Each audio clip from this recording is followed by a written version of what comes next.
My favourite breakfast is an eggs Benedict. Morning, Rich. How are you? Yeah, loud and clear. All good.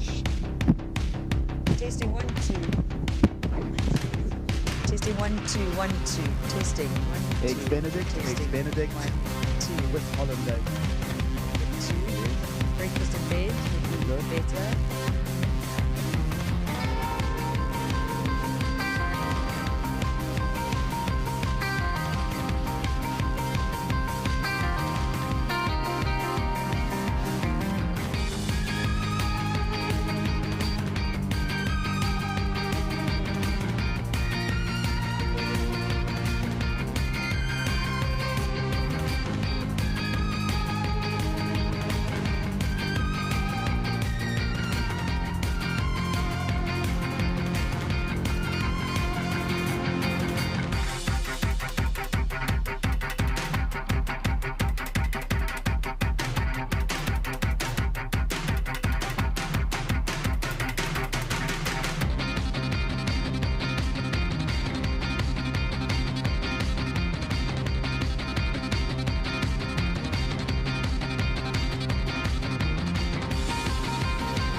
Every once in a while, a product comes around that's a game changer.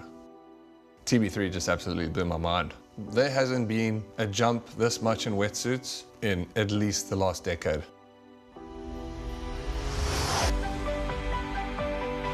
Jack has started it all out for us, and I think he would want for everybody just to continue, to keep innovating, to keep pushing the sport, and to keep the stoke of surfing alive.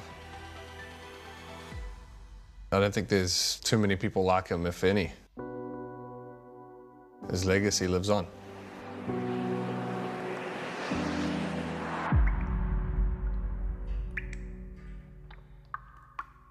You can never determine who you are by what you do.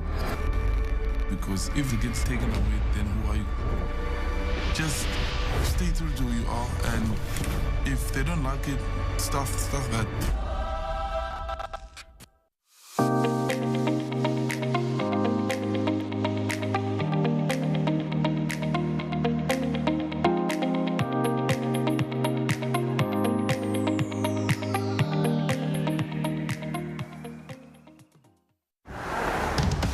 This looks different. It is. See for yourself. Okay, so it's a photo. Look closer. Photos within photos. What about video? 8K video. Beyond cinema quality. So... You can pull portrait quality photos straight from video. But will it last the whole trip? Battery for the whole trip and the way back. This is different. Told you.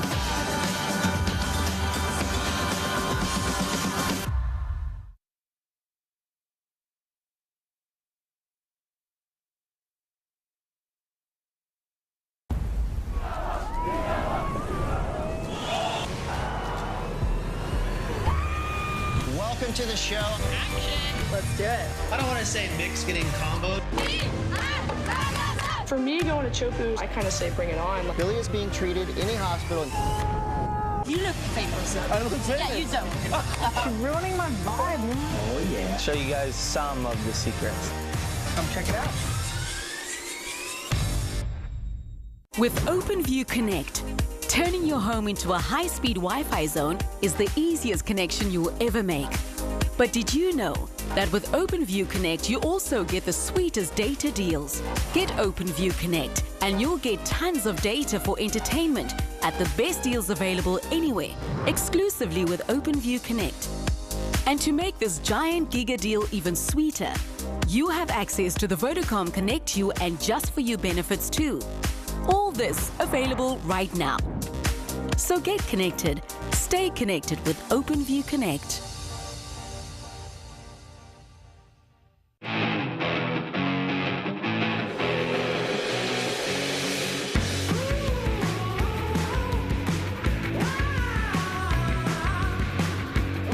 Catch all the beach and surf action live from the Ballito Pro presented by O'Neill. A first on People's Weather. 17 to 19 December, 11 a.m. daily.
So much surfing content, care of the World Surf League. There's lots going on around the world, and today we're going to bring you a big chunk of World Surf League's qualifying series action. It is a tropical edition of the Ballito Pro 2021, proudly presented by O'Neill.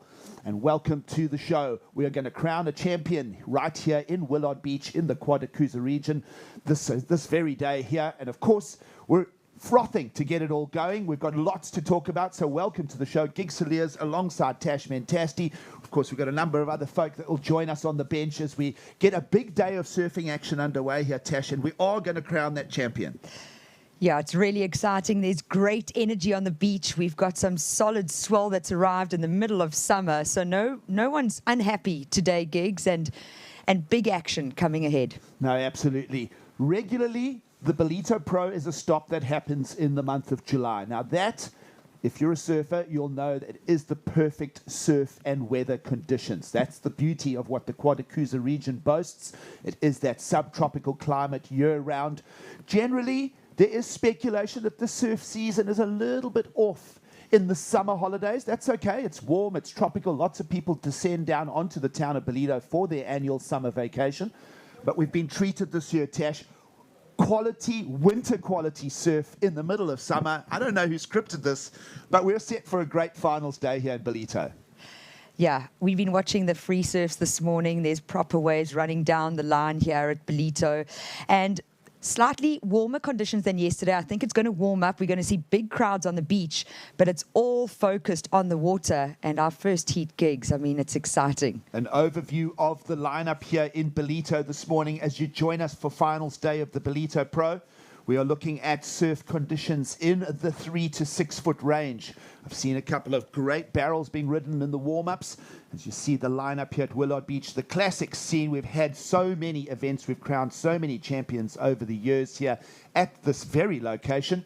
And affectionately in the village of Ballito, we call this surfers. There are a number of bays held together with these rock structures. And then in that, the sand will pile. You can see water safety getting ready to do duty here this morning.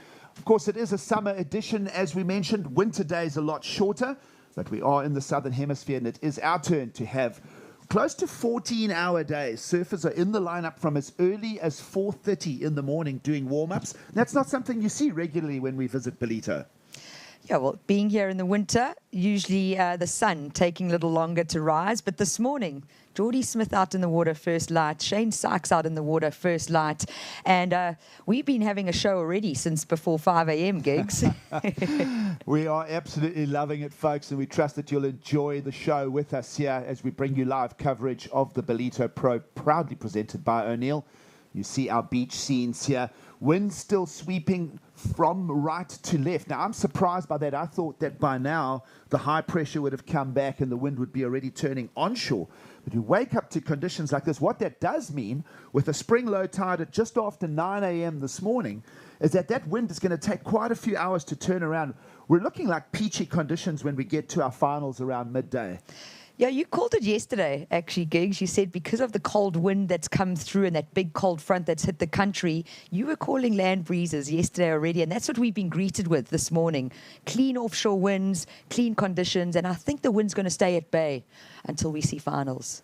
It's been a great week in Ballito. Of course, we've crowned women's champions on the Ballito Pro side of things, and of course, we've worked our way through from the round of 48 we got going 2 days back with the opening round of men's competition. Let's go back and have a look at a little bit of the action that's taken place thus far. No question that the sandbars are in place here in Ballito. We've seen red-hot surfing action. Let's go and have a look at some of the footage from the last few days. And who's been impressing you, Tash? I mean, we've got a whole pot of talent to break down here. Well, this is that first round of 48, and, you know, we're seeing South Africans only competing here at the Ballito Pro because of some travel restrictions. But for me, the standout was Slade Presswich. Actually, not in that round of 48. We got Slade seeded through. So Connor Schleipen was showing some form. This is the youngster that in the blue singlet. I also really enjoyed Surprise Mapumulo coming out in that round of 48. And then there's been a strong showing from the Cape Town surfers. And of course, you cannot ignore the talent of East London. Daniel Emsley briefly there on screen. That man, we saw, look at him there, Tide Lee Island, Clinton Gravett, of course, performing well, coming back to competition.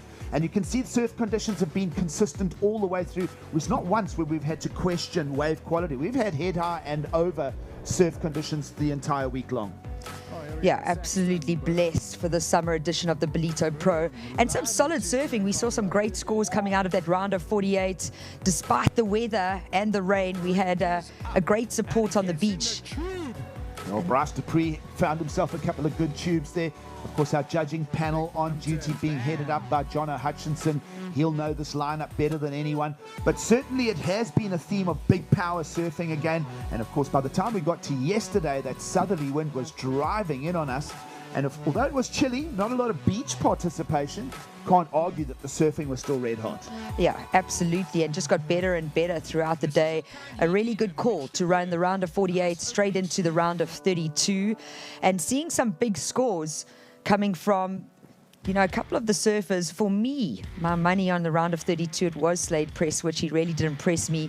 You can see on the screen here, Aiden Mason-Camp as well, making a show. But traveling from Hawaii just to surf the QS 5000, it just showcases how important this event is to the men. And of course, that man on screen, Geordie Smith, is part of the draw. One of South Africa's most celebrated surfers. And he got his campaign underway yesterday, fetching already scores in the 7-point range. We feel that we're, you know, today's the day where we get to showcase Geordie Smith. It's his return to competition. Of course, out injured, you mentioned Surprise Mupamalo. Daniel Emsley again, really strong showing in that round of 16 yesterday. To get him through to the, to get him to the round of 16. That was the round of 32 yesterday. And there's Slade Prestridge. You spoke of him. Rock solid performance from him. Yeah, absolutely. We also saw the likes of Jose Faulkner. He is our WSL wildcard for this event. And then Geordie Marie. Don't count out Geordie Marie coming up in that Heat 3. So it is going to be a good day of surfing here, Gigs. You made mention of the locals, of course, Carl Steen and, of course, Shane Sykes getting his way all the way through to the draw, and he'll be in competition when we get things underway. Yeah, absolutely. Shane Sykes, just our current South African surfing champion, recently crowned under the Ballito Pro umbrella. So feeling really good. He's got local support and knowing the wave out here really well. So Shane's definitely going to be putting a factor onto what the results may be. Can we see him coming into the semi-finals? I'm just looking at what heats are coming up. I'm having a look on my WSL app here, and I'm seeing all kinds of surfing action, including Geordie Smith coming up in that first heat. So we're very excited about what we're gonna see. We're just literally a minute or two away now from kicking off competition, and just hearing in our ear here that we're going to do 30-minute heats for round of 16. We're still in the 4-man format here. This is the round before the quarterfinals. And there is our tee-up for the opening heat of finals day here at the Ballito Pro. Geordie Smith will take on Chad du Toit, Daniel Emsley, and Joshy Faulkner. And that alone has got so much content for us to talk about. We're in the starting blocks, and we're about to get things underway here, Tash. Yeah, I mean, all 4 round of 16 heats are stacked, especially if we look at South African surfing and where it's going. But for me to see the name Geordie Smith out here is a big one, not just for the fans, but also for our up-and-coming surfers. To be able to surf and try to compete against Geordie, it really helps you, you know, just start fine-tuning your skills, especially if you want to get onto that Challenger Series for 2022. Yeah, absolutely. Of course, a number of stories to unfold in this particular round. But back to competition, Geordie Smith, who was liable and selected for the Olympics, had to sit that out due to injury, heartbreaking injury, you would speculate. You know, it's a lifelong dream to be an Olympian. And of course, Geordie Smith was one of the first surfers in the sport to qualify for the selection, and then he had to obviously sit it out. And we know the success story of Bianca Buitendijk. And as much as that's a beautiful story, you can't help thinking that would have also just niggled Geordie just a little bit. Yeah, he's a competitor. He always has been. And I personally think I have a lot of admiration for him to make that decision. You know, the Olympics is something that surfing didn't think we were going to be on that platform. We're now there as an Olympic sport. He was selected as one of the first surfers to be qualified, and to not be able to represent, it must have been hard. But you know what? He's coming back stronger. He's been doing a lot of rehab. That knee is looking good and feeling good. And I'm excited to see Geordie in this rash vest for the first time in a while, and just see what he's going to do out here. Well, competition is underway for finals day here at the Ballito Pro, proudly presented by O'Neill, and wasting no time. Young Chad du Toit will just get unstuck on his first roll of the dice. Lots to talk about with Chad du Toit as well. He is obviously one of Geordie Smith's better friends, and they have had that bond since their Grommet days growing up at the New Pier over on the eThekwini beaches. And of course, Geordie going on to worldwide fame. Chad heading up the High Performance Centre, his coaching role, and putting back into the young talent that is coming out of the entire KwaZulu-Natal region. So it's great to see Chad sowing in his knowledge. He's had quite a sprightly junior career himself, Chado. Very, very comfortable in the tube. We've seen amazing footage come out of the free sessions that Geordie Smith was talking about yesterday. And Chad du Toit, I can tell you now, has accumulated a lot of quality footage of his own. So solid tube riding you can expect from a man like Chad du Toit. And then, of course, let's also mention Daniel Emsley in the heat. He is out of the Buffalo City. And we know how talented that region is as far as producing world beaters. And then Jose Faulkner out of the world-famous Jeffreys Bay. I like the content of this heat. Lots to talk about and lots to break down. Yeah, well, Daniel Emsley, coming from the Buffalo City area, that is the middle of the coast of South Africa, in between Cape Town and KZN. But Dan Emsley, the nephew of Greg Emsley, a former championship tour campaigner, our Olympic coach for South Africa. So he's got good support in his corner. Jose Faulkner, though, gigs our WSL wildcard for the event of the Ballito Pro. And, we haven't seen enough of him yet, especially on a big stage. He's no stranger to putting his board above the lip. He's also got the basic foundational skills down. And I think with just a little bit more practice on a stage like this, Jose Faulkner, that name is going to start being noticed a lot more. Had a chat to Jono Hutchinson, head judge, this morning, and he said they are looking for big power turns. You can get a great score on one maneuver here. Head high waves easily. And the other thing he mentioned is it's going to be interesting because we could see some priority being played out. And the reason for that is there's quite long gaps in the sets. And that's not actually the normal story here at Ballito. Normally when the swell is on, it'll just be pumping non-stop. But I'm noticing clusters of waves. So we're going to get downtime in the heats, and then we're going to get rushes of waves. So you can expect the action to come. Oh, I know it sounds cheesy, but you can expect it to come in waves. Yeah, absolutely. And we have seen some long lulls, but we had the maximum size of the swell yesterday, so it's already pushed through. It is a dissipating swell, and we're really wanting to utilize on these offshore conditions. There's still, when the sets come through, gigs, they march through and hit that sandbank and run along. So I can't wait for this thing to get started. We are on to that first heat, and just hold out for Jose Faulkner, the only goofy footer in this heat. But he comes from the land of rights. He knows supers really well. He knows a wall that holds up, and he really likes to get his board up and under that lip. And I'm excited to see what this young guy from Pulsarus and Jeffreys Bay can do. Dan Emsley in the white singlet from East London. He has competed at every event under the umbrella for the Ballito Pro 2021.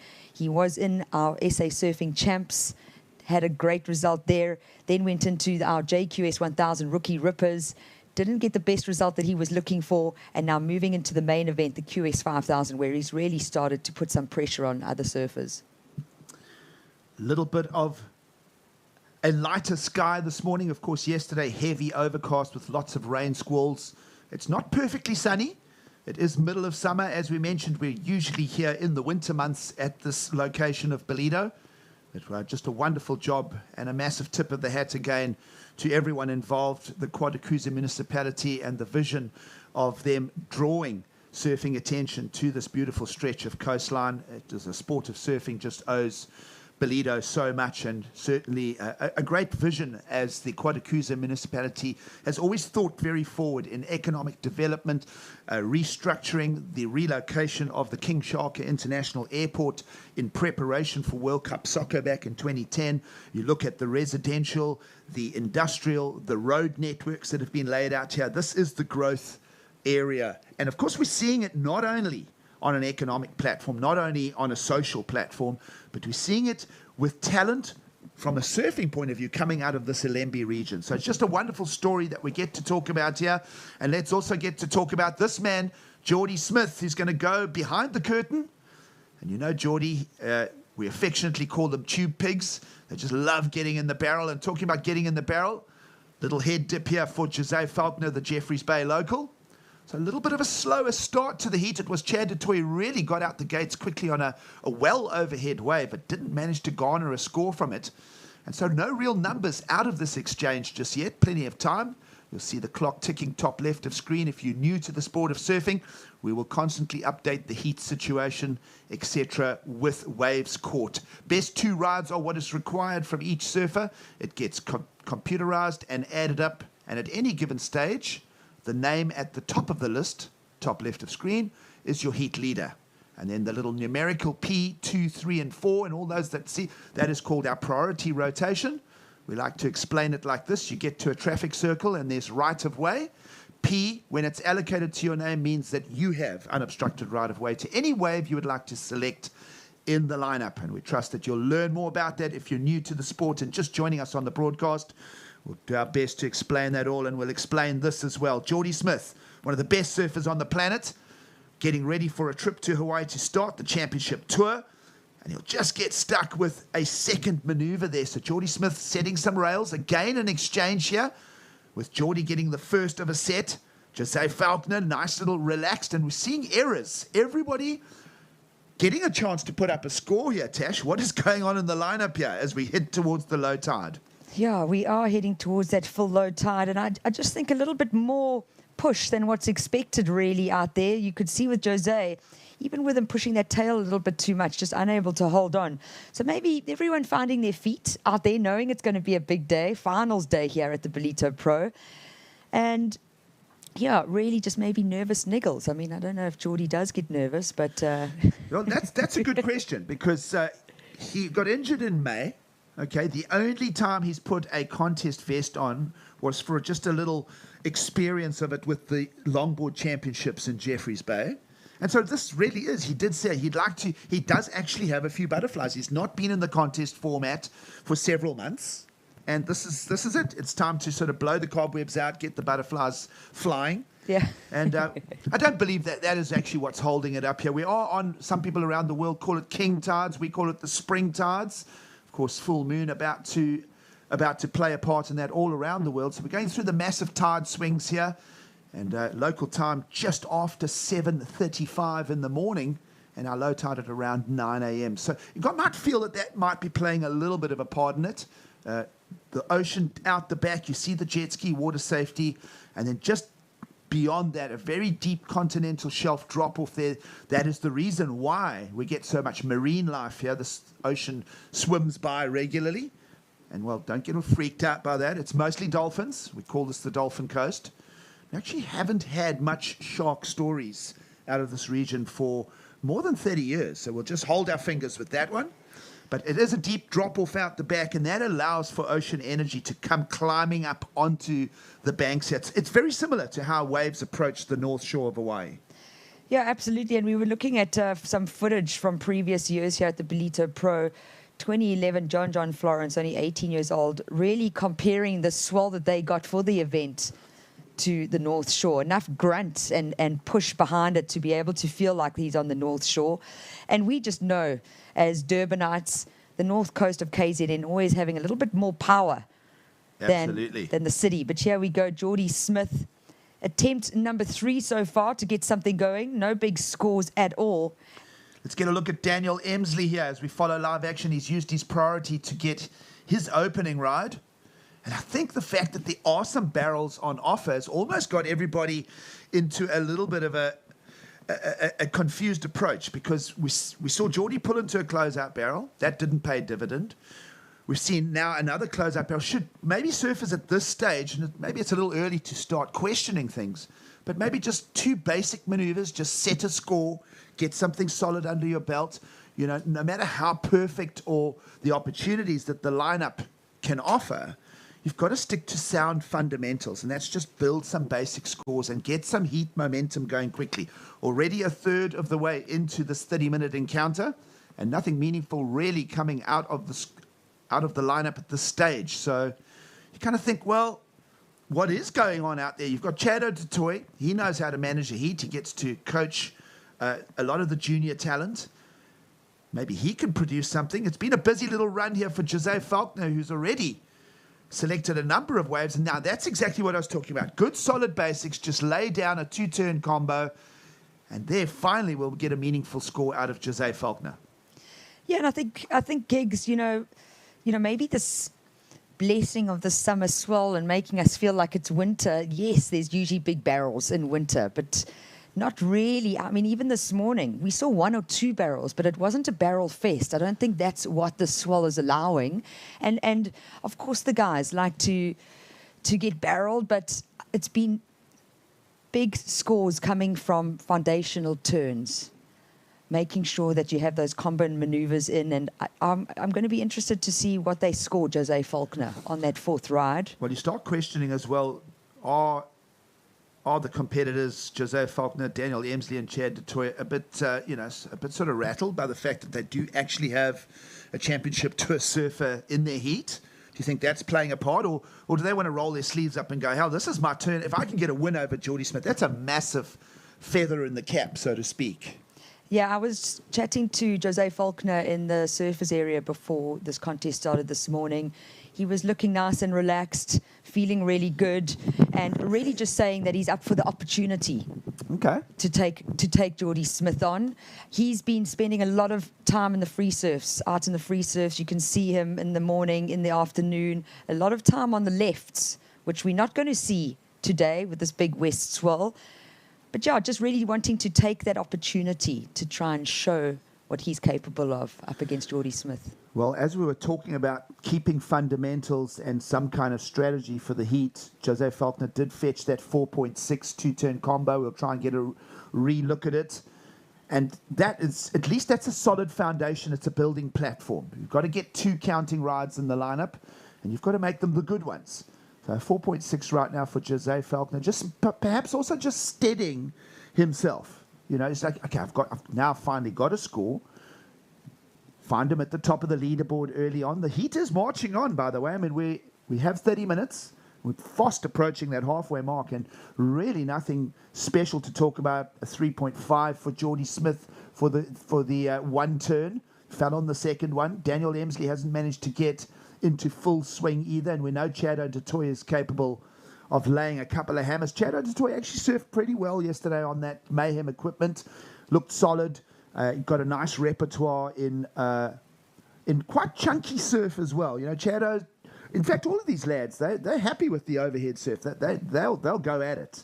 If they get that big end section, we might even see, I'm speculating we might even see a broken board or two in the context of competition today. Yeah, easily gigs. And, you know, being the summer edition of the Ballito Pro and now being blessed with this ground swell, I really do think that we're going to see some big scores. We've just got everyone to kind of get into it. There's a lot of energy on the beach. Everyone's down here already and wanting to see what these guys can do in the water. But I just want to go back to Chad Dutoit. I mean, he's part of this high-performance surf academy. Well, Tash, hold that thought. We've got Jordy Smith back up and at it, and he needs to find some numbers.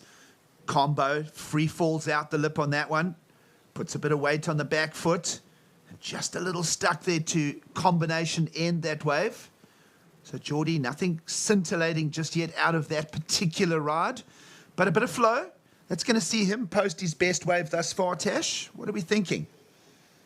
I'm no judge, Gigs, but it's definitely not something that I would say is one of Jordy's best waves. I wasn't asking you for a numerical score. I was just asking what you're thinking. Are we seeing tentativeness from Jordy there? You know, is he fully recovered from that injury? Do you think that, you don't want to show too much too early? Is it a case of saving the knee? Is that knee 100% better? He says it is. There's all these things to talk about. Let's have a look at Chado Dutoit. Comes around the corner. Gets a nice little tuck turn. This wave kind of running a touch flat. He's keeping a nice pace with it as Chado. That's better from him. We saw some good spark out of the lip yesterday from Chad Dutoit. And he'll just bank a wave there as well. So that's going to see him. Prior to that, Tash, he only had a 0.5 in the scoreline. That's going to go a long way. How are we thinking that's going to compare to... Is that going to be better than Jose Faulkner's 4.6? Kind of in that neighborhood? I think it's going to come into the same range, really. But really just keeping a score on the board now. Yeah. So he's got something to bank. Now it's about focusing on finding something better and a higher score.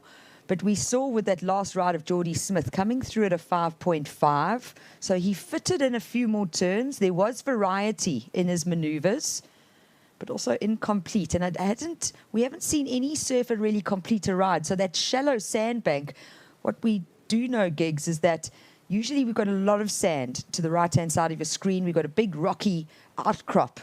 And with the winter swells, we usually see it the takeoff spot being right in front of that rocky outcrop. What's been happening because of a lot of easterly flow through the summer months, we've got a sandbank that's in the middle of the break at the moment. There's a pullback shot. So We're still seeing that flow from the right-hand side of your screen to the left. That's with the west swell. But there's a very shallow sandbank in the middle there. You can see all that white water. And there's the second peak opportunity just going out of left of screen right now. So there's plenty of lineup to work with here for our surfers. Scores coming in from the panel now to see Geordie Smith fetch a 5.5, even though with that fall at the end. And is that the best wave of the heat thus far? We wait for Chad du Toit's last number in at a 4.2. So yes, Geordie Smith does have the single best ride at this stage of just a 5.5. And that's enough to have him in what is a heat with still lots to unfold, has him in the lead. Here he goes now, looking for that second counting ride. Combination on the inside, snaps away. The tall frame, 6'3" is Geordie Smith. You forget how tall he is until you actually have to, walk up and say hi to him. And one of the taller surfers on tour over the last 14 years. Of course, Geordie Smith about to start his 15th year on the championship tour. Can you believe that? We look back all the way to 2007 for Geordie's qualifying series year, and in 1 year qualified by a record margin of 3,000 points over what was a very talented field of up-and-coming surfers at the time.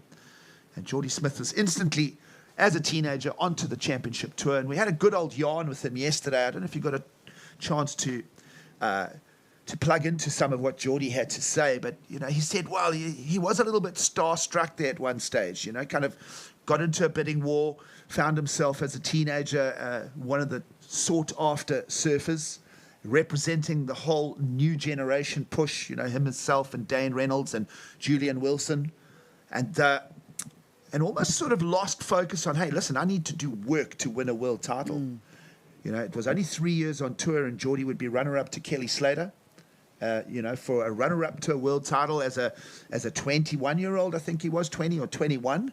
And he was kind of like, oh, okay, this is going to be easy. And then the years started getting harder and harder for Geordie. And then, of course, there's a whole story to tell. I know Geordie's working on some great movie content.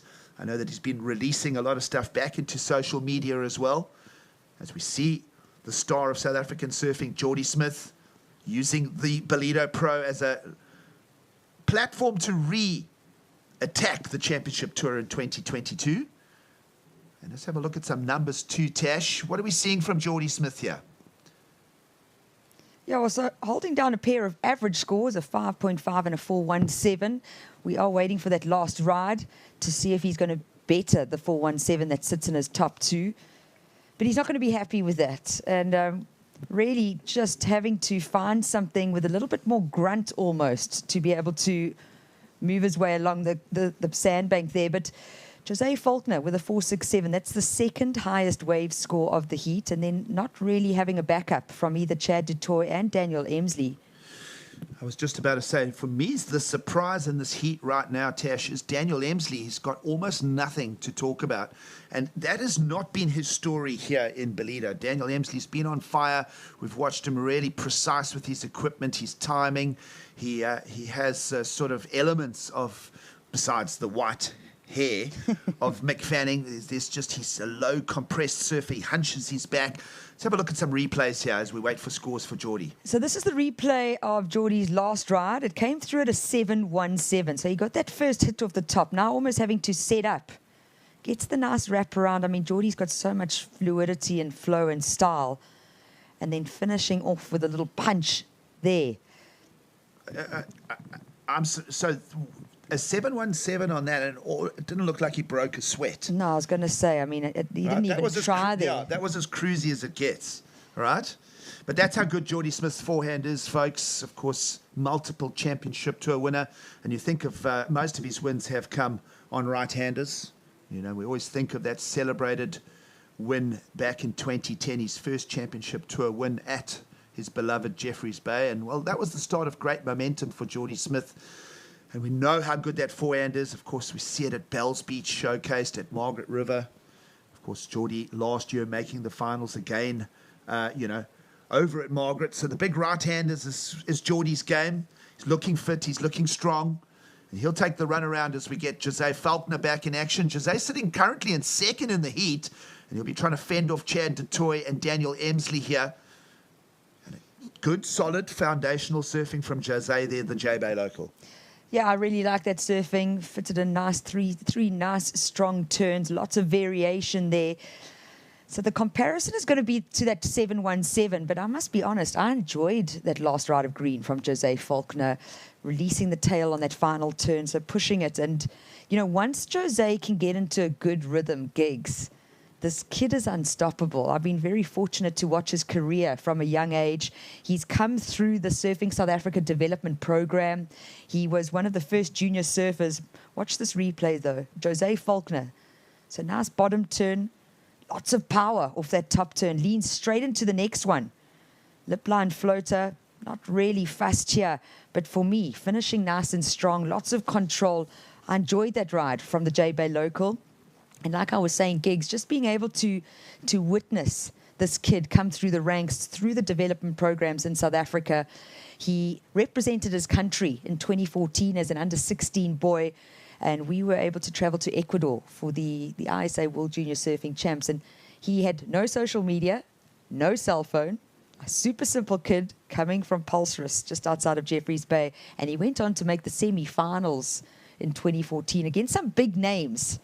Was definitely the underdog. And I promise you, it was just then. All he was doing was surfing. That's all he wanted to do. He didn't have a clue who he was surfing against. He just wanted waves. Oh, it's a beautiful story. As we see second place surfer right now, Jose Faulkner, looking to perhaps cement that advance into the quarterfinals here at the Ballito Pro. He's holding off Chado du Toit and Daniel Emsley right now. And it's been very quiet for both Chado and Daniel. And Dan Emsley there again, just he surfed so fluidly yesterday and with almost sort of like a liberty and freedom. And it kind of he's trying to bring that to the table today here, and I'm not seeing it working out right now. And as I said, I questioned Daniel Emsley at about the 13-minute mark. I was like, "What is going on here, Tash, with Daniel Emsley?" We'll wait and find out. Still plenty to unfold here. Just under 7 minutes to go. And the other surfer that's surprising me by still holding a 0.5 is Chado du Toit. Let's have a look at Daniel Emsley, who just needs to free himself up and start surfing. Otherwise, it is going to be Jose Faulkner through. There's a nice attack here. You see a quick combo there. He's almost gone into a plan B. Has Daniel Emsley? Yeah, and I think what we've got to remember with Dan is he's only under 16. He's really young. He is our under 16 boys South African champion. He's never been on a stage like this at the Ballito Pro. So maybe having to learn a few things, how to deal with nerves, how to perform. He's always kind of been the big dog in the junior surfing, always been able to show those strong scores. But now coming up, that was a nice hit from Chad, looking for a more hollowed out wave. You see his wave selection. He waited an eon for that, and it was a big hollow wave. Got the one strike. Now, I'm going to be interesting to see where the panel goes. That was a critical turn, maybe the fastest, most on-edge rail turn of the heat thus far. Could argue that. We'll try and get a replay of it, and we'll wait for the judges' thoughts on our fourth-place surfer, Chado du Toit's last ride. He will drop the 0.5, and we'll see where that lands now in the four-man heat with 5.5 minutes to go. Yeah, so waiting a while to get this, but the lineup and the setup here, he gets the nice speed line turn, and then that wave just shutting down in front of him, really not offering the scoring potential. And I think, the judges have been quite critical with their judging. It's expected. This is a QS 5000 event. It's a big event. Well, look at the two different waves that Daniel Emsley and Chado du Toit just selected for themselves. Same part of the beach. One was a soft runner, and Dan Emsley sort of managed to squeeze out a 3.33 with a couple of soft combinations. And then a big, hollow, chunky wave for Chado du Toit, which really actually ran too fast down the bank. So I'm seeing the low tide actually being a little bit of a negative right now. We saw surf conditions improve literally through the mid-tide yesterday. We think of where we are now, local time, just before 8 a.m. We're about an hour off the low. I'm liking, in the context of the day to crown a champion, I'm liking where we could be by the time we get to semis and finals. Yeah, it's been a very good call. We've been seeing throughout the week how big a factor the tide does play in our competition zone. But we're lucky with that full low at 9. At least we're not going through the full high tide, which wouldn't offer as much scoring potential. And by the time we get to finals, it's going to be perfect in regards to water on the sandbank. And I'm just Gigs excited to be here. Summer edition, winter waves. I mean, we couldn't have asked for anything better. We're being critical of the low tide, but look at what we're seeing. I mean, we are seeing quality waves. We're seeing great ocean conditions. And it's the middle of summer. This region can get a lot of onshore winds. It's very sort of similar pattern to the east coast of Australia over the summer months. We're on similar latitudes to the Gold Coast. And of course, right now we've got this, what we call those little coastal lows. We've got southerlies. We've got swell out of the south. We've got about a 10-second period. And head-high waves, no one's going to complain with a summer edition of the Ballito Pro. We're all very excited. And Tash, you mentioned it. It's hard not to get excited when you haven't had professional surfing at the venue for 2.5 years. 2.5 years. It's wild to think about it like that. But you know what? If we can't thank Kwadukuza Municipality enough for being able to have a vision and know how important it is to have this event in their region. And they really have come to the party, Gigs. It has been a new protocol on the event site. We have had to really up our game in regards to the pandemic, and event organisers doing a great job. Let's drill in here with just under 3 minutes to go in the lineup. We'll bring attention to the fact that Chad O'Toy got a 3.9. Tash, I thought that turn might have been worth a bit more. It was top-end critical, but it was perhaps more just a line direction as opposed to a maneuver. So 3.9 for Chad O'Toy, and that's going to leave him down in third, chasing the 5.8. So Daniel Emsley looking for the 6.67, and this man has done everything right. Jose Faulkner, and I'm looking at his requirements. He needs just a 7.34 to go ahead of Geordie Smith in this heat, and it's not impossible as he snaps away. And will just skid those fins, puts the board flat, the rail loses its traction. And well, Geordie Smith and Jose Faulkner looking like they're pretty comfortable on their way to the quarterfinals at this stage, Tash. Yeah, do not discount Chad O'Toy. That man will fight till the end. The mongrel. Yeah, he never gives up, and I think that's what makes him such a great coach as well, with what he shares with his junior surfers. But he's not going to give up. He's got priority. I was going to make note of that right now. Priority in favour of Chad O'Toy, a much better shot at finding something in the lineup. He's also, I've seen him drifting around the lineup a bit. He's been sort of tracking up and down, covering about 80 yards of different takeoff potential. Now he's sitting just chewing a fingernail, possibly having a little chat with Geordie.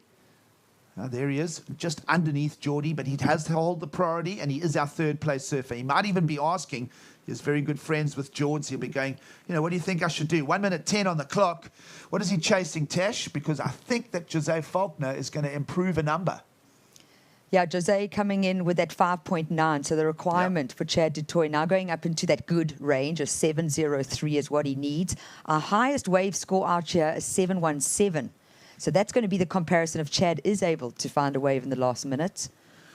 And it is that last minute, 45 seconds as we wrap up the opening heat of the day. It is finals day here in Ballito. If you're just with us, it is the World Surf League's qualifying series. It's a QS 5000, a newly regionalized qualifying series. Gets the opportunity for each region around the world to fast-track talent and rank them for entry into the Challenger Series. Down to 20 seconds to go here. Geordie Smith in the lead. Jose Faulkner, the goofy footer out of Jeffreys Bay, looking, I would say, Tash, fairly comfortable. Those are big requirements. We haven't seen a lot of 6s and 7s in the lineup, and right now that is what is required from Chad O'Toy. 7.03 requirement for Chad in blue. Daniel Emsley, a disappointing heat for Daniel Emsley. He really, to me, has been the informed surfer in his category. As a mid-range teenager, he's brought a great show here to Ballito, and he's going to take a lot away from the experience. It certainly is going to be falling out of the draw as well, finishing in the round of 16. We are going to throw to an ad break shortly. We trust that you're enjoying the Ballito Pro with us. Stay with us. We're going to take a quick break and we'll be back for more. We will crown a surfing men's champion here today. We'll be back after the break. Every once in a while, a product comes around that's a game changer. TB3 just absolutely blew my mind. There hasn't been a jump this much in wetsuits in at least the last decade.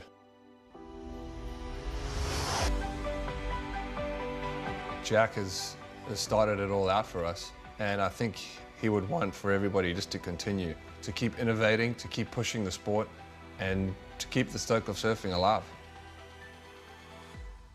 I don't think there's too many people like him, if any. His legacy lives on.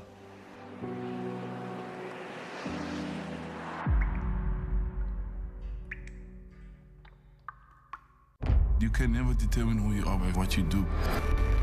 Because if it gets taken away, then who are you? Just stay true to who you are, and if they don't like it, stuff that. It's a good morning, surfing friends and fans. We trust that you are going to enjoy the day with us. It is finals day here at the Ballito Pro 2021, proudly presented by O'Neill. Gig Saliers alongside Tashmi and Tasty for the call, as we're going to crown the champion today. And, well, are we speculating it could be Geordie Smith? Geordie Smith just winning that last heat. But great backhand performance from Jose Faulkner. You called it. You were talking Jose Faulkner up as we got that heat underway, the first heat of the morning. And, well, good result from him. He's into the quarterfinals of the Ballito Pro. Yeah, and an important result for him. He's an up-and-coming surfer from South Africa, hasn't really been given the opportunity to be on a world stage. But with the Ballito Pro here as a QS 5000 event, this is the start of his campaign for 2022. I enjoy the guys surfing. You know, it's really just about learning how to manage his head a little bit more sometimes. But with a second place behind Geordie, I think he's going to feel a lot of confidence going into those quarterfinals. Second heat of the morning now underway as we watch Darren Zakarian, the talented surfer from Melkbos Strand, which is one of the local hotspots over on the west side of the country, just a 30-minute drive north of Cape Town. The beach community of Darren Zakarian's Melkbos crew will be watching this morning, perhaps even from the little Board Life surf shop down on the strip there. And, of course, our head judge, Etienne Bass. He does a lot of head judging. It's not head judge duty this time round, but Etienne Bass, of course, out of that area as well. Lots of talent out of Melkbos, by the way. Think of Jokes van der Merwe and all those guys from a previous generation. I was going to say, you're showing your age there, I know, right? But that's how long Melkbos has been around producing talent. Yeah, well, listen, there's a great wave there when that swell does come through. And don't tell everybody. I know. It's a good way to enjoy. But we've also, we've seen the likes of Stacey Guy that came through Melkbos Strand as well. Exactly. She was a campaigner on the QS at one point and a very... And Chantal Breitenbach as well, great talent, goofy footer. I wonder if she's watching this morning.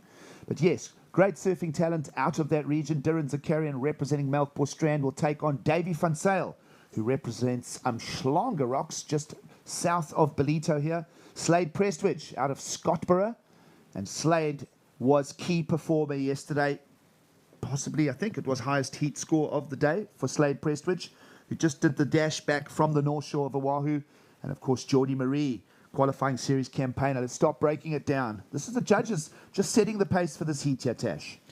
Yeah, I like the look of this wave with Darren. It's quite meaty and chunky, and he just pushed straight into those lips there and finishing off nice and strong. So that's a good start for Darren Zakarian. You can always tell when Darren's happy with a wave. You saw him almost like his body language after that second turn, especially that foam slam at the end there. He's just one of those classics. The heat will go his way and he'll just go on such a roll. Or nowhere. Or he'll literally fall apart and give you the worst scores. And there are surfers like that. Yeah. The problem is, to be successful in this journey of competition surfing, you've got to master consistency. And that, I think, has always been the discussion. And we're not criticizing Darren with what we're saying here. It's the fact of the matter is, watch his technique. He's super powerful. He'll get that first maneuver in, Tash. And then how about the second turn? Yeah, he's just got so much control with that board underneath his feet. And, Darren does come from a wave-rich area in Cape Town with a little bit of power. So no stranger is Darren to hitting a strong, thick lip and getting awarded a 5.5 for his first attempt. So 5.5 sets the pace for the heat as the opening ride for Slade Prestwich comes at us. Beautiful combination as well. Also one of those tall, strong natural footers. There's a whole bunch of them that come out of that region of the KwaZulu-Natal coast. Think of former finalist here, Casey Grant, and a number of other... and what about the guy that worked for Lizard, man? And you know who I'm talking about. Oh, Gavin Roberts. Gavin Roberts, that's his name. Sorry, I didn't do the homework for this heat, guys. Gavin Roberts, such a talent as well. He did a number of years on the qualifying series as well. Yeah. So you've got Gavin Casey, you've got Slade, and a whole bunch of other grommets that are coming up in that area. It's great to see how surfing sort of feeds off itself as well. you get a local beach and you get one guy that starts ripping, there's 10 of them that go with him, right? I remember that out of Warner Beach back in the 90s. Yes. Frankie Oberholzer was the star, but he was not the star because he was just part of a package. Yeah, absolutely. And the crew was amazing. Gordon Turnbull and the likes and Michael Roscoe and all those guys were really setting the pace for those South Coasters. As we see Darren Zakarian back at it. Second ride for Darren. Actually, his third ride. He got a 5.5 as a top score. We wait now for another number to reach. And looks like momentum in the lineup for wave selection with Slade Prestridge as he'll get going again. Slade opened with the 4.5 two-turn combo. That one, no wall on the inside. Back to the drawing board for Slade, and we'll hand a priority now to Geordie Marie, who we've not seen in action yet. And I like what Geordie Marie's been doing over the last couple of seasons. He's growing in stature. He's getting that experience. He's been making those qualifying series trips pre and, obviously post-pandemic now as well. And Geordie Marie also one of those tube hogs as well. So one of the great talents coming out of that pocket near Muizenberg, Cork Bay Reef, that's his zone. So you find if we get some left-handers, he might be looking for the barrel, but no doubt Geordie Marie with that backhand. I was going to say, that backhand attack is vicious. And, working with Chris Bond, a great coach from Cape Town, he's coached some of our South African juniors and just connecting well with Geordie. So they spend a lot of time together, Chris traveling with Geordie and really working on his technique and those foundational skills. And Geordie's looking good. He's hungry. He wants a win. Former South African champion as well, so knows how to win a title here. But it's Slade Prestridge who seems to be in rhythm gigs. He's just wave after wave. Yeah, picking them in the lineup. That one under priority, and it was a smaller one that just shut down on the bank. You can see the energy of the ocean here, very deep ocean trench out the back. And, of course, that energy just climbs up onto these sandbars that are packed into the bays here in beautiful Ballito.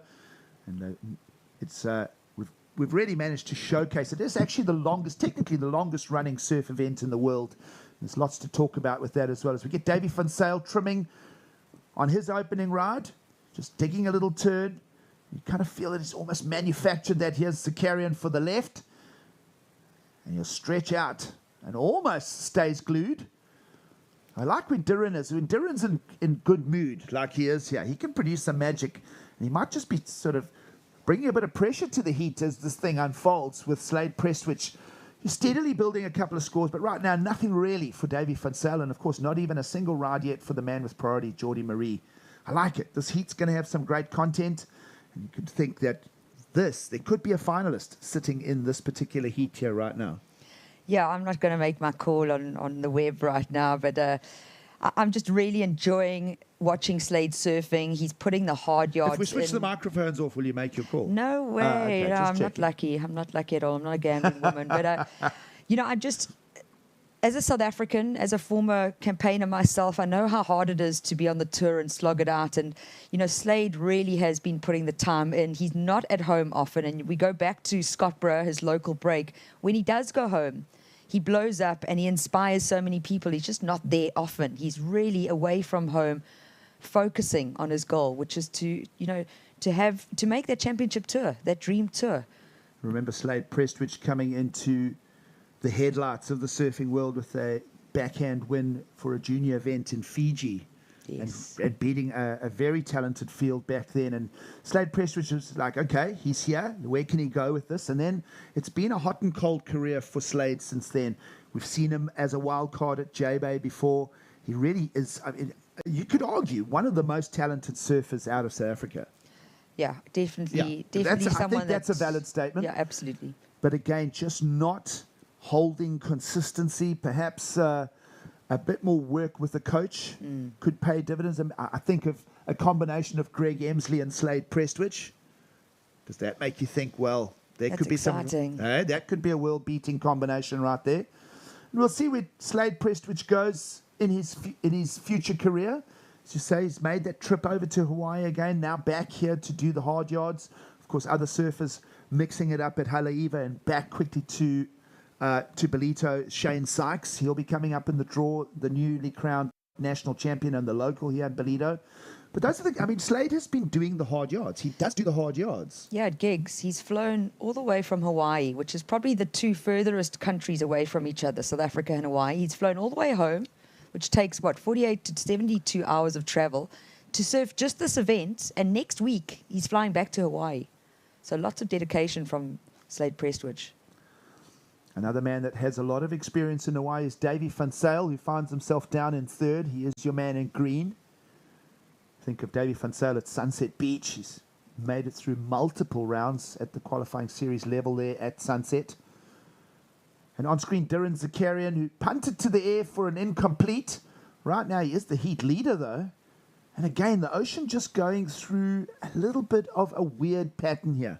Spoke about the pattern of waves. They're quality waves in the lineup, but they're coming in clusters, and it's almost irregular as to when they arrive. So this is evidence of a lot of southerly wind out at sea, scattered storms in the southern Indian Ocean, trapping a lot of rain along the east coast, which is typical this time of year. It is a subtropical climate, whereas opposed to on the other end of the country, down in Cape Town, it falls more into a Mediterranean climate. So we are used to more wet summers, dry winters here. But right now, a little bit of a scattered swell. Nice tuck of the turn there from Davy van Zyl. We spoke of him, time to engage in the heat, and he does. Methodically putting down 2 solid turns there, perhaps even something before that. And that'll bring us through the 18-minute mark. And that'll finally bring Davy van Zyl into the discussion, Tash.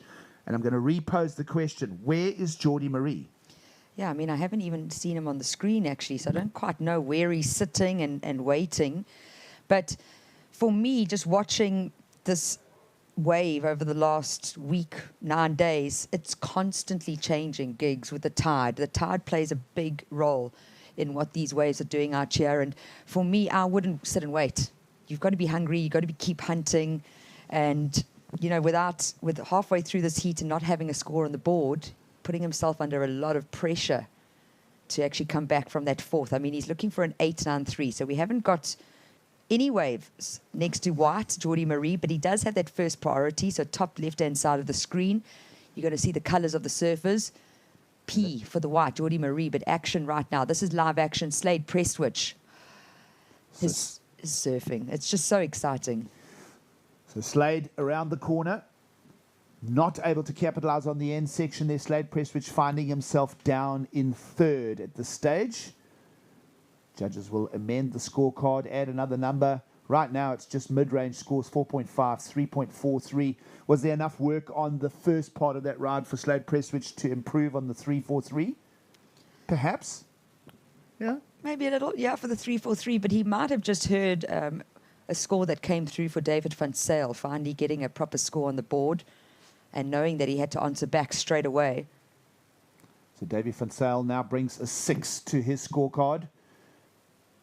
And that will change the shape of the heat. But yes, a last ride of Slade Prestwich is going to seesaw the heat backwards and forwards. 4.5. So very tight margin spread, of course. And finally, we get Geordie Marie. There's that backhand that we were making comment of. Strong downward smash of the second turn for Geordie Marie, the Cape Town surfer, who is leaving his campaign late here. We're almost at the halfway mark in this heat. And Geordie Marie finally on the scorecard. Nice big bowley section. We'll look at the replay of that shortly. He got to go vertical on the backhand. And, well, long investment for wave selection. It will bring him into the discussion in the heat, though, Tash. So here's the replay. This is Geordie Marie. You can see how he sets up. He loves to get nice and tight under the lip. Almost catches the little rail, but gets around that section and hooks another. And being awarded gigs a 4.8 for his first wave in this heat, halfway through heat number 2 already of the round of 16. Well, heat leader Slade Prestwich has a 4.5, so does have, of course, a 6.7 to make him the heat leader. But that 4.83 for now is a building block score. As we go into the second half of the heat here, Prestwich in the lead and now with priority. No one else allocated yet as everybody's busy paddling. Darren Zakarian is the surfer lying second that did the run around. And he will come all the way around and be back out in the lineup now for, we'll probably see his name there. You see the numbers start arriving. Priority judge starting to allocate a second priority to Davy van Zyl. And Geordie Marie back in it now and still looking now for a second wave. And he'll have to do that with a third priority. Duran Zakarian, for now, second place surfer. And even he, Tash, is holding a very vulnerable score of a 3.53. So no breakouts yet. Best rider 6.77 for Slade. And Davy van Zyl, although down in third, has that second to best counting ride. And let's have a look as the heat continues. Prestwich, your heat leader, now trying to drop and improve a 4.5. Slams into the section. Put on a solid performance yesterday. Best heat of the day went into the 16-point total. So he's finding 7s and 8s in the lineup yesterday afternoon with Slade Prestwich. And he'll want to continue that momentum here. And we speculate that Slade could go, very far in the draw. I'm just thinking of the draw. He's got Geordie Smith in the top half of the draw, so that could play a part. Yeah, I was looking at it this morning and seeing how it's all going to work out. And my call is we're going to see Geordie and Slade into the semis. Okay, bold call from Tash. Said that she's not going to make any opinions online, and now we finally get something from her. That's beautiful. 13 minutes to go, folks. We trust that you're enjoying it with us. If you've just joined, it is the World Surf League's qualifying series, the QS 5000, and Slade Prestwich is in the lead here. And he did improve his score. He's extended his lead. A 5.53 replaces the 4.5. And the strong natural footer, Slade Prestwich, from the KwaZulu-Natal Ugu region, is going to be the heat leader with an increase in numbers. Zakarian remains for now in second. So we get a look at Ballito. The clouds are starting to lift. Torrential rain yesterday kept the beach attendance fairly low. We'd imagine over the next hour or two, as the locals will be following this on Ballito TV around the greater village, that they'll all be heading down here to enjoy. And we will crown a champion by around lunchtime today. So that's fantastic news. Yeah, and really just our first weekend of Christmas holidays. We had our public holiday on the 16th of December, and that's kind of when South Africa shuts down. So I do believe we're going to get a busy beach later today. And when word gets out that we're going to be crowning champions, it's going to be just a great atmosphere on the beach here at Ballito. Well, it's been a great atmosphere for almost 9 days. You've been part of it, Tash, crowning champions in both the national championships, the South African Surfing Championships, and of course the O'Neill Smith Shapes Rookie Rippers. We also had KZN Inter-School Surfing Champs. I mean, there's been so much going on under the Ballito Pro banner. We also had a Surfing South Africa Development Initiative. So we literally, the hashtag Siakula, we are growing. It couldn't ring more true. You'd think as when the sport nurtures talent out of the junior ranks, there could be more work to be done from the scholastic network. Absolutely. And feeling that the schools should be recognizing and perhaps encouraging the sport a little more.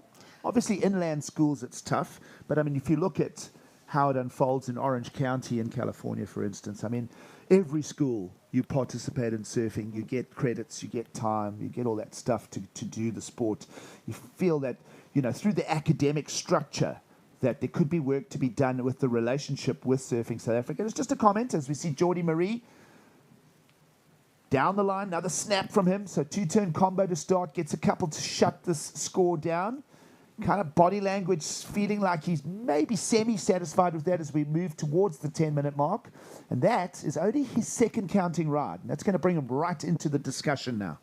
Yeah, right into the discussion. Definitely a keeper. I enjoyed that wave from Geordie Marie. He waited a long time, so only 2 waves. And we've seen almost 20 minutes go through this round of 16, heat number 2. And going back to just surfing in schools, I think that with the pandemic and this non-contact sport that's been allowed, surfing has grown. There's more people surfing in South Africa, at least right now, than there ever has been. And the biggest thing, coming from a coaching background, I've had a lot of parents get hold of me to say, we just need our kids to go surfing because there are no school sports during the pandemic. So it has been good for the sport. I believe with the success that we've had with the Inter-Schools Champs being held under the Ballito Pro banner, we will be seeing more of an interest in 2022 and beyond. And, back in my day, I'm going to show my age a little bit, but we did have school surfing. I mean, it was a sport. No, we were recognized 20 years ago. That's what I'm saying is I think that the school system played a big part. Yes. In producing and pushing the sport. And perhaps, that whole story could be looked at. Giving way, Slade Prestwich has to give way to the higher priority of Davy van Zyl, and it's going to be a bad bye. Nothing out of that particular wave selection for our third place surfer, who holds a 6, but still sitting with a lowly 2.93. And judges are going to have a re-look at this one. We're still waiting for the second score of Geordie Marie here, Tash. See that rooster spray off the top. So much flow in his surfing here. Geordie almost extends his board out into that wave face a little bit more on this wave compared to him tight and under the lip for that first ride of his that came through at a 4.83. So the question might be, is that the best wave of the heat? That's possibly why they might be thinking about Slade Prestwich's 6.7. I've got a feeling that score could come in somewhere close to that. Not sure what your thoughts are on that, Tash. But certainly, mechanically, his surfing really, really solid with those backhand strikes.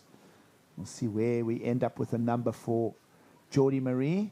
It's going to come in at a 5.83. Okay, so a full point shy of Slade Prestwich's best one, and just a decimal short of Davy van Zyl's 6. But as in the story now is Geordie Marie, and for now, with that 4.8 opener, his two-wave total puts him up into second with now 8 minutes to go.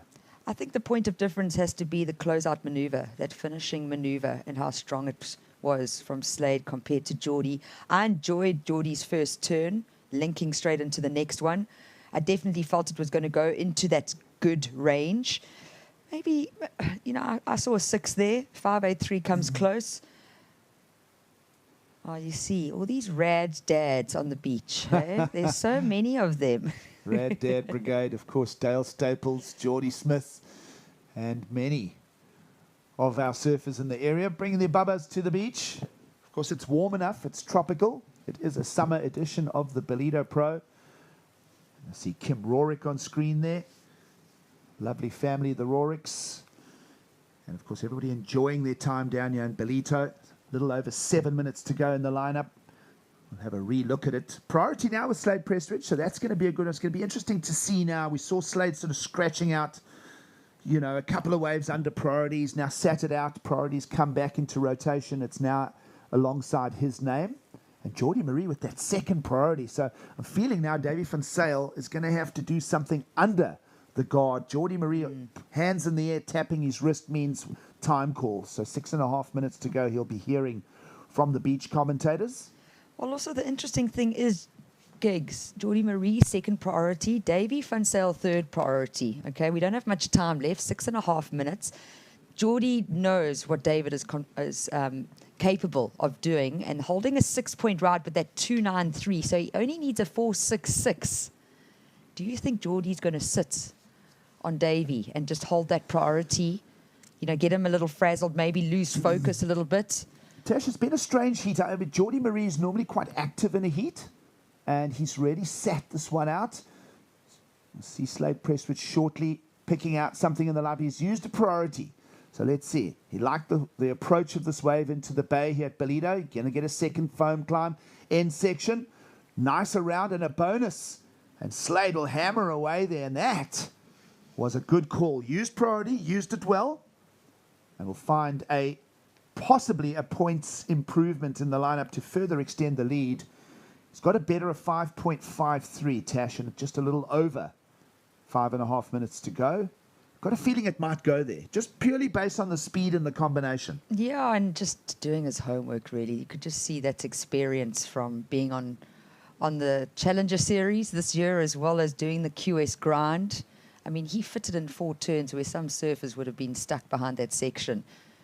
Well, Davy van Zyl just trying the 1-turn combo on the back end there, thinking, well, can I spice it up? A single turn. Knows now that our surfer in green, Davy van Zyl, he'll know that he's got to drop the 2.93 in his scoreline quite quickly. And it's been pretty quiet since the runaround for Duran Zakarian. Judges are having a re-look at this. You can see he almost, he waited a while for that first section. There's nothing critical in his maneuvers. I mean, there is the strongest lip line, and then to finish things off. So is it going to better the 5.53? Maybe not, looking back at that.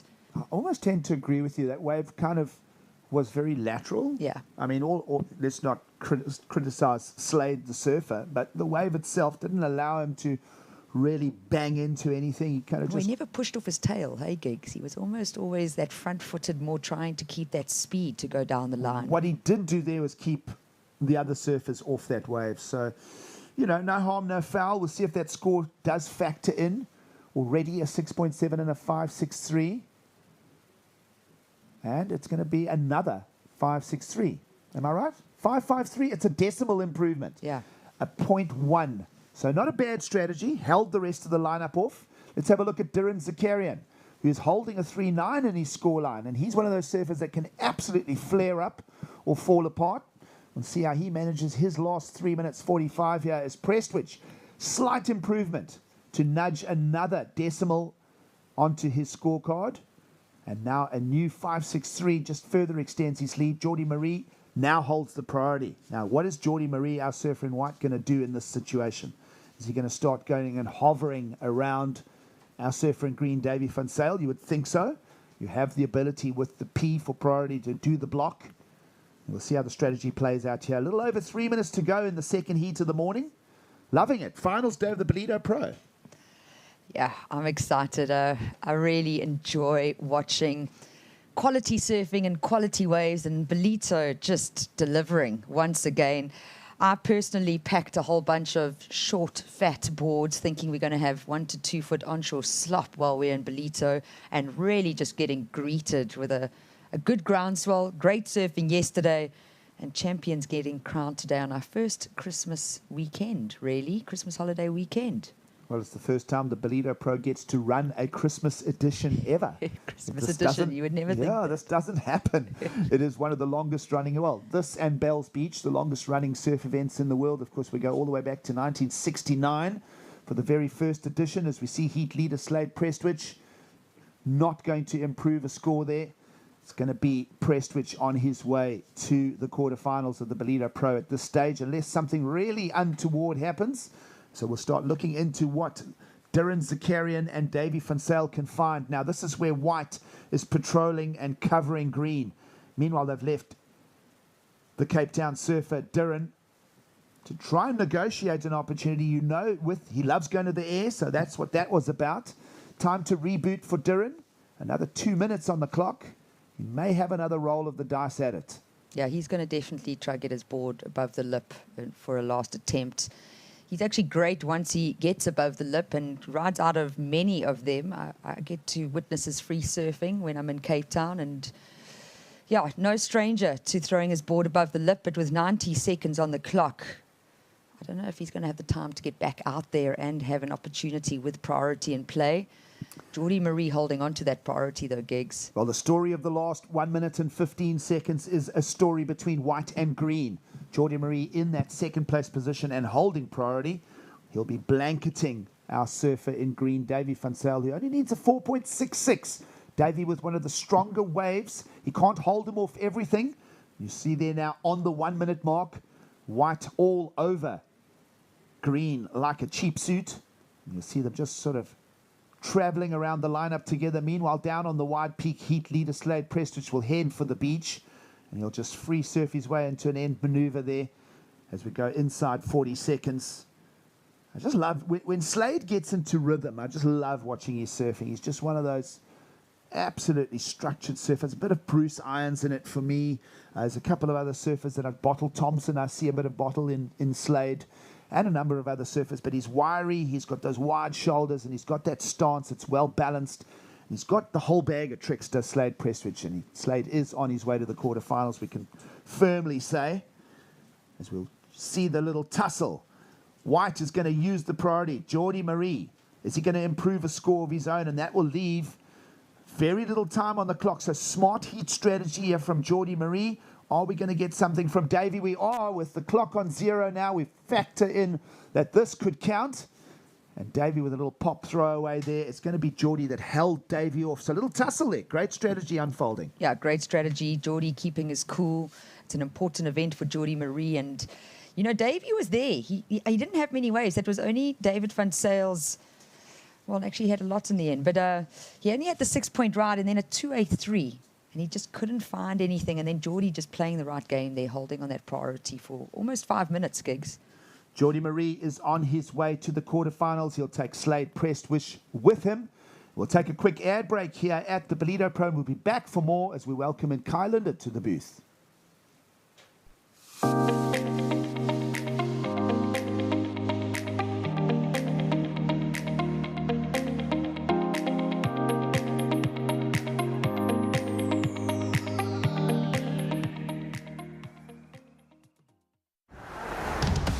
This looks different. It is. See for yourself. Okay, so it's a photo. Look closer. Photos within photos. What about video? 8K video. Beyond cinema quality. So... You can pull portrait quality photos straight from video. But will it last the whole trip? Battery for the whole trip and the way back. This is different. Told you.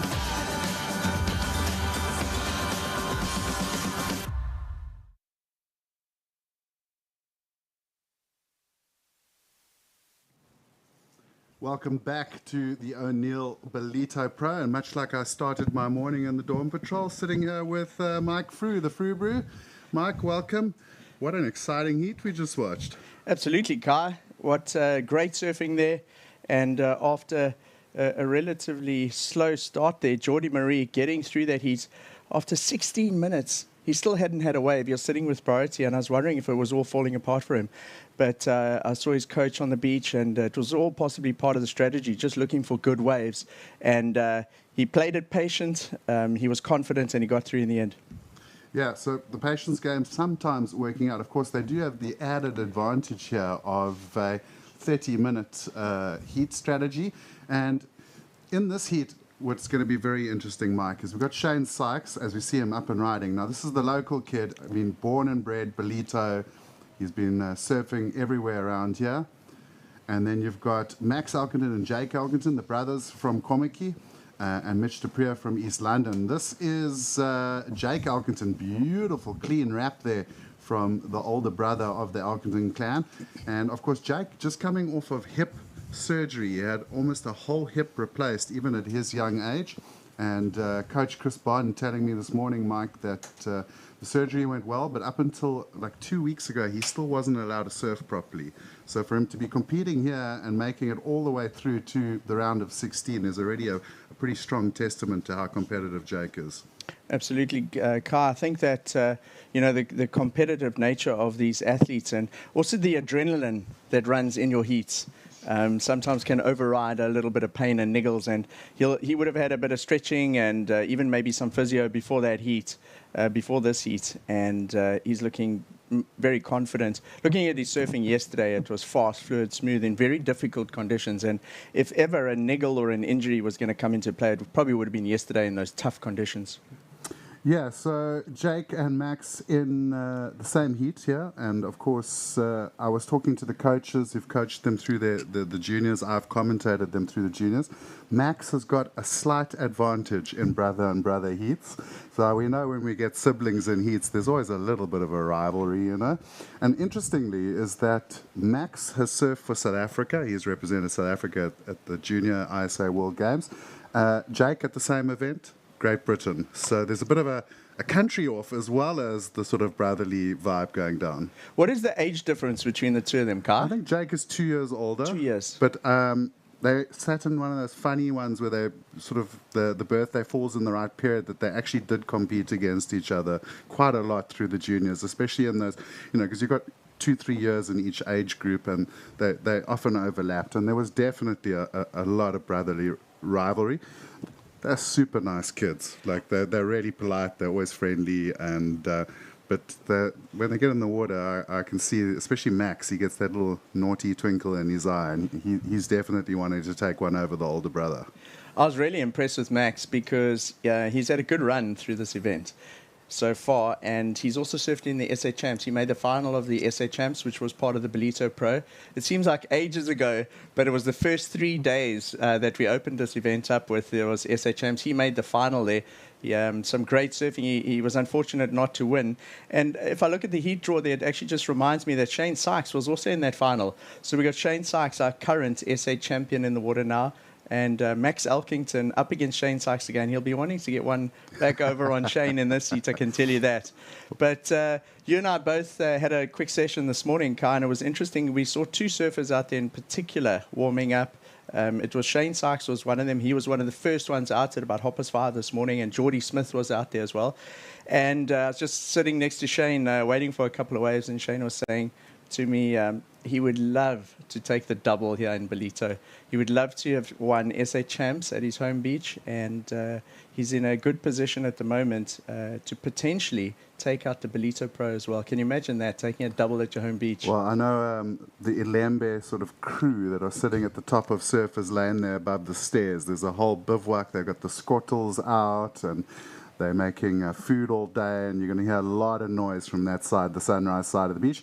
Up and riding, Mitch de Prier, the diminutive, smiling, happy Grom from East London, one of the most stoked humans you'll ever meet, and a really solid backhand. He might be small, but Mike, I'm kind of getting a vibe here between you and Mitchie, quite similar surfers.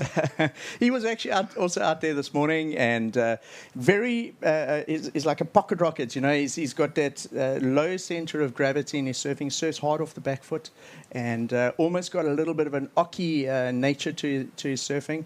And another surfer that's really, really impressed me through this event, and of course now in the round of 16. It's a loaded heat. This, if I look at that on paper, Jake Elkington, Mitch Dupree, Max Elkington, it's loaded. Shane Sykes has to be the favorite, just simply because he's just returned from Hawaii. He has the most competitive experience out of these guys. He knows the break; it's his home break, but very close between these surfers, and nothing much in it at the moment.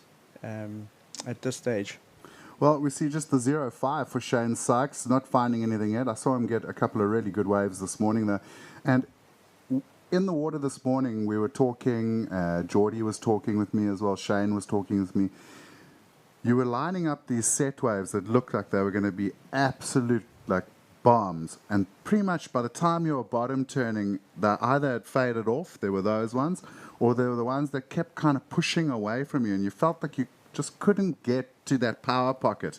And I mean, to come out from that surf and then see guys like Geordie and Jose and Slade in the last heat doing what they're doing out there, you can really appreciate how good these guys are, because it's not easy out there. It's actually really difficult. I spoke to Geordie after his first heat.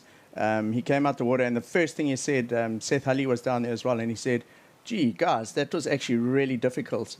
A surfer of Geordie's caliber doesn't make it look difficult, but he said he found it quite challenging out there. He opted to sit next to the rock on the right, and it took a little while. The first couple of waves didn't work out there for him. They were pretty low scores, and he landed up moving over to the peak in the middle of the beach, which is where he got the meat of his scores for that heat.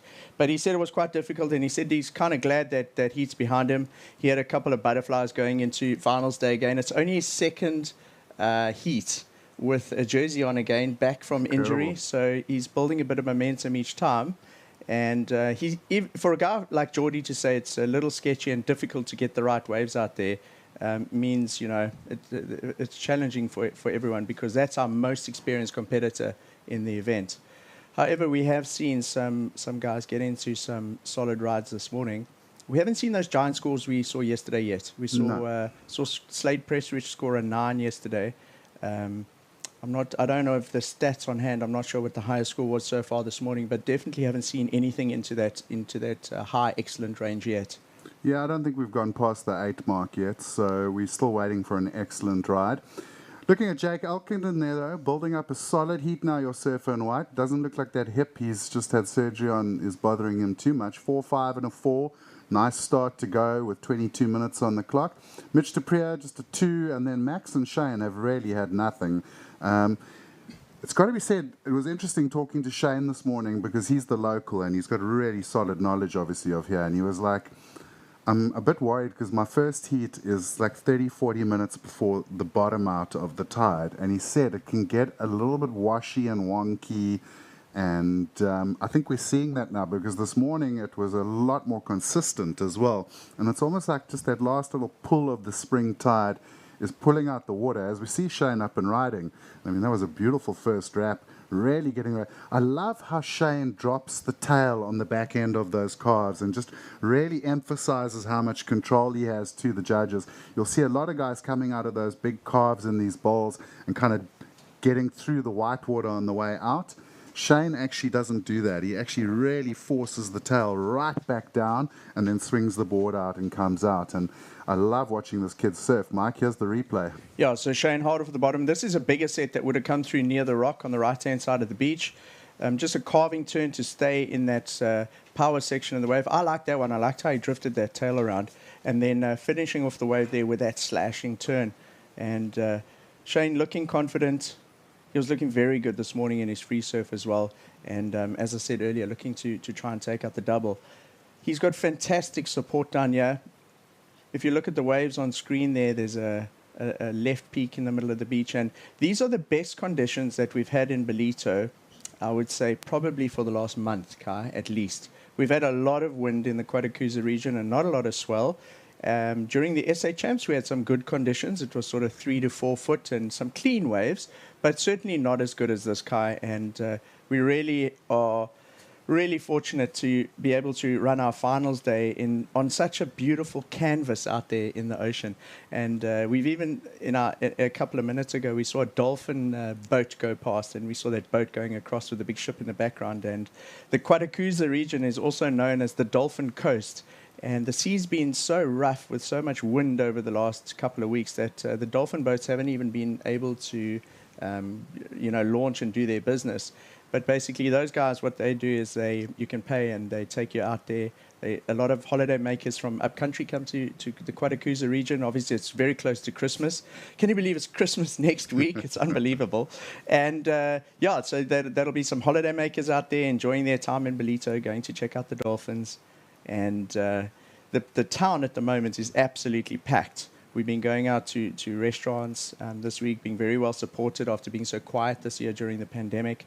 And it's lovely to see all the holiday makers around and people enjoying themselves again in Ballito. Well, I didn't see many dolphins this morning on my paddle out through bathers, but I might have seen a few crayfish as I got thrashed across the bank and around the rocks. And I think that's another thing to talk about. Yesterday, we saw a lot of water moving once that tide started pushing in, Mike. And I mean, I think I got a bit of karma this morning because I was quite liberal on the mic about guys getting absolutely caned on the bank and having to work so hard. But again, speaking to Shane this morning, he was saying, look, when that tide starts pushing, the current's going to kick in. It's definitely coming. It's still big enough that it's going to be a bit of a thing. And even this morning, I saw Geordie on one of his runarounds. He had a tough paddle out. Geordie actually had a wave that went almost all the way down halfway to Sunrise. So you've got Surfers Point, which is what the camera's focusing on here. Just north of that is a little section, as we see a great, almost coming out of the tube there, Shane Sykes on screen. So you've got Surfers Point, which is our main break here. And the swell that we have today, although it's a little broken from the wind yesterday, this is what Surfers Point is known for. Big, grinding rights that come along in wintertime. It's why surfers surf this break. It's why it's the best break in Ballito. Then just north of here, you've got Surfers Lane, which is where you park and you have a look at the ocean, or your first surf check is always there. There's a little peak that breaks a left and a right there, and then a little bit north of that, it's about 400 meters, is a spot called Sunrise. Very famous back in the day for surfing magazine covers. We saw the likes of Shane Dorian get some covers there back in the day.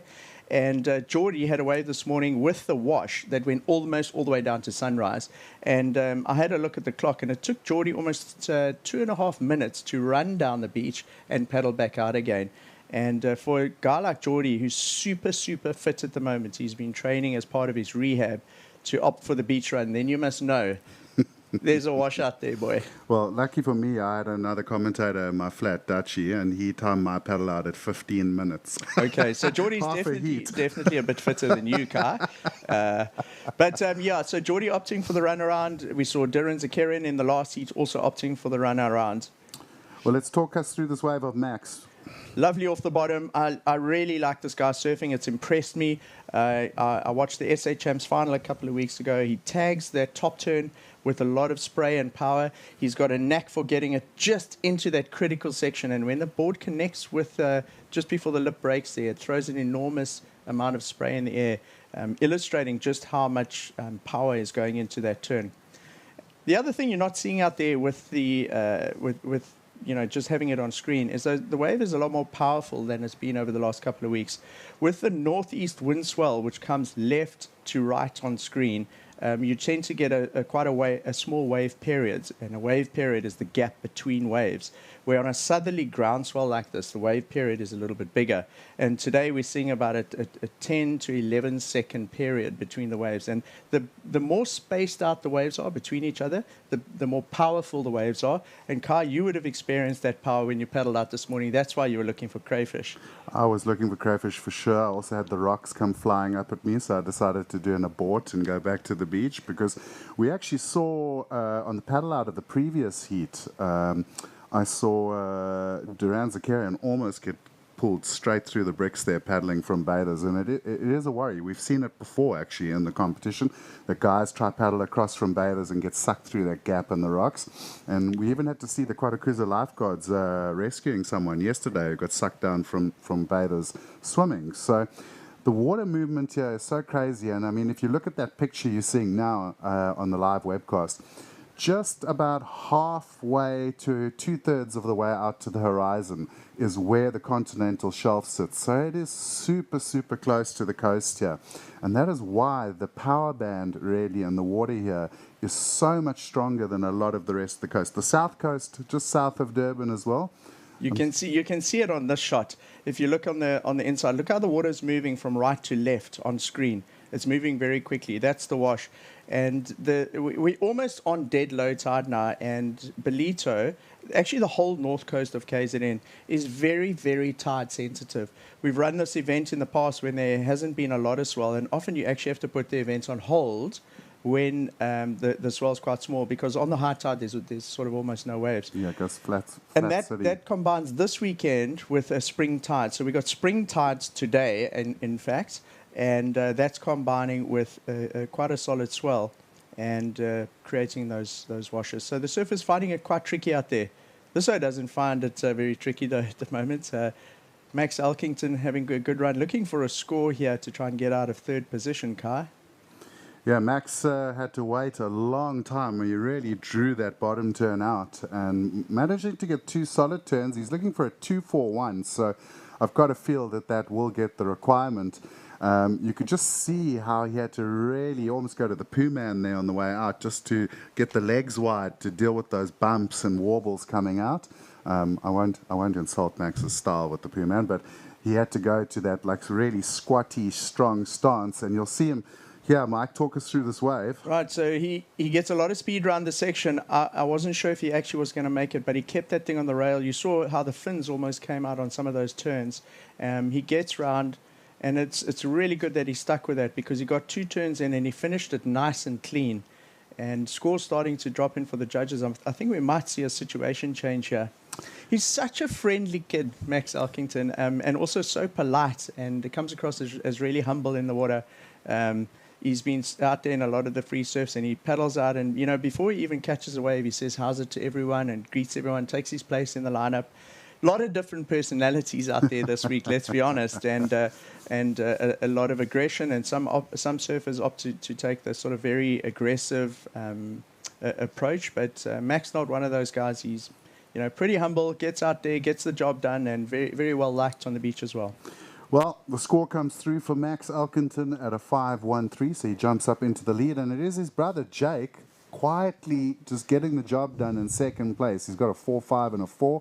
Shane Sykes right now, let's look at the local. He's got the 5-3. He's got a 107 he needs to get rid of, and Mitch Dupree is the slow starter on this heat. 12 minutes to go. He's only got a 2 and a 1-2-3. So the East London surfer is definitely going to be on the hunt. He's got priority though, so he's looking good to find the next good wave that comes through the lineup. But the guy I think most of the beach is going to be keeping their eyes on is Shane Sykes. And Mike, Shane Sykes, you were saying earlier, he's got to be the favourite here. He's just won SA Open champs. He's been on a solid roll in the QS in Europe and in Hawaii. I watched some of the surfing he was doing at Haliva in the first 2 rounds. Like, people were like talking about him on the webcast. They were super impressed. Ashton Goggins and the crew from Stab Mag are kind of like looking after him in California and Hawaii. So he's kind of rolling with the right crowd as well, you know, and he's getting a lot of exposure. He's been hanging with Eitan in California and Dane Reynolds and, you know, with the Vans crew. And I just get the feeling for me is like Shane has always had the talent. I've always been like, that kid has got a future. But in this last year, he has really just suddenly jumped a couple of rungs higher on that sort of radar. You're like, wow, this kid is really poised for something big. He was in the web booth with us here yesterday for 1 or 2 heats. And what happened, he had quite an interesting story. He said that he flew 56 hours back from Hawaii for this event. Obviously, it was quite a mission because with the pandemic, a lot of countries have red listed South Africa, and you have to like ping pong your way around the world just to get back here. And so he was pretty jet lagged. Got here 2 days before the SA Champ started, and we had a really good morning. His very first morning surfing out here at Ballito. He took off on a wave and got slotted. He got barreled right across this beach, and he got spat out. And that was his very first wave back in South Africa. And he took a lot of confidence from that one wave, and he reckons that set him up for the run that he went into SA Champ. So he had all that time to think on the plane. He paddled out at about, he said he woke up at 3 o'clock that morning because he couldn't sleep because of jet lag, okay? Had a couple of cups of coffee, waited for the sun to come up, paddled out and got the barrel, probably the barrel of the last 10 days on the morning of SA Champs. He went on to win SA Champs, and I think he took a lot of confidence from that win. He's in 4th place at the moment, but looking at his scores, he's carrying a 1.07 as part of his scores. He requires, what does he require there? He needs a 3.17. So I don't think the seat's over by any means from our local Shane Sykes, and he's holding down priority at the moment. And then he paddled up to me this morning in the water, and he said, hey, he's kind of nervous, you know, because obviously now he's the SA Champ. A lot of pressure on him, a lot of media focus. He was on the front page of the paper, the local paper, the North Coast Courier here this week. So obviously with the win comes the spotlight. And so it takes a little bit of nerves and pressure into this heat. But he said, flip, he would love to win the double. And I think that's sort of, he knows he's got the talent, he can do it. It's already in his mind, probably visualizing that final. And at this point in this heat, he just needs a second wave to put himself back into contention. And it's just been amazing to see the local support for the Ballito surfers. We've had 2.5 years of no surfing competition in Ballito, and everyone's just absolutely frothing. They're all down here. And look at the finals day we got here. It's amazing. Great waves, lovely weather after that psycho weather yesterday. Yeah, it was pretty out there weather. I can tell you one thing about Shane Sykes, though, is that if he is ever feeling the pressure or it's all getting too big for him as we see him up and riding, he's always got his brother, Justin Sykes, just to bring him down to earth. And that's really the dynamic there with the two brothers, which is really cool. So Shane just doing a nice little carve there. We might have missed one turn on the outside, but like you said, he's only looking for a 3.17. I think the big thing to look at here is that Max has got a 5.1, Shane's got a 5.3. So talk us through the technical on this wave. Right, so Shane taking off the waves, kind of flat. So he backs up to get back into that power section. Lovely carve, no jitters on that cutback. And he goes into a layback snap riding that one out. And what we've seen in the event so far is I was taking note of it yesterday and then again this morning. I think it was in Geordie's heat, and then Slade did the same. When the guys are going into that final maneuver, they've got kind of 3 main options that you can maybe 4. You can go for the air, but we don't have an air wind here today, and we didn't yesterday, so no aerials. Or you can tag that sort of thing in a floating closeout, or you can go for the layback maneuver and really make it look impressive with a bit of flair. And the guys that have been doing that are the ones that seem to have been scoring the high scores. All right, so score comes in. It's 5.27. So there you go. The judge is loving it. And at first glance, we just saw the second turn. I thought maybe like a high 3-4-1 maneuver, but with the cutback on the outside, the judge is impressed. It's been a bit of a slow heat as well. I mean, we look at the wave count, Shane's had 4 waves, and he's had the most in the heat. So it hasn't been too busy. And again, we're going into that last half an hour, 40 minutes of the pull on the spring tide. So a lot of water moving out the bay, and it is definitely affecting the lineup. Mitch de Peer, we saw him also get a nice little wave sort of as we're coming through that discussion. Beautiful highline carve on the backhand. He's a really polished little surfer, Mitch Dupree. I mean, obviously growing up at Queensbury Bay and those spots, and here he is, coming off the bottom. Just look at that big crack, throws the fins out. If he'd made that turn, that was a decent score. Now watching the other goofy footer, Eli Bierkus, yesterday in studio, telling us that his favourite goofy footer, style-wise, is Max Elkington. Okay. And Max showing off there as he, again, fights through, and he really liked that one, Mike. So we'll get the replays loaded as soon as possible for you on that exchange, and you can see how pumped Max is. Max really wants to do well. I spoke to him about 3 days ago. I was like, how are you feeling? And he was like, you know, Kai, it's been tough, obviously, for everyone this last 2 years, but Max has kind of moved from the juniors into the men's in this weird transition. And he said it's been so weird to going from like competing almost every weekend to nothing, and he feels like the handbrake was just pulled on his pro career. And then on top of that, you know, you'll notice Jake and Max both no stickers on boards, so they're kind of doing it on their own. So it's really important for the two Elkington brothers at this event to really try and get a super solid result, put their hands up, say, hey, look, I'm going to the Challenger Series, you know, how about coming and supporting me? His last wave there, Kai, comes in with the score, and he moves up into the lead. So that was a great wave to lock in there for Max Elkington. Now distance himself from his brother. So the Elkington family and all of the Cape Town supporters who have dialed in for this heat, obviously really supporting these two. But at this stage, Max Elkington has the edge on his brother. It was impressive how he made it out of that last turn, because he came down with the lip. And what you're not seeing on screen there is that sandbank is very shallow. It's not very deep. It's probably only about 3 foot deep. You can see on the inside there, Mitch Dupree actually standing there. And so he's not the tallest guy. No, and he's like me. And so when Max Elkington's wave broke there with that solid lip, it's breaking in shallow water and coming down with the lip. There's a hell of an explosion that comes off that sandbank when the wave breaks. And so it's challenging to ride it out. We've seen quite a few surfers already this event and through the last 10 days really get caught out by that reverb, the whitewash, that explosion that happens when the wave breaks on that bank. And the north coast of KZN here is known for a little bit more power than we see in Durban. And often if you surf sort of the Durban piers regularly and then you do a little coastal mission out here to Quadakuza, the first thing you notice is the power of the waves. There's a significant power difference. And that's got to do with the bathymetry and the bottom there. Well, here goes the local boy, Shane Sykes, flying down the line. You've got to think he's going for something really big. Oh. Beautiful wrap into the snap. Would have loved to have seen him come out of that rebound off the whitewater. It's a pretty tricky thing to hold a cutback that long, and especially in such a heavy situation. The judges have asked to see this from Mitch Dupree, and you see a beautiful first turn, and he really whipped it up into the lip.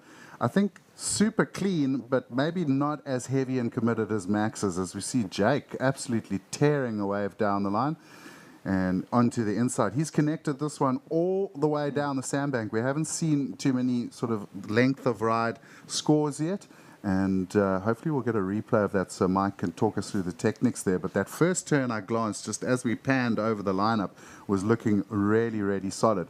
Let's take a look. 3 minutes on the clock. And before we take a look at the heat situation, Mike's going to give you his lowdown on this wave from Jake. This wave looked like it came from the middle peak, Kai. So those middle peaks seem to have more of a wall on it. He tags the first section really nicely. This is going to be a nice score for him because he's got those two solid turns in the very critical section. He was in third place prior to this. Ends the wave off nicely. 3 big turns. The judges obviously like to see it the wave ended off well. And those 2 maneuvers looked like they were really in the critical section. Did you see how the board was transitioning from rail to rail? Very clean, confident as he went through those turns. And, of course, it was a bigger wave, and his turns were in the critical section. And, do you think there'll be any effect on the score there just because of that downtime through the end section there? He didn't finish his wave like Shane did, obviously. You know, he didn't have a big layback carve.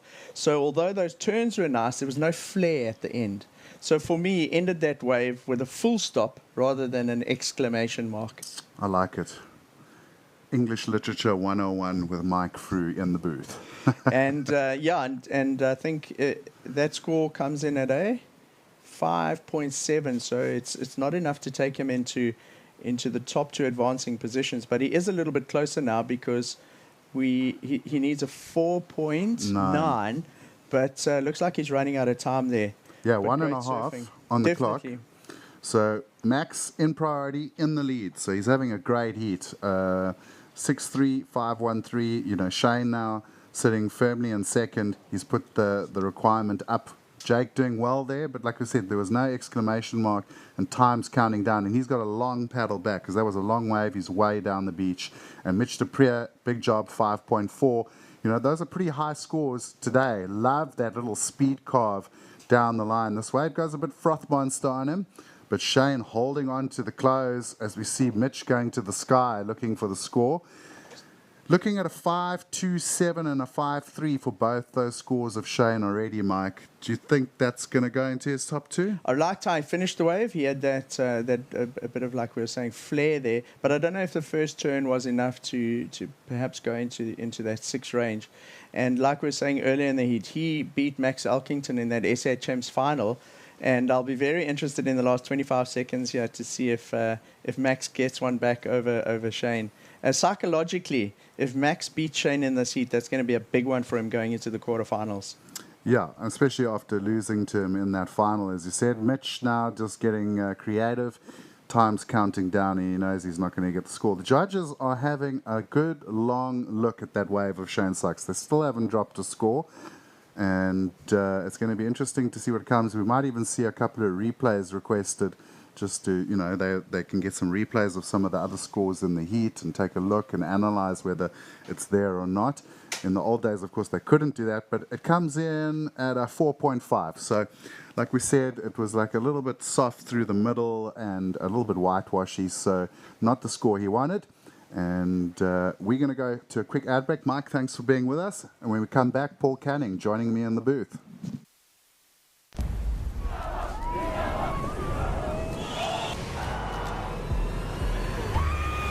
Welcome to the show. Action. Let's do it. I don't want to say Mick's getting comboed. For me, going to Chopu, I kind of say bring it on. Billy is being treated in a hospital. 1, 2. You look famous. Yeah, you don't. 1, 2. She's ruining my vibe. Yeah. Show you guys some of the secrets. 1, 2. Can you hear me? Come check it out. With OpenView Connect, turning your home into a high-speed Wi-Fi zone is the easiest connection you will ever make. But did you know that with OpenView Connect, you also get the sweetest data deals? Get OpenView Connect and you'll get tons of data for entertainment at the best deals available anywhere, exclusively with OpenView Connect. And to make this giant giga deal even sweeter, you have access to the Vodacom Connect You and Just For You benefits too. All this available right now. So get connected, stay connected with OpenView Connect.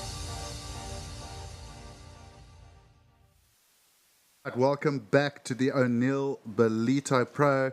And much like the lucky bean on my shirt, Paul Canning, we have gotten very lucky for finals day.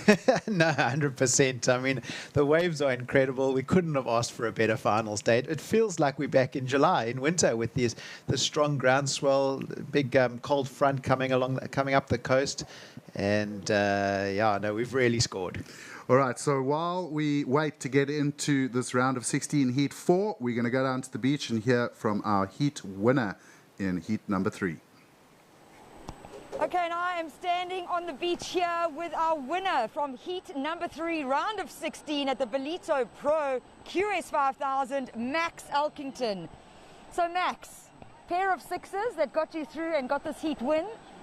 I personally thought conditions look great. It's nice and glassy. We've got some groundswell, but how difficult is it out there? Yeah, it's definitely tricky out there. And the free surf actually, it looked so good, and we were out there, and I actually broke the section down of Shane's, and he was quite bummed with me in the free surf. And then before the heat, I was trying to speak to him, and he just he had his game face on. He just ran past me, and he took me out at SA Champs in the last 5 minutes. So I felt good to get one up on him, and hopefully I can take him out again. Yeah, well, local boy Shane Sykes, but Max Elkington meaning business, placing second at SA Champs, which started off the Ballito Pro. We've seen many conditions, but wishing you all the best. We're going into quarterfinals, man on man. How's your tactics? Oh, Flip, yeah, I think it's going to be, the heat's going to feel super long out there, 25 minutes. And yeah, it's definitely some insane waves, so yeah, just try to get on those ones. I don't think there's too much strategy out there. It's so shifty, so I'm just going to go out there and just try to get some decent waves, yeah. That is Max Elkington, our heat winner from the round of 16. Shoot, Paul. Max throwing down the dice there with Shane. He's like, I'm coming for you. But, of course, these guys have surfed against each other throughout their junior careers. They know each other super well, and it's always good to see those relationships build. I mean, like, we did a podcast earlier this year. I had you and some of the other guys from your gen on the show. I mean, 20, 30 years later, you've been through hell with those guys. If you get a heated Masters with them, you're still going to go. Yeah, no, 100%. No, you end up spending so much time with these guys, especially if you do go on tour. Guys like Seth Hulley in my generation and Greg Emsley and then Travis, we're almost like brothers. We know each other so well. When you travel with these guys for 10, 12 years, traveling all year, especially how the QS used to be, we were on the road all year. You get to know each other very well, but then when you're in the heat, it's like it's a different story. But no, it's good to see the rivalry there between Shane and Max.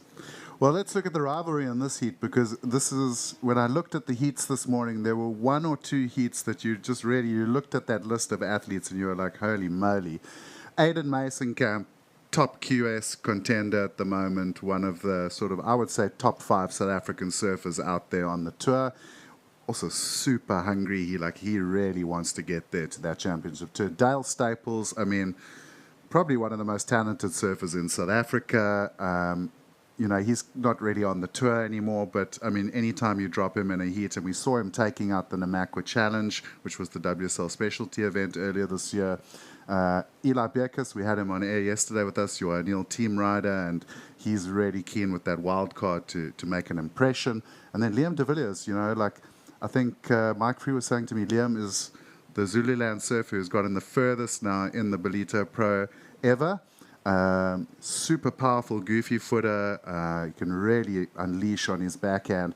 And it's cool for me is that Liam was saying he, when he was 10 years old, his dad used to drive him every day from Richards Bay, which is about an hour and a half, 2-hour drive. Yeah. Every day they'd drive here to watch the event. He got Geordie's signature because Geordie was his hero. And now here he is surfing in this event. Yeah, it's incredible. I mean, this is a very exciting heat.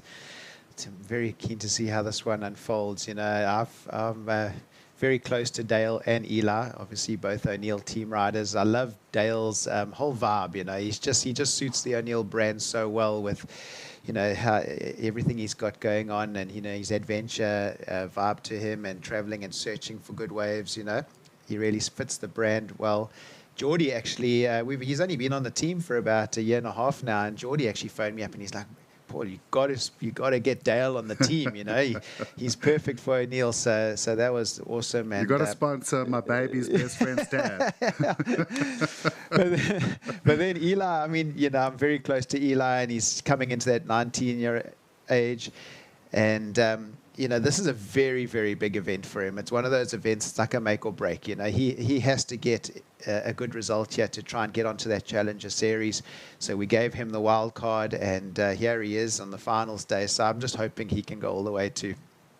Well, it's great to see, and the different generations. One of the cool things about Dale too is he's really slotted beautifully, as we see him up and riding, into that kind of mentorship sort of role now with a lot of the younger surfers. Again, I go back to the Namakwa Challenge. We were surfing really heavy waves. I mean, a couple of the younger guys who came on the trip, I think, when I said, hey, boys, we're going, they were scared. And Dale really was supportive. A lot of them were going and talking to him about, what do we do? How do we do it? And he was there to compete against them, but he was also really happy to help them and support them. Big decision making. We had to choose whether to run in 8 to 10 foot onshore surf to get to the finals the next day in good waves. Yeah. And Dale was the one who stepped forward and said, hey, we didn't come here to play games, you know, boys, come, let's man up. We're going to go out there and we're going to surf finals tomorrow. So it's been cool to really see him like growing into being that sort of older, more sort of surfer that's going to take that role of being a mentor and a guider. 100%. And, you know, with everything's changed, you know, because of the pandemic now, we went through 2 years where there wasn't much competition. So brands, you know, we're really only getting their value out of athletes through content creation. And Dale's just incredible at that, you know. He's a machine. He is a machine at content creation, and everything he does is so authentic and true and natural, you know. And, you know, so yeah, he's a great ambassador for O'Neill.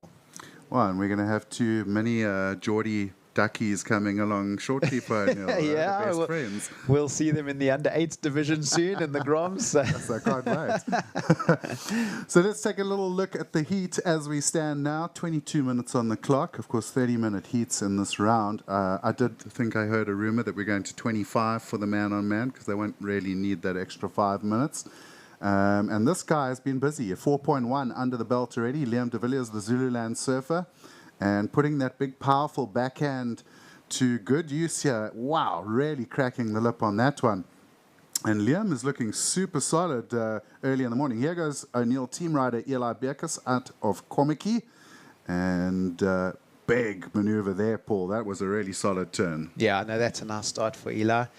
Get a good score on the board. And, yeah, we went for dinner last night, and I was just like, come on, Eli, you know, couple more heats tomorrow, you know, a couple more heats. We need you, you know, break onto that Challenger series. And yeah, he was looking quietly confident, you know. He said he was feeling good. His boards are going well. So, well, I got to say, having watched Eli throughout his junior career, commentating and working at all the pro juniors, he's a bit Iceman when it comes to competing. Like, he's very quiet. He's not that loud, sort of brash person at all. He just chills out in the background, and he really lets his surfing do the talking, you know.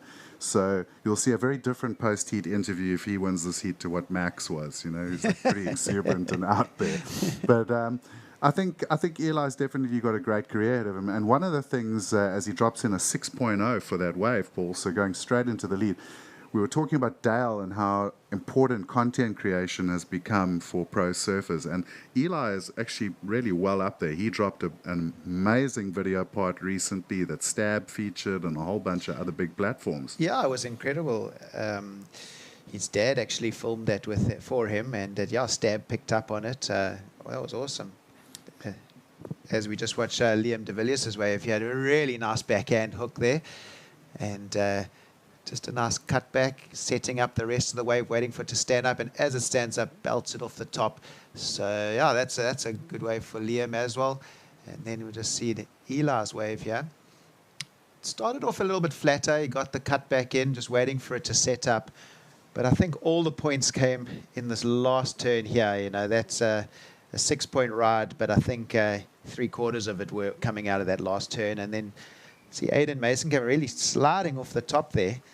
Board looking nice and loose, and getting a 2-turn combo there. So yeah, that's giving those 3 guys some scores on the board. So as a goofy footer, you must have liked what you saw from Liam de Villiers there, because really nice flow for Liam as well. And I mean, getting a 6.6, which is the highest wave score of the heat. And like I said, he's got a lot of power. He's a big, solid unit of a lad, and he puts it to good use on that backhand. Yeah, no, it's great to see a strong goofy footer. And in today's conditions, I mean, there's the odd tube out there, but I think it's probably maybe favouring the goofy footers a little bit more, you know, because they can really get it in the hook, you know. There's not really enough tubes for the forehanders, and the forehanders having to do more bigger sort of wraps where the backhanders can get it up in the hook. And I'm liking where the judges are going a lot in this event. You know, they're really rewarding surfers for like big turns. You know, even if it's just one big turn, you know, the guys are throwing some good scores down. Commitment, yeah. Well, I also like what you said there, Paul, because this morning I paddled out for the Dorney and I had a couple of waves. And I was saying to Mike, a lot of them you took off and you were like, I'm a natural footer. And I was like, oh, you know, this looks like a really good one. And by the time I'd bottom turned, I felt like the wave had left me behind or it had faded. It was like one or the other. And I think you're right in that the goofies on the backhand are able to really drive off the bottom and get that board vertical in the pocket a lot easier than the natural footers. And the bowl here right now with this southerly direction seems very tight. Yeah. So it's almost like the natural footers have to work harder to get critical. No, 100%. You know, normally at the Willard Beach here in Ballito, these strong ground swells that come up the coast,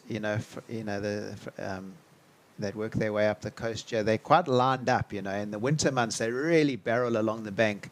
But now in summer, we've got the groundswell, but you can see there's still definitely a bit of lump and bump from the summertime, from the onshore swell direction. That's kind of mixed in there.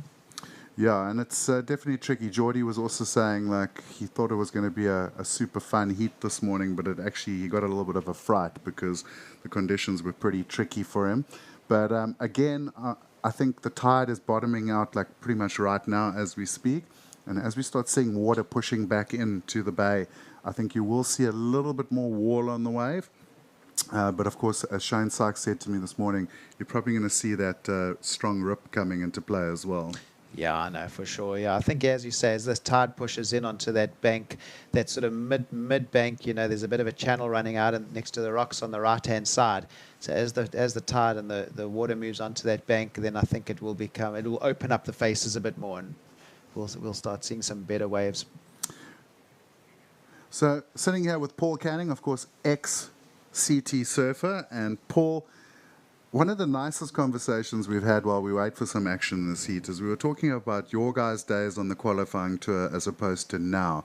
And the big thing being now is that they've gone regional because, as you know, South African surfers always struggled financially because you had to go and travel all over the world to get your qualification points. Now they can surf regional events, and of course this one being a 5,000 and only South African surfers here, it's going to make a massive difference for a bunch of surfers. And I think the top 5 surfers in this event will pretty much already be qualified for regional spots on the Challenger Series next year.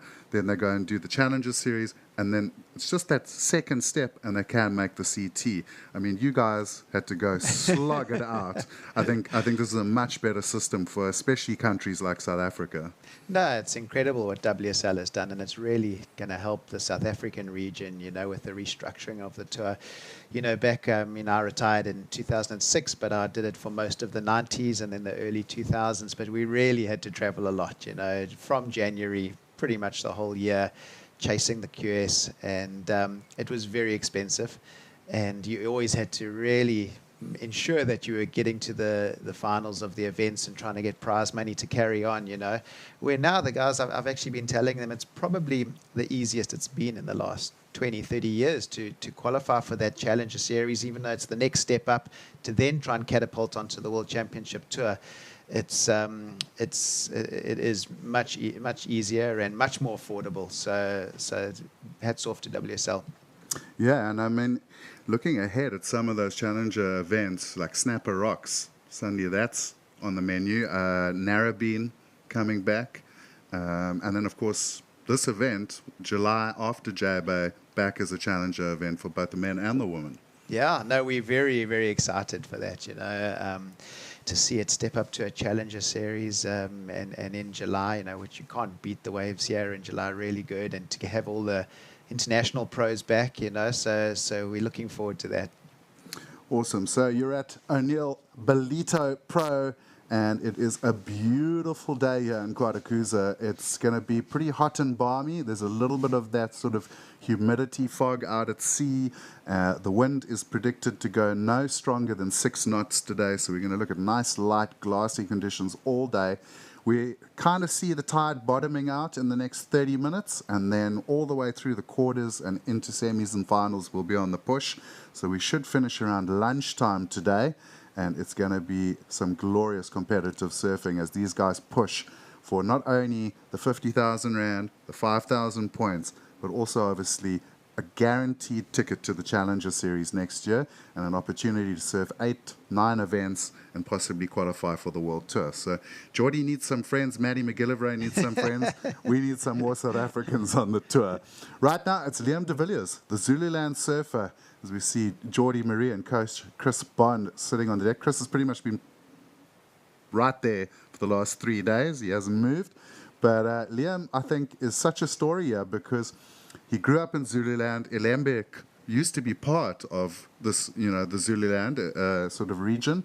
And he's grown up coming and watching this event. And now he finds himself sitting in the number 1 slot in this heat, headed probably to the quarterfinals. There are 13 minutes on the clock. And wow, how is that tail drop float from Eli Berkus? Yeah, that was a nice wave. Eli needed that wave at this time of the heat, and he got it under priority. So at least he's got 2 scores on the board now, so that'll definitely help his situation in this heat. But like you were saying with Liam, I haven't really heard much of Liam before this, and he's sitting in number 1 spot in this heat at the moment, so he could find himself in the man-on-man quarterfinals if he continues. That nefarious group of people right there. Chad, Toy, Seth, Halley, and I think that's Davey Weir in the background. Yeah. Well, high five to Davey. He's been keeping his mask protocol strong there. So talk us through this replay of team rider Eli Berkus. So just looking really alive, you can see that board nice and really floating on the water nicely. Nice wrapping cutback. He goes for the big float. It looked like he was kind of like focusing down the line as he went into the floater, and looked like he almost saw another third turn at the end there. And then the wave seemed to close out a bit quicker, and he got the tail drop off the floater, which just made it a little bit more flary, So, well, everyone talks about floaters as functional maneuvers, but if we go back to when we were kids, there was a guy called Richie Collins who was certainly not doing functional floaters. They were like exciting to watch. They were radical. And I felt at the WSL World Finals at Trestles, the floater suddenly was kind of coming back. Felipe Toledo and Gabriel Medina specifically doing some pretty radical looking floaters. And it's something I would kind of like to see come back, Paul, is like, it's not just a functional maneuver. If you flare it out, if you do the big tail drops on the heavy sections, you should be able to get some scores for a heavy floater. No, definitely. It's a hard maneuver, especially if you're doing the big drop. I mean, we saw Bryce Dupree do that massive drop yesterday, and his front foot slipped off and ended up being quite a bad wipeout. But they're pretty flary moves. Here we go. So you see him looking down the line. And then he realizes no, he's not going to make it. So he drops the tail and just makes it look a little bit more exciting. Good team rider. He made sure the viewers at home saw that O'Neill sticker on his board. So 10 minutes to go. I'm sitting in the booth with ex-World Tour surfer and, of course, O'Neill boss in South Africa, Paul Canning. Remember that you can watch at home on Channel 180 on SuperSport, Ballito TV, on the WSL app, and, of course, on YouTube as well. I know a lot of people are sitting at home watching. Big shout out to the Fantasy Surfer and Legends crews. My mates are all messaging me. We're watching, so amped. So it's great to see everyone engaging. It's kind of scary sometimes when you're in the booth there, Paul, watching the YouTube live comments, because those guys can be brutal. So you've got to be careful sometimes. But Liam de Villiers still in the Eli, getting a 4.63. For that last ride, I think. I'm just going to check there. 4.63. So he had the 6.07 already. He got a 4.63. I think that was mostly the floater because the turn was not a really big turn. So it looks like the judges were in agreement with me on my want of heavier floaters and getting bigger scores. Adam Masenkamp, this has been a relatively quiet heat for Aiden. He's normally super busy and only a 4.2 and a 3.4. So one wonders maybe if he's just made that mistake of kind of trying to sit deep. I've seen a few guys, even Geordie Marie, they kind of started up against the bricks there, and just the waves were all going wide for that time period. And sometimes the guys just get stuck in a sort of a pattern that they're not actually getting waves. Yeah, I mean, traditionally this wave in the winter months would break right off the rocks, So you do kind of get stuck there. It's almost like the piers in Durban. You think that's where they're always going to break. But in these summer months now, the main bank is definitely wider. We saw Geordie's really good. I think he got a 7 on it this morning. He got it off the wide part of the bank, So I think under priority, it's definitely an idea to hang wide and try and get those wide ones that run down the bank. You see Eli? That's pretty much what Eli was doing, and we see him going for another big hack off the top. And Eli seems to be finding the waves that are giving that little sort of exclamation point, those waves that are giving him the close. And we saw a couple of waves in the previous heats where the guy started really strong, 2 beautiful turns, and then just got sort of stuck in the flats and the white water, and there was no finish.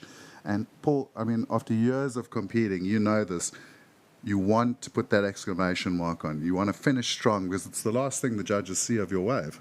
Yeah, and 100%. The two most important is the first turn and the last turn. You know, you can do a few cutbacks through the middle, a few floaters, but you got to start strong and you got to finish strong. If you can do that, you're going to give yourself a good chance of going into the excellent range, you know. And yeah, just, I mean, he's finding waves that I don't know if where they're going to go on that last score, but he really just needs to find another 6, you know. I think Aiden's needing a 6.43 there, but if Eli can find another score, here we go. Oh, nice big wrap off the top. Let's see what this wave offers through the inside. He's very good at the new school aerial. Oh, just unfortunately coming unstuck there, but you know, he knew he needed to do that. You know, he got a nice wrap off the first turn. If he could have finished that air maneuver, it would have gone into the above a 6, you know. Well, he's very aware of what he needs to do because he stuck with that even though it looked like it kind of finished, and it did give him the opportunity to go for the aerial. So if he had landed that air, I think he definitely would have been looking at a good score. Aiden has got priority, so I mean he's been waiting a long time to find a wave, and I mean 7 minutes on the clock, that's still a fair chunk of change till the end of the heat, but he's looking for a 6.43, and Dale Staples, I mean, oh well, here we go. So this is Aiden now looking for the 6.43. The first turn was good, nice whip off the top there. I really like how he just punishes the tail through the back of the board, and he really is a fast surfer. There's like nothing slow about Aiden surfing. Yeah, no, that's going to be a very good score for Aiden. I mean, he had priority weighted. I mean, he's a seasoned professional. He's been on the Challenger Series the whole year. He knows what he's doing. And, yeah, like I was saying, Eli needs to back up that second score because, you know, no doubt Aiden is going to get scores like this. Yeah, so Aiden, definitely we're looking forward to seeing what score comes in and what's going to do the heat. Dale Staples now, he is the surfer. Kind of feels weird calling Dale an old man, but he is the old man of the heat. He needs a 7.24. Now, Paul, we've been looking at sort of scores across the board. We haven't really gone over the 8-point range today yet. I say yet because I'm pretty sure we're going to see it at some point. But a 7.24 is a big, big ask. And here's that wave of Aiden's. Talk us through it. Yeah, so just the wave just worked perfectly for him. You know, it gave him the opportunity to do the first big turn and the second turn and just tweaking it a little bit more, so a bit of variety there, and then the big closeout turn throwing so much spray. So, yeah, the judges rewarding him with the 8.1. Well, there you go. First 8 of the morning for Aiden Masenkamp. Yeah, shows you the 3 big turns, you know, going into that excellent range. Well, I'll go back to this morning and sitting with Geordie and having a chat. And we're talking about Graham Hines, of course, a legend in South Africa. And a big shout out to Hinesy. And, of course, a coach who coached a lot of us back in the day. And the core fundamentals that Hinesy always pushed were 3 to the beach. Like, you've got to get a minimum of 3 turns, ideally. And strong bottom, strong top. And that is exactly what Aiden did for the 8.1 there. Yeah, no, exactly. No, Graham Hines is a legend. I mean, he was very instrumental in my career and coached me for many, many years every morning down at North Beach, right from the age of maybe 10, you know, right through to when I went on tour. So great coach, great inspiration. And, yeah, that was his saying, off the bottom, off the top, you know. And, yeah, that got me through many heats. And we can definitely see the judges, you know, I think they went through an era where, you know, the aerial surfing was just scoring so Blowing high, up. you know, but I definitely noticed in this event where just a really, really big hack off the top are also giving you great scores now. Well, Aiden's fired up now. He's heard that score. And I often see this with Aiden is once he gets a solid score under the belt, it really energizes him and he starts finding his groove. And I loved that second turn. He really drove the tail around. You see him almost drop back into the wave on the tail. I've been seeing Shane Sykes doing that a lot on his calves as well. And I think when we look at the 8.1, there was nothing radical there. Like, there's nothing I went like, oh, my goodness. But it was super solid surfing. And I think the big word there was connectivity. There was no downtime. Turn to bottom to turn to bottom to turn. And I think the judges really rewarding that kind of surfing in this event. Yeah, no, he just had great flow, just basic fundamental surfing, just big turns, and he got his priority. He waited about 5 minutes with it. He knew the type of wave he was after, and that wave came along, and it just offered him the perfect canvas to do those 3 big turns. Well, I think Aiden is definitely a member of the Mick Fanning sort of school of competitive surfing. Mick can do the airs. He's completely capable of doing it. I've seen Aiden do massive airs, but he doesn't rely on the airs. He relies on his rail. And this is for the judges. So we see that first little turn, nice turn off the top there as he came around the section. Love that, really showing the judges how much control he's got in that heavy section. And just maybe a little unlucky not to get the closer on that one, but he might well drop the 4.27 there, Paul.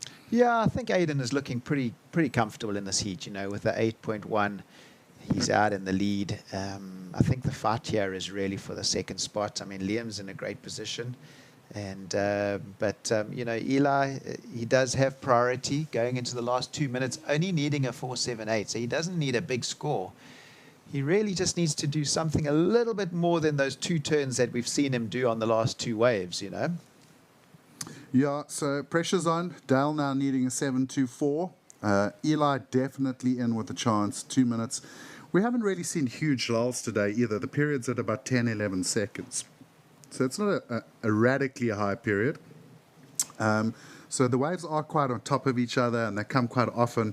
One thing I did notice is that it's quite hard to see them coming in these conditions, Paul. Normally when you're sitting at surfers, you can see those big sets hitting sort of bog bay and moving down, and you go, okay, right, I better get ready because it's coming. With this southerly direction, you don't really get that opportunity. Yeah, no, they're jumping out all over the beach, and it's quite a wide playing field. You're probably from the rocks on the right-hand side to the end of the bank on the left-hand side, you're probably looking at about 100 meters that you could find a wave in anywhere between there.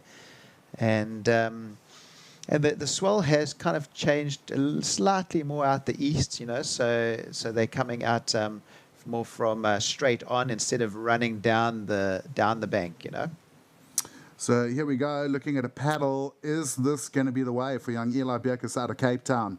Lovely little finner off the top to start things off. Big power hack. Going for the finish. And Paul, you're his team manager. You're feeling it. 4.78. I think he got it. I think, yeah, I would give it to him. I think it's a 5. He got 3 turns in there. And as I was saying, those last 2 waves, he kind of did the wrap and the closeout turn. And he was getting in the mid-4s, 4.5s. So now we got 3 turns. And I liked all 3 of them. Yeah, that was good surfing. I think it's a 5. Well, I'm feeling it. Paul Canning's feeling it. Let's look at the replay, and you can talk us. Oh, this is the replay of Liam's last race. So the judges wanting to see this. So, Paul, let's look at this one. So, yeah, very nice first turn. A little bit late there. That's unfortunate for Liam because he started off very strong. Well, that is the end of the heat, and good news for O'Neill. 5.23 came through for Eli Bierkes, so he is on his way to the quarterfinals, Paul. Yeah, had a bit of nerves there. You guys off screen couldn't see Paul chewing his fingernails. Left it to the last minute there, but no, I'm very happy for Eli. He puts a lot into his surfing, and it is his dream to get onto the Challenger Series, and now he's into the final 8 so in the event. So, he's knocking on the door now. So I'm very happy and proud of him. Well, there you go. So Eli Bierkes, the young surfer, on a wild card at this event. He gets into the quarterfinals, of course, going on man heats in the quarterfinals. I've got to feel a little bit sad for Liam de Villiers. He really had a good heat there. He was not, there was not a bad performance from him at all. And, of course, from Zululand. But it was Eli going through, and, of course, Aiden Mason just building some big solid scores at the end of the heat there. He left it really late, but making it through. Yeah, no, that was really leaving it to the last minute. In these types of conditions where, there's such a wide playing field and you really got to move around a lot to find the waves, to leave it into the last minute to find just under a 5 is that's nerve-wracking, but he did it. So yeah, I'm sure Papa Bierkes is sweating bullets right now. All right, so we move into the quarterfinals at the Ballito Pro, presented by O'Neill, and of course the wonderful area of Kwatakuza, the Kwatakuza province. I've got to say, if you're gonna come on holiday somewhere and you want warm water, balmy weather, and just awesome people and everything to do, I mean, you can't really beat the Kwatakuza province, let's be honest. No, it's incredible. I mean, it's an incredible place, part of South Africa to live. All right, Paul, so we are going to go to a beach interview with Aiden Masonkamp, the winner of that last heat of the round, as we go into the quarterfinals. On the beach at Ballito, with the last quarterfinal spot being taken by Aiden Masonkamp. Aiden, that heat started very slow for you, and then what happened? Well, yeah, it definitely didn't go my way in the beginning. Was pretty lucky to get that wave midway through the heat, I think. And yeah, capitalized on the opportunity, and that's what it's all about. A big match temperament, so definitely stoked with my performance. Looking forward to the next rounds. Yeah, so of course you're into the quarterfinals. We want to take you back to that wave. Excellent scoring, 8.17, so the highest scoring wave of the event so far. You're talking about that big match temperament. That's definitely something that we see from you Challenger Series guys. Not only is surfing elevated to another level, your competitive strategies is just, you had ice in your veins waiting for that wave, and you just delivered with that big match temperament. Big solid cracks, 8.17. You're into the last quarterfinal of this round. How do you feel? What are you about to go do? Some rest? Yeah, I'm feeling pretty good. I mean, going back to what you're saying about big match temperaments, I've been working hard in this past month, working with psychologists and carrying on, just making sure that everything is in place for these type of moments. So yeah, there's a lot of stuff that goes on behind the scenes, and yeah, I mean, just now just get ready, just go rest up, drink some water, and get ready for the next heats. And obviously now I've started up my new YouTube channel now, so yeah, there's a lot of stuff going on for me, so I'm really excited for what's to come. Well, great to see the future for you, and we back to the studio. Right, Sweet. Paul Dutchy clearly very excited that his team rider through to the quarterfinals. Of course, Aiden has been working very closely with Dutchy on that, what they call the Athlete Series on Dutchy surfboards. And those boards looking pretty good. Something else looking good in the break. Talk us through this thing. How was this turn? Yeah, no, I don't even really know what to call that. But, definitely new school turns there by Geordie Smith. And incredible surfing. And you can see Geordie's having a lot of fun. Well, it's almost like Geordie was just in cruise mode up until now. He's like, right, quarterfinals, man, oh man, let me show you how we do this, Yeah, I think he had his first heat this morning, and I just had a chat to him afterwards, and you can see he wasn't satisfied. He got that 7, but he didn't really have a good backup wave. Geordie's really looking for 2 waves above 8. And his, he's such an incredible surfer. So I think he wanted to go into this heat just trying to improve on that heat this morning, and he's definitely done that with the opening wave. So this is an incredible heat. I mean, well, Geordie Murray is a great surfer too. I mean, this could be the final. So 100%, but the judges really liking one maneuver. We said it earlier, like Aiden last heat, 8.1 for 3 maneuvers, solid surfing. Geordie, 1 maneuver, 8.33. And it looks like that knee is very healthy, because that was an extremely hectic sort of drop backwards on the board there. I mean, it wasn't an air, but there was a massive air drop off the tail blast. That's incredible. We've been doing some filming with Geordie and Surfers Not Street Children, and he came up from Cape Town, and we were filming with the kids at North Beach, and he hadn't surfed yet, but we needed him just to paddle out and just spend some time in the sea with the kids. So he went out on the soft top, and the next thing, I saw him take off on a wave, and he just stood straight and just rode it all the way to the beach without bending his knee. And that was only about 3 months ago, and now he's doing turns like that. So it's incredible to see how he's recovered from this injury.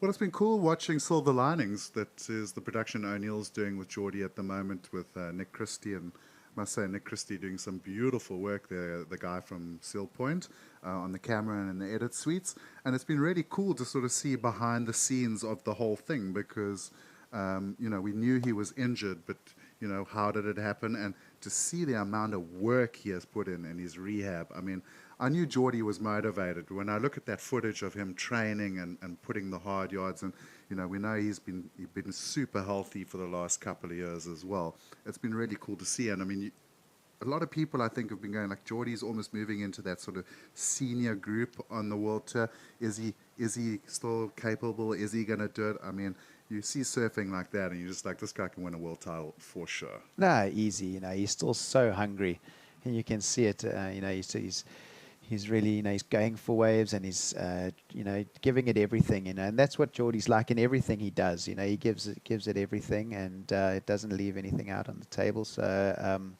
yeah, he's an incredible ambassador for the sport, and an incredible ambassador for O'Neill. And no, I can tell you he's still as hungry as ever. And I know he was upset he missed the WSL finals last year. And I think the way Trestles looked, it suited Geordie surfing. You know, it was a really good opportunity. You know, if he ever was going to win a world title, that was it. You know, they should have given him a wild card. Because I agree. I was going to say the same thing. It's like Trestles in those conditions, especially that sort of bigger, wilder Trestles, chunky. Yeah, I think guys would have really not wanted Geordie in a heat there. And the thing is he would have happily surfed for 2 hours out there as well. And I thought Felipe, for me, there was actually the standout surfer. I thought Felipe's surfing was incredible. But in the final, you could kind of just see, like 3 heats in, like he ran out of gas, and Gabriel just... I think Gabriel got a bit lucky there, to be quite honest. I mean, he deserved the world title. Yeah. I mean, he was the standout surfer of the year. But for me in that event, Felipe really stood out. Yeah, he was incredible. He surfed really, really well.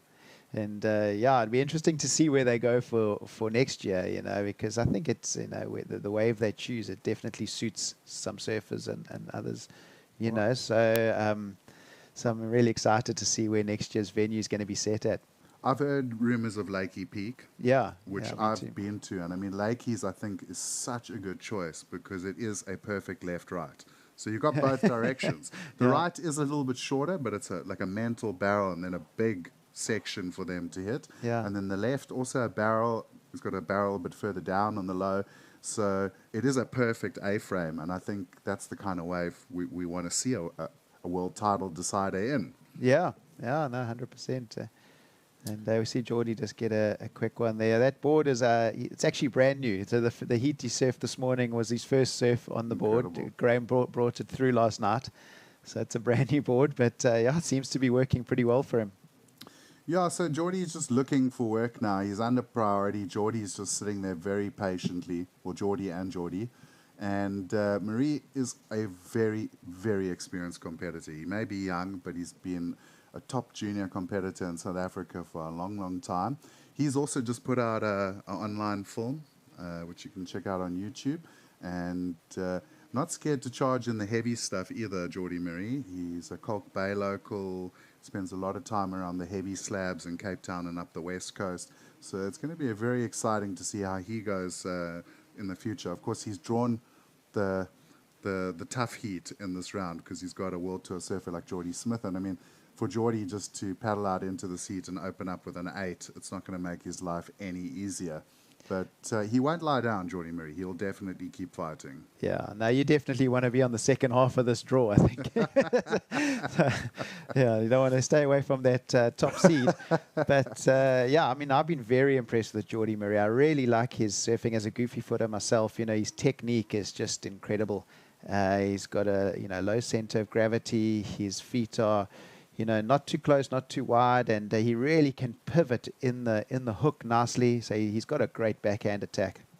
Yeah, and I think what's going to be interesting to see is, like you said earlier, is like the goofies do seem to have a slight advantage. And coming up in the next heat, this goofy footer from Jeffreys Bay, Jose Faulkner. Now, I've been doing a lot of work with Jose through the Amandla Foundation. He's our surfer. We're trying to assist him. Of course, he comes from nothing. He comes from a gangster, drug-infested township outside Jeffreys Bay.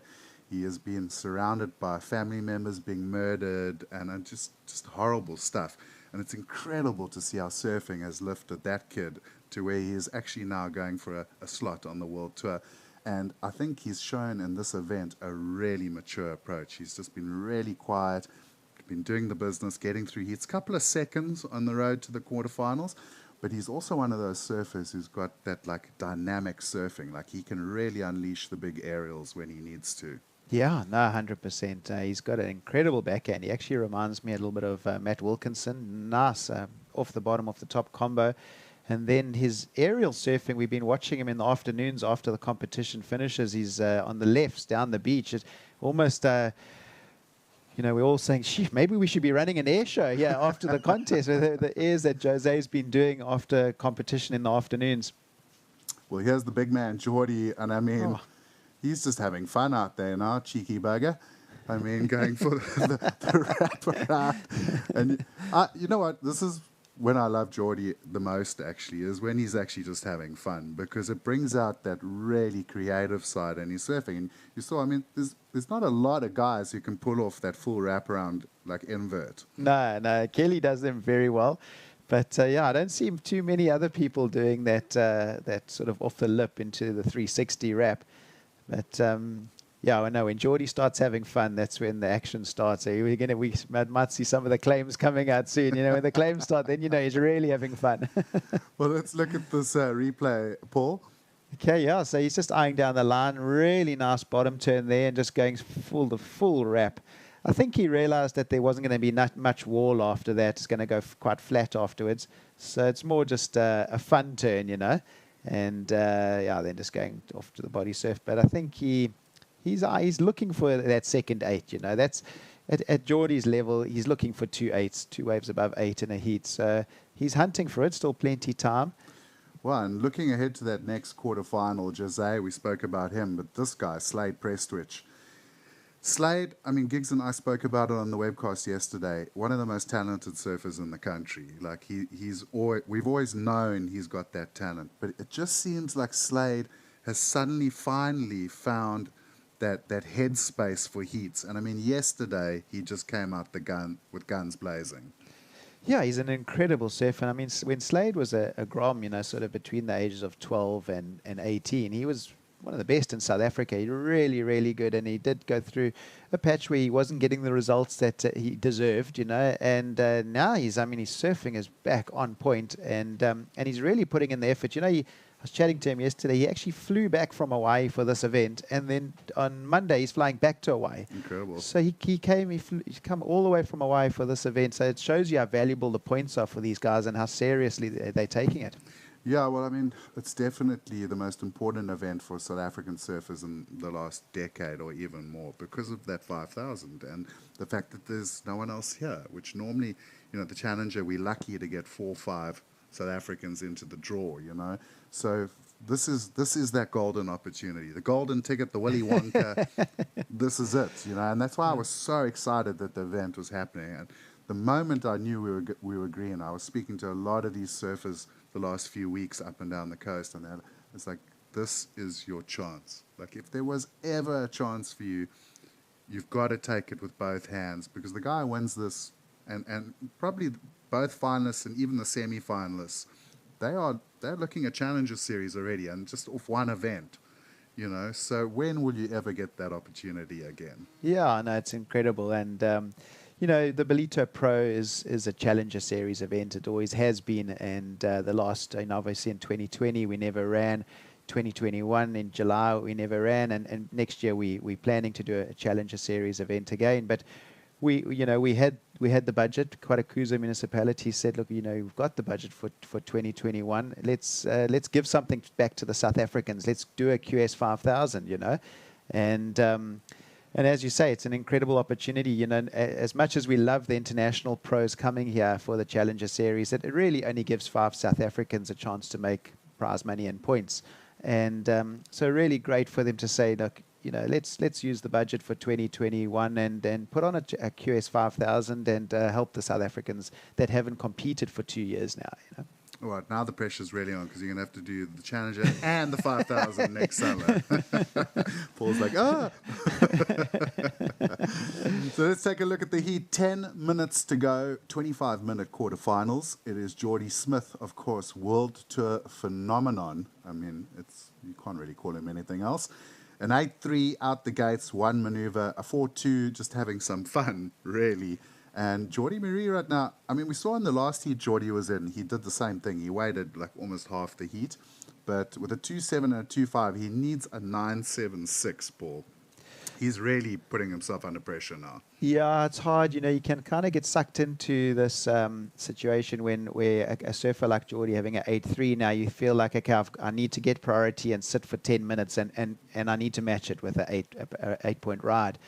But, you know, you never know how the heat can pan out, and maybe 2 6s might get you through in the end. You know, it's risky because Geordie, we think is going to better that 4.2. But, you know, anything can happen in the heat, and I would say, you know, for Geordie Marais, rather to try and start chipping away. Don't look for an 8 because, you know, you might end up just wasting the whole heat. Rather try and get a 6 on the board and then work from there. Well, that's sage advice, and of course Paul Canning would know because he was on the World Tour for a very long time. And also the conditions today are pretty random. Like, it looks really clean and good, but there's a lot of wash across the bay right now on the low tide, and some of the waves look like they're going to be scores, and then we've seen a lot of guys take off and they just kind of fade out or they close out. And Geordie even saying in his first round heat, it was really difficult. And then the added sort of pressure of having this guy in your heat, you can see Geordie now just hunting the lineup. He's like, where am I going to find that boost or big maneuver? And finally, Geordie activates into the heat. You see a nice clean turn to start things off. He's a very dynamic backhand surfer. Not a lot of sort of rail time in those turns. He really pivots the board, Paul. Yeah, no, he really gets it up in the hook and pivots, and that's all coming from that technique that he's got. He's got an incredible technique on his backhand, and yeah, that's at least he's definitely going to improve his situation. He pulled out the sandwich. But yeah, we see really low off the bottom. Nice low center of gravity, throwing heaps of spray off the top, and a great first turn in there, and a very nice second turn. And it's just unfortunately the wave just not giving him a third turn, or you know, to finish that wave off nicely. But as you were saying, it's quite a mixture. You know, the conditions at the moment. We've got that very strong southwesterly wind that came through yesterday, so there's a lot of southwest in the swell, but then the swell's also turned out the east, you know, so that's what's causing that lump and bump, you know, and not really running down the bank smoothly, but still, I mean, great conditions for finals day. Well, and especially in the middle of December. You know, so 7 minutes on the clock. Geordie got a 4.4 for the 2 turns. Interesting for me there, Geordie on the Spine Tech, the Channel Islands epoxy, and it's quite powerful today, Paul, and it's also got a bit of a lump and a bump on it. And I just wonder if the epoxy really the right choice. I mean, I know a lot of guys have been riding epoxies on the smaller days through the week here, but today I'm almost, with the power and a bit more period, I would have thought most of the guys would have been going for the standard. Yeah, I think, yeah, with all the power out there and how you really, you need to, there's not much space on the wave, you know, there's not much wall, so you really need to be going up and down in the hook, surfing really tight, especially for a goofy footer like Geordie. And to do that, you need that board to flex, you know, you need the flex in the board, and you almost like get that twang off the bottom and off the top. And yeah, I would have gone for a standard board, but yeah, those epoxies do work very well for some people. So well, it is interesting because some guys just seem to suit the epoxy, and I think in the last year, especially if we look at the World Tour, you know, those carbon boards have really taken off in the smaller days, and in the pool, we've seen a lot of guys moving onto them at the Olympics. A couple of guys riding, you know, the dark arts and the carbon wraps. So there's been quite a movement towards sort of the more technologically advanced sort of manufacturing. And wow, I mean, getting plenty of pop on that epoxy that time round. Yeah, that was a nice first turn there. I'd like to see the replay of that wave, but at least he's got a score on the board now, and he's not out of the picture. You know, he's not in combo yet. You know, if Geordie does find a wave, Geordie Smith does find a wave in that 6-point mark, then it's going to make life very difficult for Geordie Marais. But at the moment, with 5 minutes to go, it's not impossible, and that's definitely going to help his cause. Well, the big thing now is he gets a 5.5 is he is within striking distance. He needs a 7.04. The problem being that he's got a Geordie Smith sitting in priority above him with 5 minutes to go. And if there's one guy on the World Tour you don't want sitting on you in the last 5 minutes, you can ask Gabriel Medina, you can ask Italo, you can ask a lot of surfers. Geordie is a really difficult guy to compete with in the end of a heat. Yeah, we see Geordie getting a really nice looking wave. And yeah, that's going to make things interesting, because with just under 4 minutes to go, we'll see who gets out the back first. Get that priority for the last 4 minutes. Well, Geordie will be activating those big paws, because my goodness, he can paddle. I don't know if you've ever actually like surfed a wave with a big wash. Like, he is hands down the most powerful paddler I've ever sort of been in the water with. He literally just leaves you in his dust, and he doesn't look like he's paddling. He literally is just like, oh, la la, yeah. And off he disappears, to the horizon, and you are like grunting away there. So I think it's a huge advantage Geordie has, is that he is a really, really strong paddler. Yeah, he's got those long arms. Sometimes he even does the one-arm paddles, and he's beating everyone else in the lineup. But yeah, he's such a big guy, and whenever he does a turn, it just looks so much bigger than everyone else, and his turns are really just on another level, really. Well, we're waiting on 2 scores to see if Geordie's going to open up the gap, or even possibly put Geordie Marie in the combo. 3.5 minutes on the clock here. It's the O'Neill Ballito Pro. It's the quarterfinals. It's going to go all the way to the finals. So get your coffee, get your snacks, get a cheeky beer if you want to. It's okay. It's Saturday and it's holidays, December time. But don't go anywhere, because we are going to have loads of super good surfing. So here we go. This is a replay for the judges, and this is the wave of Geordie. Like you were saying, Paul, that was a really stinky turn. Yeah, I know that was as good as any goofy footer on the World Tour. Really fast, and then Geordie's wave behind that. Nice first tag off the top, and a nice closeout turn. Just basic surfing there. I think probably keep the situation in a similar sort of position for Geordie, but I think it'd be interesting to see where they go with Geordie Marie's score. Well, they're taking their time. They're looking at the replays, because it's a very important score, specifically for Geordie Marie. I can't really see Geordie improving by much there on the 4.2. I think it's in that same range, and he knew it too. You could see his body language straight away. It's one of the things I love about watching Geordie in heats, is his body language tells you a lot about what's going on in there. And I think, Geordie's just going to sit on Marina. He's going to be like, okay, now it's like 2 minutes to go. I've got priority. And he's going to go put that big frame all over him. You see him. And you spoke about the one-arm paddle. Yeah, there it is. Yeah. Geordie Marie, like, giving it with the 2 hands, and Geordie's just cruising along on his tail with 1 hand. But this is one of the interesting things about man-on-man, Paul, that, like a lot of us have surfed sort of provincial and club surfing, and you surf 4-man heats. It's a lot wilder in some ways. The pressure in a man-on-man heat, especially in this kind of situation with the clock ticking down, is quite a radical place to be. Yeah, no, definitely. We see Geordie made his way straight down to Geordie Marie there. So it shows you how important this competition is for him. He's not going to leave anything to chance in the last minute. And he's just following him around slowly. So if a set does come, I mean, Geordie Marie does need a 7, so he needs a good score. But he's capable of doing it, But I don't think Geordie Smith will leave anything to chance here. Geordie's like a tiger shark on a wounded Dorado there. And there goes the Dorado back past him. He's like, I'll just turn around and follow you, my son.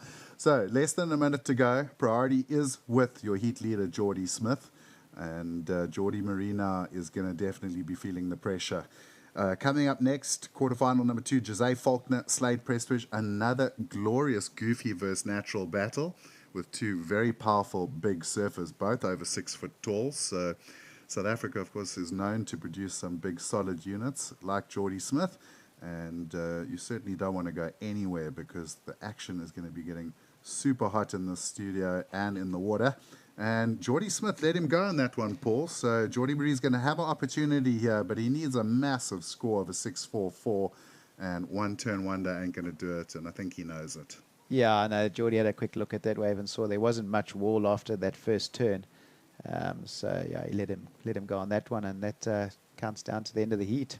So there you go. Geordie Smith is going to continue his roll through the O'Neill Ballito Pro. Off to the semi-finals. He'll be in semi-final 1. Who's going to join him? It's going to be Jose Faulkner or Slade Prestwich, and Geordie almost landing a nice backhand Rio there. So I'm going to leave the booth. Tashem and Tasti will be coming in, and we will see you in the next quarterfinal. We'll go to commercial break.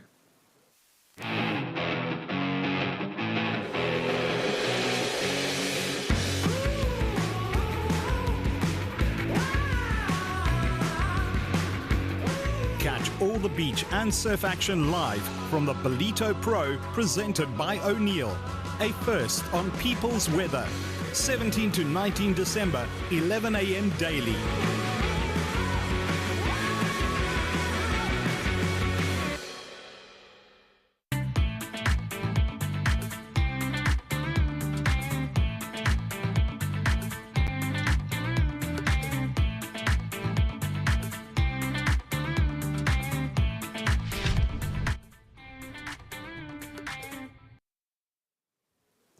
And if you have just tuned in, a very warm welcome to the Ballito Pro 2021 presented by O'Neill.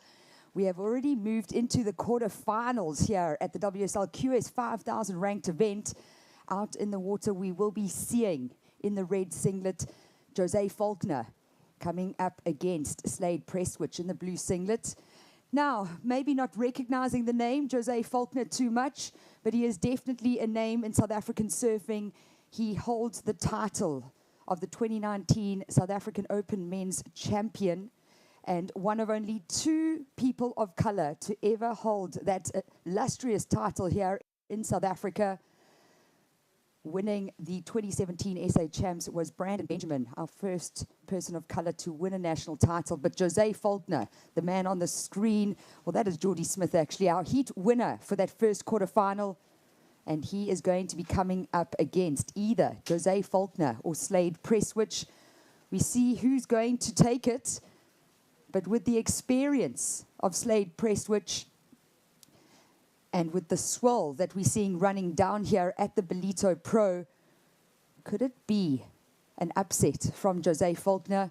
I've got some personal experience with the young man. I've been very fortunate to travel with him to a World Junior Surfing Champs a couple of years ago.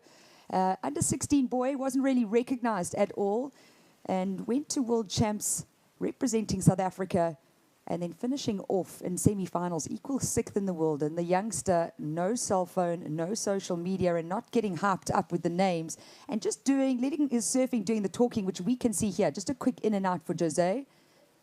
So I've been on the beach. There's a great vibe and energy on the beach. Lots of people for our summer holidays here. The summer edition of the Ballito Pro.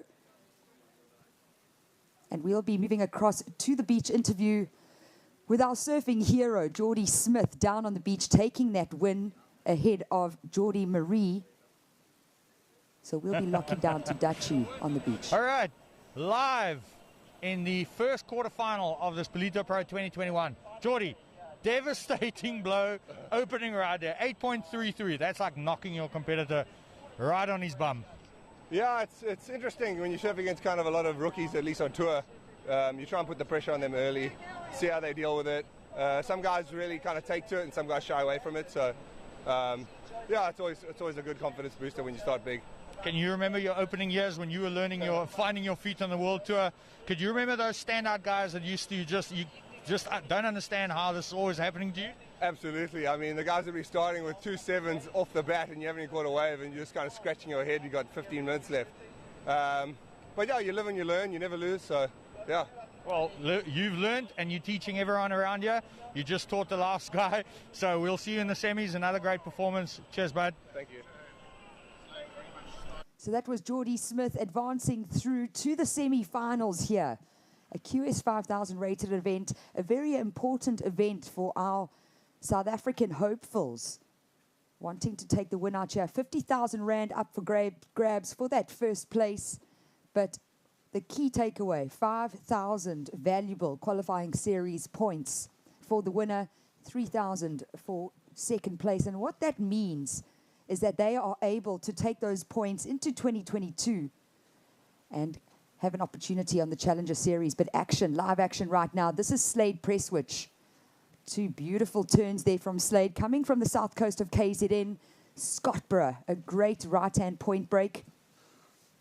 And we saw the judges replay for Slade Presswich. They're waiting for scores.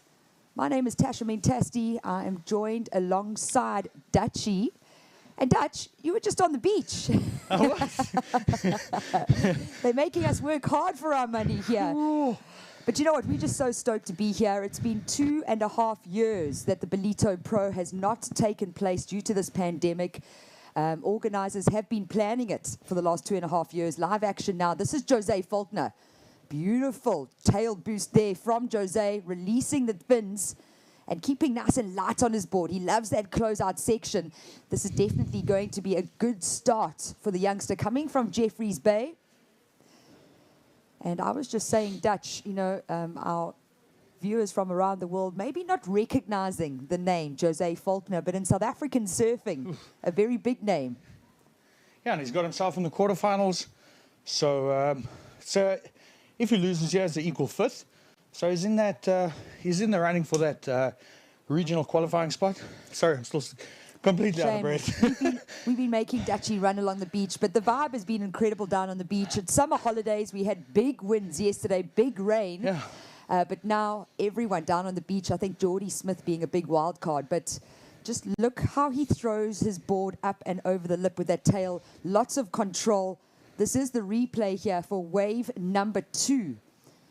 Wave number 4 for Jose Faulkner, and being awarded a 6.83. So a great start for the Jeffreys Bay local, coming up against a South Coast surfer, Slade Presswich. Just smooth and stylish, and you know, he's been grinding away on the QS for a long time.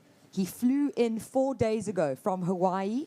He needed to try and just acclimatize a little bit, coming from Hawaii to the north coast of KZN. And he will be flying back out to Hawaii after this event. So it just shows how important this event is. Live action here. This is Slade Presswich, just so smooth and fluid is his surfing. He's always able to mix in a variety of maneuvers, and look at him setting up for this final section. Almost that wave just going into that deep patch, somehow gets through it. Somehow.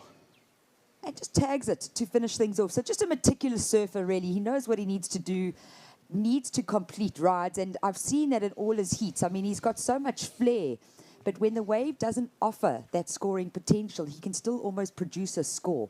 Yeah, it's definitely one of our informed surfers of the event, and capable of really big rides yesterday in the round of 32, scoring a 9.5, I think it was. Perfect, a 9-point ride, yeah. And we were unable to see the start of this heat, but Slade Presswich starting with a 7.5, backing it up now with a 5-point ride. Jose Faulkner with a 6.83. And you can see him doing the run around. There's lots of current that's moving from the north side of your screen left, and that is because of the big cold front that's hit South Africa in the middle of summer. This is the replay. And you can see here Slade Presswich just setting it up. This is the 5-point ride. So he gets that first tag, almost gets caught up a little bit with that white water. It's the wrap around, and here he sets up. But you can see that wave just literally dissipating underneath him. Some are making it through the section and wanting to tag it on the inside here and being rewarded with a 5-point ride. So 25-minute quarterfinals. We started the day off with 30-minute heats, 25-minute quarters, 25-minute semifinals, and then going into a 30-minute final later today. We are going to be crowning champions out here. If you have just joined us, a very warm welcome. We had yesterday lots of rain, no one really on the beach. You can see here today a lot busier down at Willard Beach in Ballito. A big thanks to Kwadakuza municipality. But if you look at your bottom right of the screen, it does say light showers. I think these clouds are going to clear. We have some sun coming out, but the predicted wind there showing a north-northeast direction, which is onshore wind to us, Dutchie. And you know, Gig Cilliers was talking about it yesterday, saying because of this cold front and the low pressure, we could be seeing land breezes, and that's exactly what happened this morning. We had some offshores. In summer, midsummer, 18th of December. I'm a Durbanite, and this is not common. Yeah, so thanks to Colette Bundy and her team for organizing the waves. I don't know how you pulled this one off, But we're super grateful, and we've been treated to incredible surfing throughout the entire week. We've had the SA Champs, we've had the school surfing, we've had women's surfing, we've had the Rookie Rippers, and we've had development surfing. So a full plethora of levels of surfing. Now onto World Tour surfing. We've got our very own World Tour campaigner, Geordie Smith, obviously through to the first semi-final berth. So, yeah, incredible. So stoked to be here. Yeah, absolutely amazing. And I just think the insight from Paul Canning from O'Neill, South Africa, you know, he is chairman of eThekwini Surf Riders, so he's got a big investment in surfing, not just in KwaZulu-Natal, but in South Africa as well. And Colette Bundy, the event organizer under the Kwadakuza municipality banner, working really well alongside O'Neill and Paul Canning. And for me, personally, to just see and have a showcase here of school surfing, development surfing, our national champs, pro junior, as well as this main event, and then finishing it off with the QS 1000. It's been so good for the South African surf community. It's been great for the kids that have taken on to surfing. And we know that surfing's growing, and we're now an Olympic sport. But to have so many different types of events underneath this umbrella, I think it's just going to boost South African surfing going into 2022. Yeah. It's so important for even from the development kids, the juniors, for these guys to compete in and not just necessarily the same event, but just the event structure, everything around you. It's almost like setting the scene that makes you kind of comfortable to. It's not like we got 2 gazebos up out the front here. We've got million rand structures. So there's not so many opportunities to actually get that sensation of a visual overwhelmness. So very good for the guys to settle into their competitive temperament. Yeah, I think that to be on such a big stage like the Ballito Pro, and then to learn how to manage your stress, your anxiety, your nerves, the self-doubt, and then also knowing who's watching, it starts defining who's going to be some of our strong competitors going into 2022 and who isn't. But for me, the greatest thing to see is a lot of these kids of color that were part of the development section of the Ballito Pro as well as the schools program. I would witness them surfing the day before the event and what they were doing, and even 3 or 4 days into it, the turns that they were now trying after seeing some of their heroes surfing, it just shows that it ups people's levels and ups kids' levels, and that's just great for the sport. Perfect example, we got in the heat Jose Faulkner from a disadvantaged community in the Pelsaris area in Jeffreys Bay. And I mean, himself, a development surfer, he turned into a very good junior surfer. He turned into an SA champ that he actually held for 3 years since we've got through a pandemic. And now he finds himself in a World Tour event. So that's the level of progression that we've created with these events. Yeah, and it just shows that there has been a great improvement with our development program. It shows the support from Surfing South Africa, which is our national federation of the sport. And the uniqueness about this event, Dutchie, is that we are co-hosting with both the World Surf League and Surfing South Africa, and being able to help grow our sport. And I just feel like it's such an honor to be here and witness what's going down. But let's see this replay. So this is Slade Presswood. It's a replay for the judges. Wave number 3 only for Slade. That first turn looking nice and sharp. He just gets the wrap around to stay in the power pocket. And a softer closeout maneuver. Something I want to mention about Slade that I've watched throughout the entire heat. You've watched so many competitors go down on the inside, and he's very cautious about finishing the turn or not leaving a blemish. He's never fallen on the inside. He actually opts to do a softer turn or kick out as opposed to going into the turn and actually falling. So his strategy is maybe just making sure that the impression he leaves on the judges at the end there is not a fall. So he's choosing to do his bigger maneuvers out the back. So a strategy playing out for Slade Presswood here. Yeah, and I think that comes from experience. He's really been putting a lot of time away from home, competing at various events and spending a lot of time in Hawaii now. He was part of the Challenger Series thanks to coming through the WSL Africa rankings, the regional rankings. I tell you what, you can thank Matt McGillivray for that, because Matt McGillivray actually was our #1 Challenger Series qualifier. However, he qualified through his CT ranking, and Slade Presswood was sitting at number 6, and he got in as the last Challenger Series. So I hope he went to got to a wife and high-five Maddie. Yeah, I'm sure. You know, the South African boys starting to travel a little bit more as a crew. We're seeing it with all the various countries. The Brazilians really just showcasing that, and they've been doing that for years. You know, the Ballito Pro, one of the longest standing surfing events in the world. It has changed names over the years, but has been in the Kotakuza municipality since 2008. I very clearly remember moving from the Durban metro area to the north coast of KZN. And wow, I mean, we've always got waves. We've actually always got waves in Ballito. So never disappointing us here. We are 10 minutes remaining in this quarterfinal heat number 2. The winner of this heat will be seeing Geordie Smith. And I know you were watching that quarterfinal very closely. You were able to interview Geordie. You know, Geordie's looking good. Geordie is looking phenomenal. There's nothing wrong with that knee. Obviously getting hurt in Durban early in the year. We see Jose here. But interesting during the interview as well, Geordie's obviously, I interviewed him about like experience, and I asked him, you know, that opening ride of yours, an 8.33 in the opening minutes, you really dealt a devastating blow to your competitor.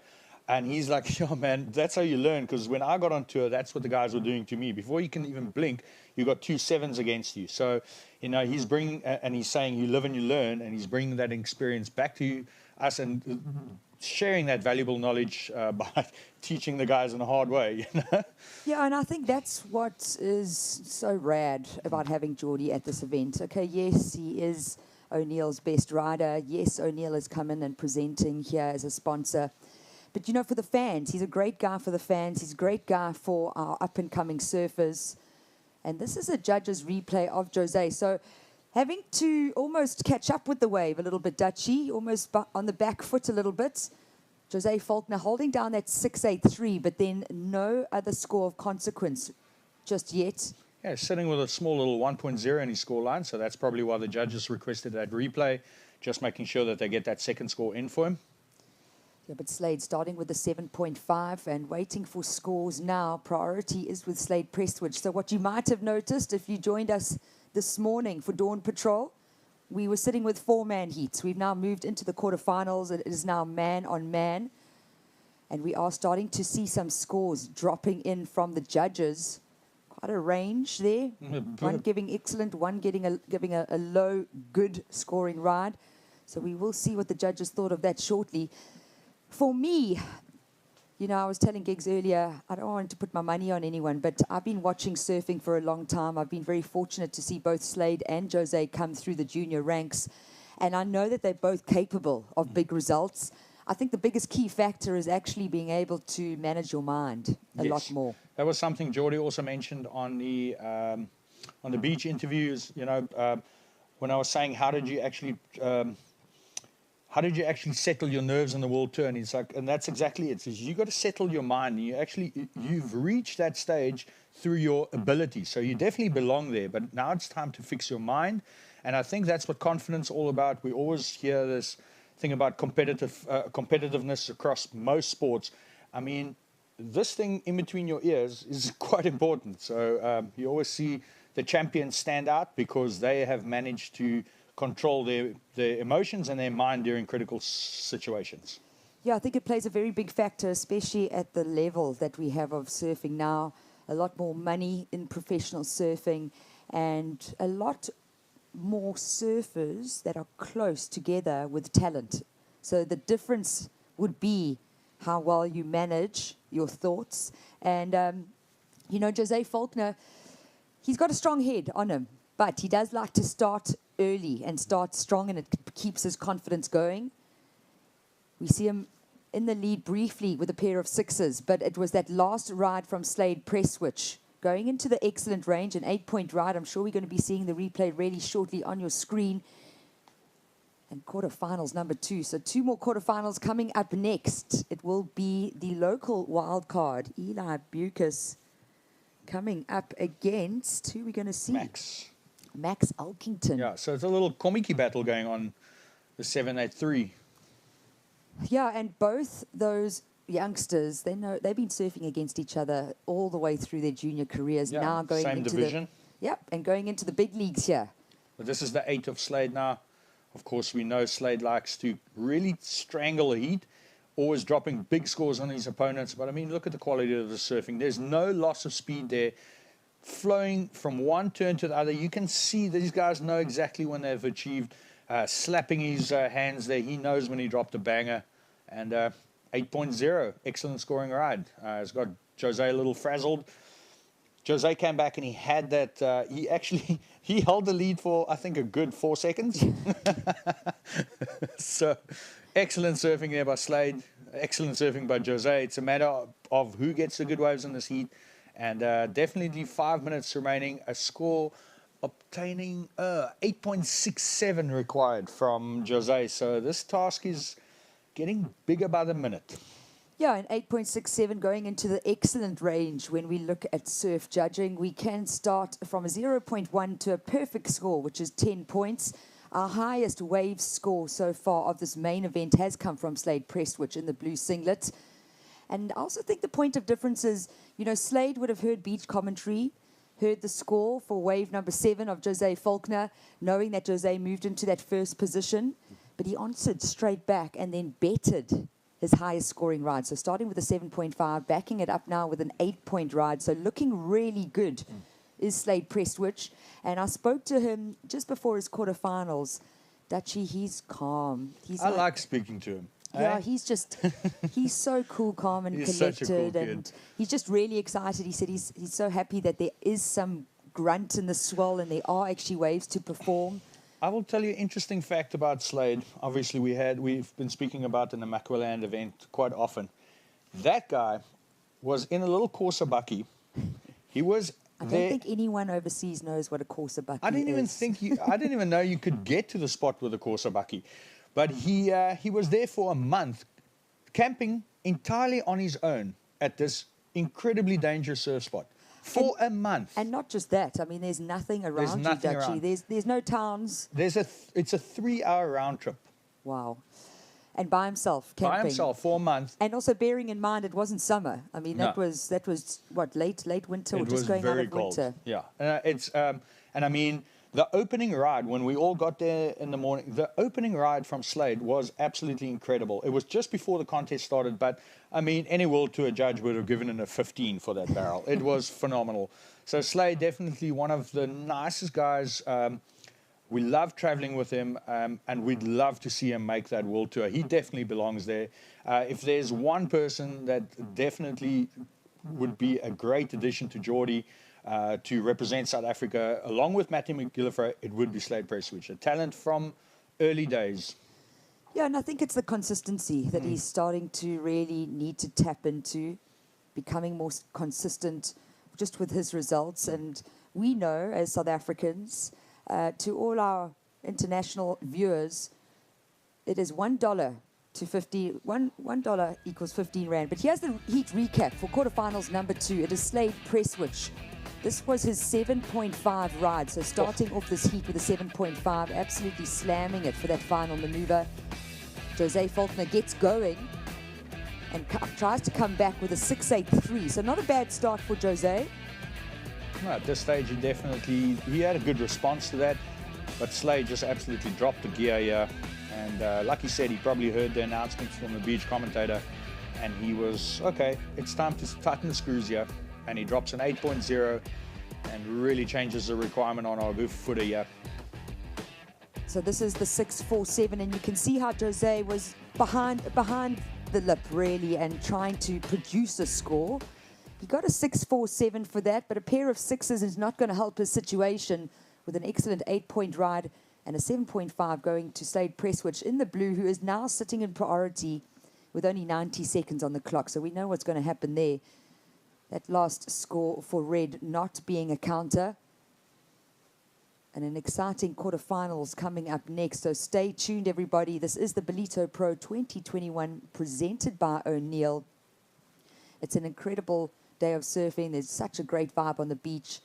But for me, that hashtag, Siakula, we are growing. And we really are growing from development all the way through to professional surfing. It's been fantastic for the support for our sport in this country, and Quadakuza Municipality not just putting on a great show with this summer edition and beach festival, but somehow being blessed with a proper groundswell in order to see our men really shine in these conditions. That just shows you the powers to be, realizing how important this is and blessing us, like you're saying, just literally blessing us with 10 days of contestable waves. It's really been good. Yeah, it's been really good. That's Some why we're great also surfing. happy, so stoked. Everyone's beaming around here. The beach is packed. There's lollies everywhere. There's sun's out. Great surfing.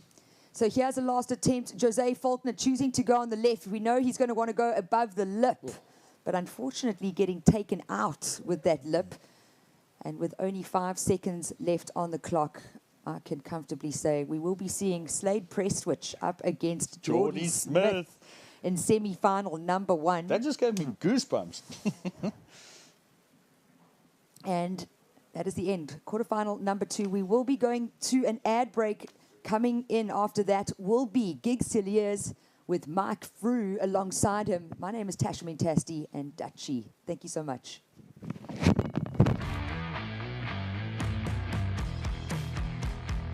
I think the most important thing about a wetsuit to me is its flexibility.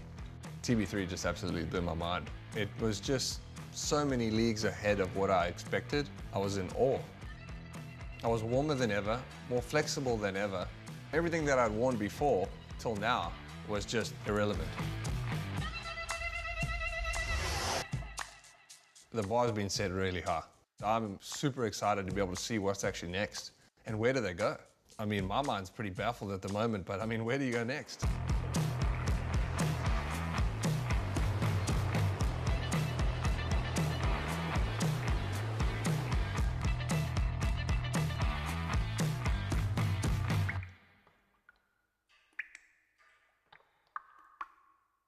You can never determine who you are by what you do. Because if it gets taken away, then who are you? Just stay true to who you are, and if they don't like it, stuff that.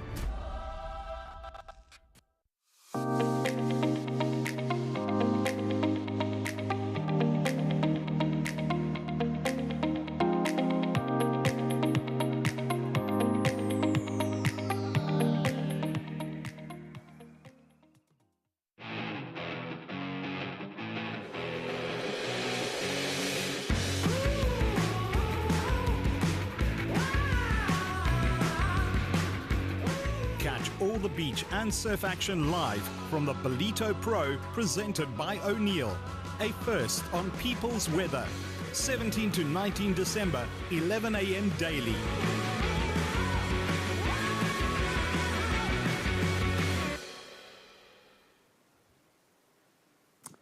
Welcome to the show. It is finals day of the Ballito Pro 2021, proudly presented by O'Neill. We're going to crown a men's surfing champion here today. Surf conditions are on the cook. Everything has fallen into place for a summer edition of the Ballito Pro. We trust that you'll stick with it and enjoy it with us. Gig Cilliers alongside Mike Frew, the O'Neill brand manager. Welcome back to the booth, Mike. Lots to talk about as we dig into all things surfing action.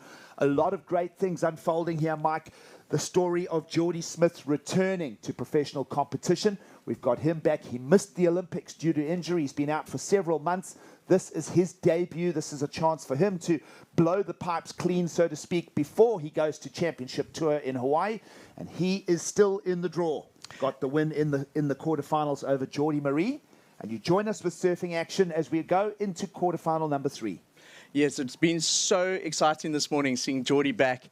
And Giggs, he started off with what looked like surfing at maybe about 70% in that first heat. You know, getting the cobwebs off. He had butterflies in his first heat yesterday. He said it was very challenging surfing in those wild conditions yesterday.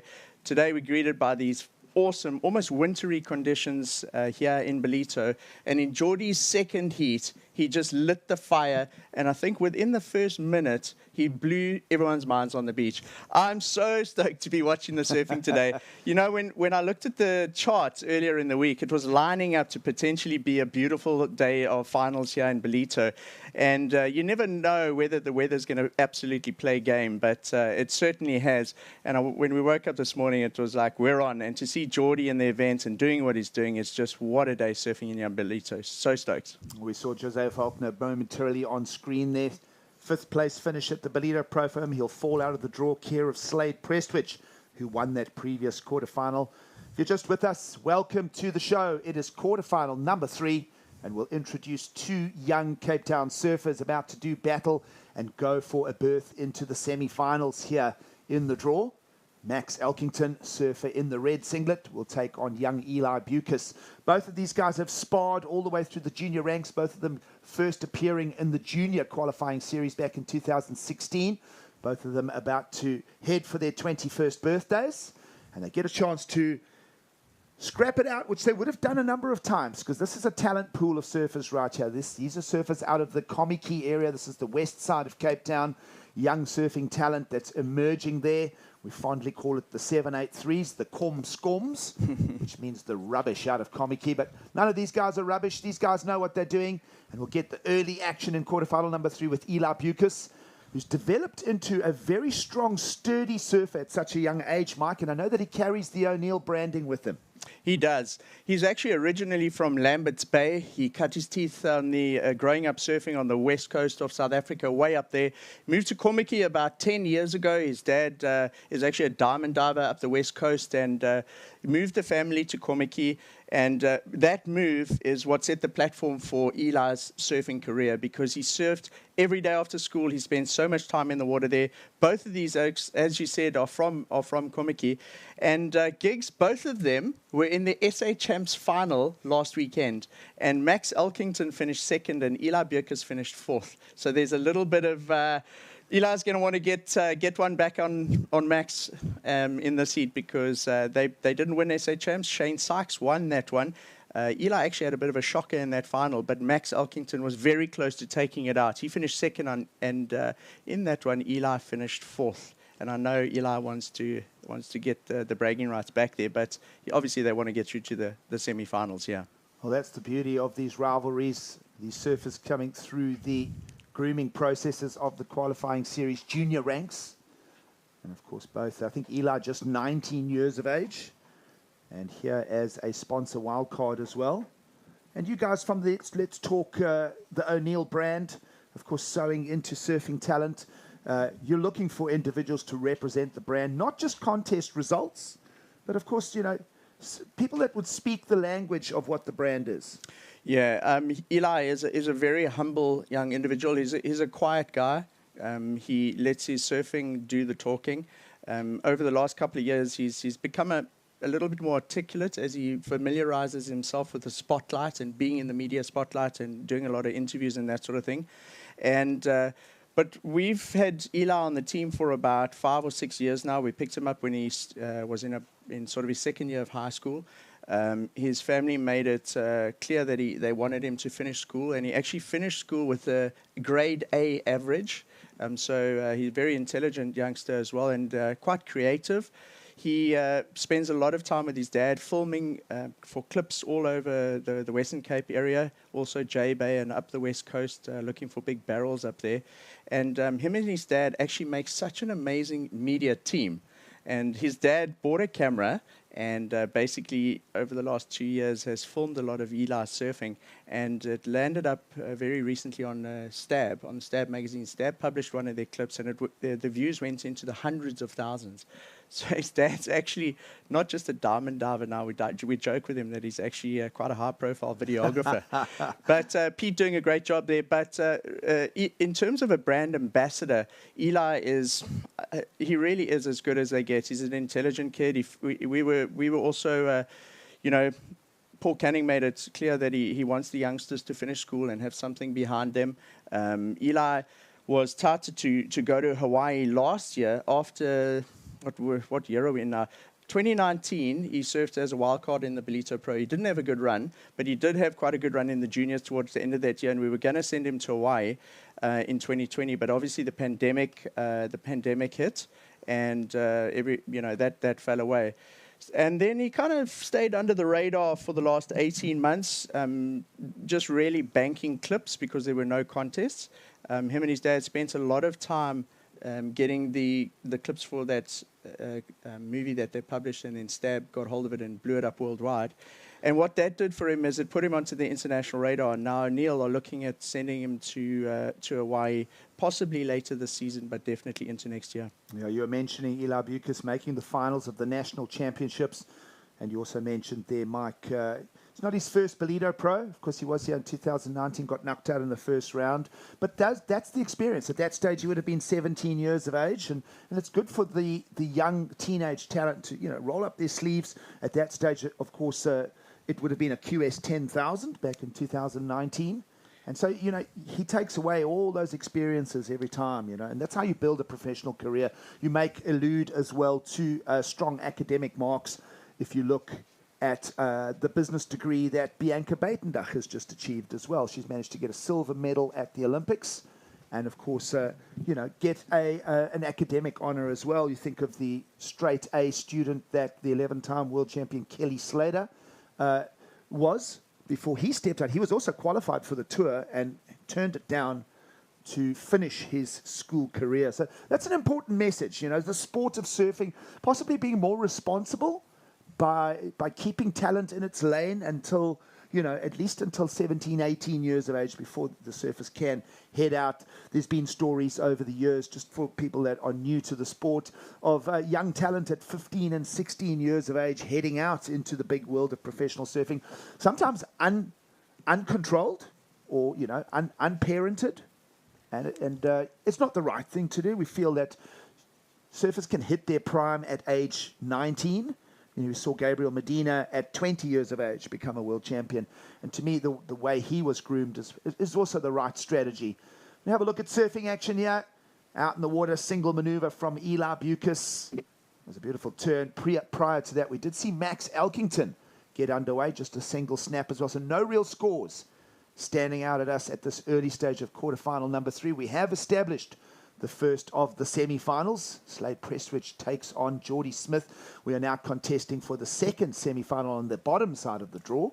And one of these, no matter who it is, great results. Both of these young kids just finishing their junior careers. They're going to be semi-finaling. At least one of them is going to become, you look at that right now, potentially one of them is a finalist. Eli's goal was to actually make this round quarterfinals, because now that he's in the top 8, he now has a shot at that Challenger Series. These last 8 guys have a realistic goal now of being in the Ballito Pro if it's a Challenger Series event in July next year. And this has been a long-term goal for him. Over the last year, he's actually become very good friends with Carl Steen. Carl Steen stays up here. He's an ex-Durban surfer who lives with his family now on the Ballito coast, lives just up the drag in Salt Rock.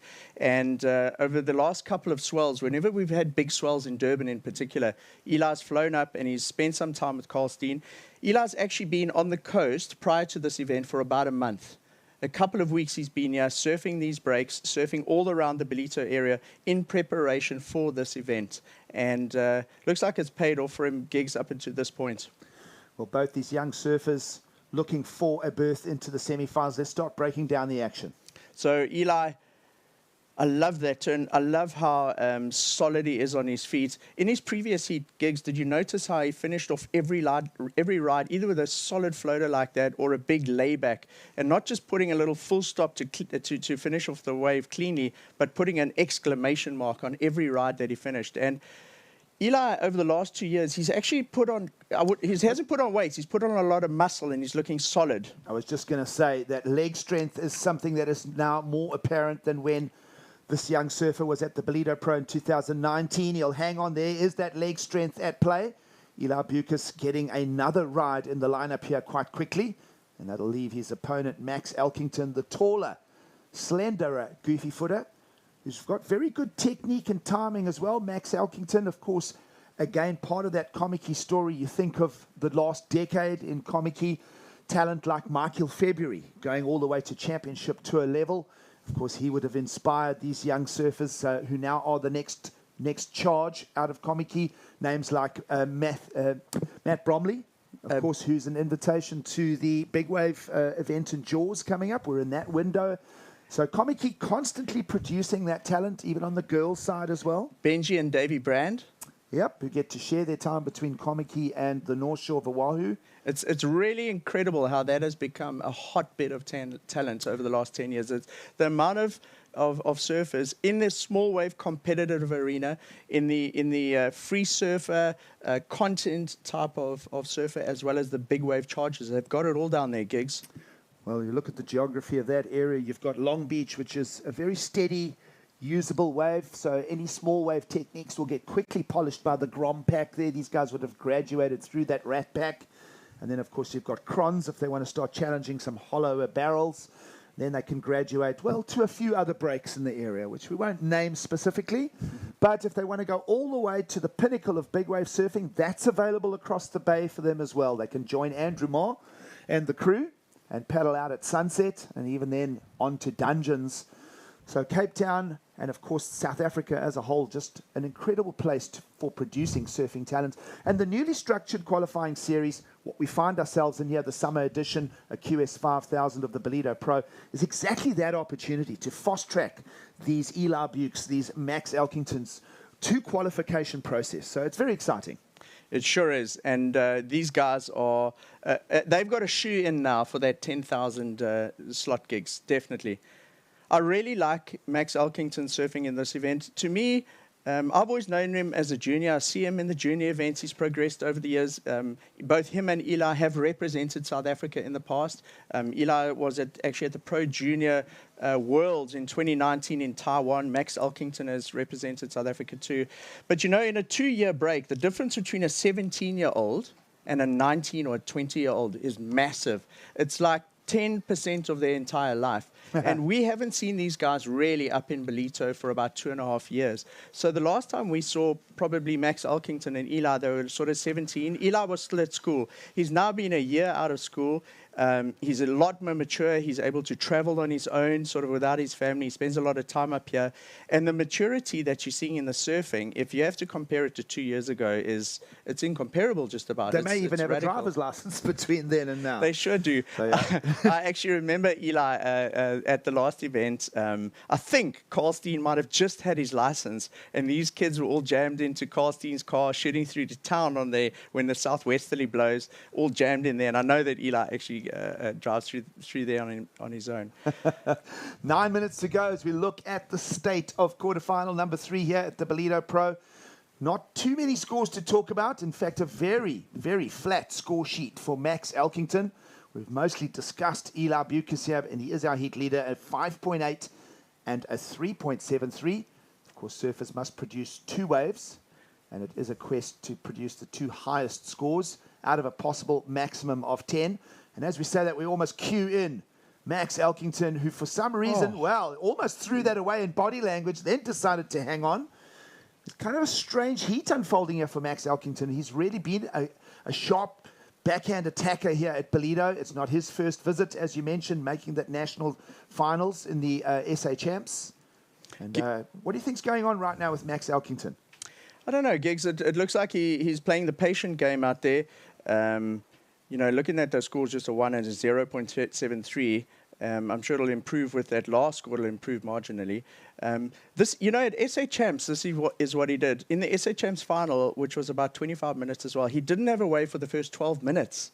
And I commentated that final, and it became sort of a thing in the final where all 3 of the surfers had a wave, and Max hadn't had a wave yet. Here we go. He's got a great bottom turn. It's all about the bottom turn. Lines it up, cracks the lip. I really thought he was going to come out the back there, and he's quite tall, manages to hang on to it and rides it out. Not very cleanly, though. That wasn't a very clean finish on that wave.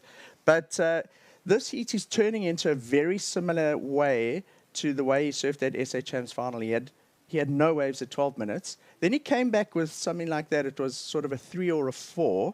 And then he banged 2H, which almost took out Shane Sykes in the final. So we don't give up hope on Max Elkington just yet.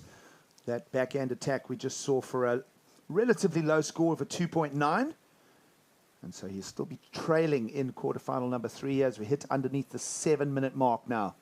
Eli Buch's best single ride, a 5.83, belongs to your heat leader in blue. Gigs, both of these guys charge. Eli and Max not scared of solid waves. We've seen Eli on those big slabs up the west coast.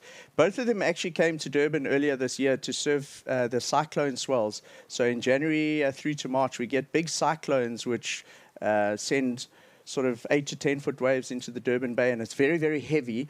As we see a great wave there for Eli. That was a great 3-turn combination right there, and that could very well end up being the best wave of the heat. And Eli Buchs will continue momentum here. Let's see if Elkington can now bring the answers. We spoke about a late run in the heat at the national champs, and now he's using it in quarterfinal number 3. Max Elkington, this is already much better from him, and that's a good sting right there. Taller of the two athletes, and this will be a bit of a paddle battle as well. You see how quickly surfer in red Max Elkington will go for the remount, and now it's a bit of a sprint out there to see who will get that priority. And I would say there's about a 10-yard advantage right now, and a bit less whitewater for Elkington to work through. Look how they duck under that. That set, or rather that section down there can be so gnarly, Gigs. It's not very deep. It's probably about 3 foot deep. And often when that strong white water comes through, you push your board under that foam and your board actually touches the sand. Here's Eli's wave. We were talking while this wave was on. I love the way he sets up that bottom turn, rotates the shoulders, opens them up, flares it out. Reminds me a little bit of Kelly Slater, that kind of turns the way he's throwing his arms up like that, but very, very solid on his feet. And in the last 2 years, I think that's what struck me about Eli, is he's become that Sean Holmes sort of solid on your feet kind of surfer. And as you said when you were commentating on this, Max is building his attack on the lead now and comes back with probably his best wave of the heat so far. Going to be a great comparison there. Judges will sort of work that one out. It looks like they're going to go more in favor in the exchange of Eli Buchs, 6.33 for the man in blue. And Max Elkington's going to fetch a 4.43. So quite a big separation there, almost 2 points of separation. What are we seeing out of those opinions? Perhaps more power, more application. Maybe Elkington a little bit sort of flicky, perhaps, on the backhand? I think that last wave of his, he didn't attack the critical section of the wave. His turns were out a little bit more on the face. If we see a replay of that at some points again, looks like Eli might have found another one here. Gigs, he doesn't commit. What I noticed, was in second priority, Eli Buchs' wave was more solid, had a more solid lip line to it, and so perhaps just a thinner, flatter wall for Max Elkington to work on. Let's make a comparison again. This is a 6.33 versus a 4.43. Eli coming off the bottom, see he tags that right where the wave is breaking in the most critical section. Then he has quite a difficult ending to that wave. He ends it with a nice punctuation mark, so you remember that turn. Now, he uses that foam to get around the section. Where he tags that, it's in the flat section of the wave, not in the critical section. And again, over there, it's almost a check turn to get through to the next section. That was a good turn. So I'd say out of those 3 turns, Gigs, the first 3 were sort of line-up turns into the next section, and then he got to that one and he tagged it at the end there in the critical way. So the majority of the backhand surfer's wave, quite a soft wave, so not really allowing him to attack the lip line. So judges will make their opinions. The heat lead belongs to Buchs. On that last exchange, the advantage for the 6.33. Beautiful weather conditions, and those clouds finally starting to lift as we go into the incoming tide and we move towards the midday mark here in South Africa. 3 minutes to go in quarter number 3 here, Mike. And the beach is getting lots of attendance. It sure is. It is packed. This is the busiest we've seen it in the last 10 days. We had fantastic weather, Gigs, over the first 5 days. Then we had a big cold front come through. Yesterday, we probably had the most rain and the most wind that we've had for months and months. But it's great to see a packed beach on finals day here at Ballito. I know Kwatakuza municipality are so happy. The reason they sponsor this event is to put Kwatakuza onto the global map and attract tourism to this area after we've lost so much due to the pandemic. And it's fantastic to see the restaurants full and see the accommodation full and the people on the beach enjoying themselves again. And that's why they put the money into this event, Kwatakuza municipality. Yep, the seaside town of Ballito starting to bustle in the Christmas holiday season festivities. And of course, anchored here by the Ballito Pro, a summer edition in the month of December. The Southern Hemisphere's longer days And of course, the surf conditions have absolutely played along as we look over the contest site here. If you're just joining us on the broadcast and you are within striking range, take a drive down here to Willard Beach. We've got some of the best surfing in the world on display, and we will crown a champion in the next few hours here. I just love the work that White Hot Media are doing for us here as we go down to 90 seconds on quarterfinal number 3. I just want to make note, Max Elkington's scores, you see them top left of screen. 2 waves will only equal a 7.33.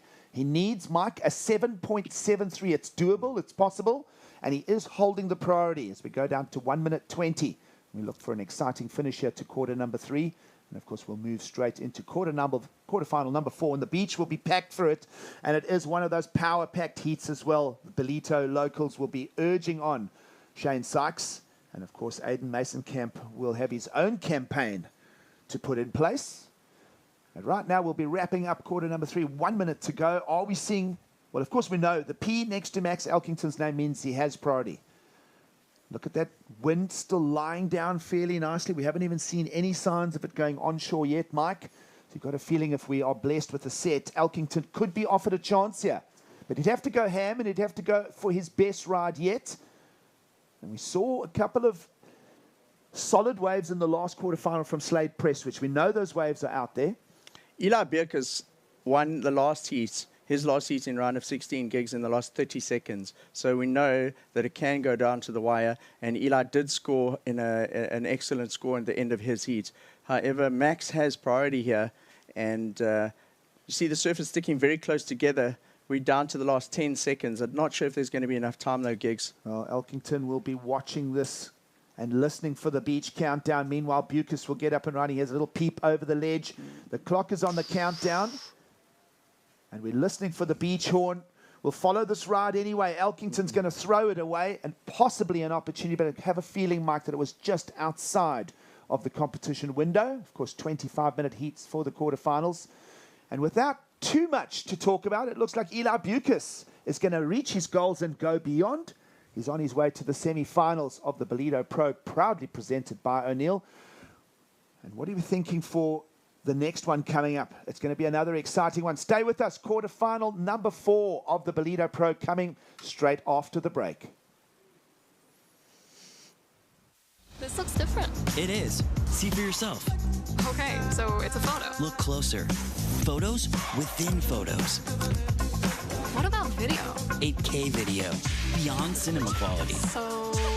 You can pull portrait quality photos straight from video.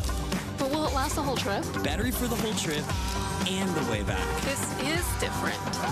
Told you.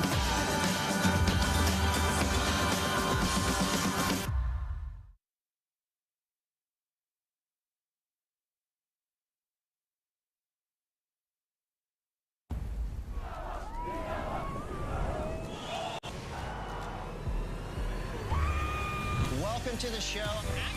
Let's do it. I don't want to say mix getting comboed. For me, going to Chopu, I kind of say bring it on. Billy is being treated in a hospital. You look famous. I look famous. Yeah, you don't. You're ruining my vibe, man. Oh, yeah. Show you guys some of the secrets. Come check it out.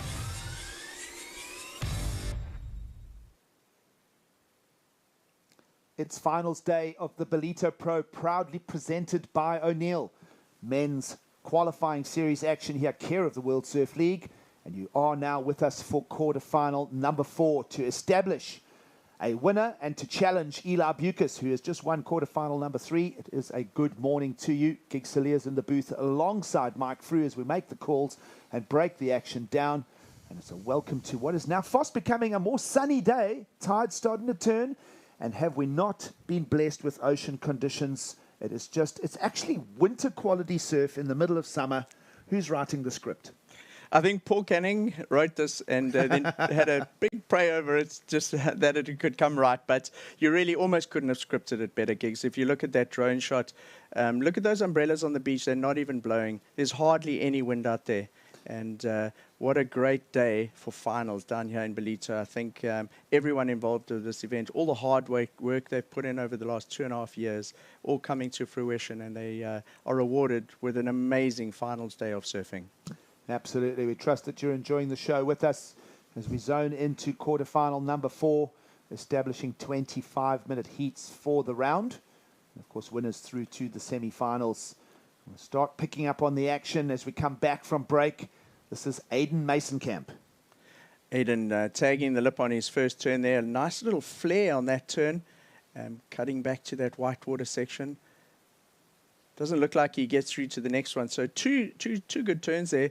A good start there, Giggs. That'll give him a foundation to build the rest of the heat on. He got that wave very early, within the first minute or two.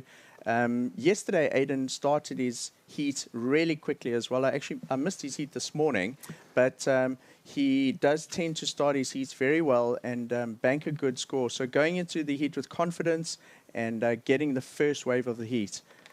This heat is quite a big contrast to the last one for me, Giggs, because we've got two very experienced WQS campaigners here. Shane Sykes has just come back from Hawaii. He came back for SA Champs to compete in that, and then obviously now for the for this event.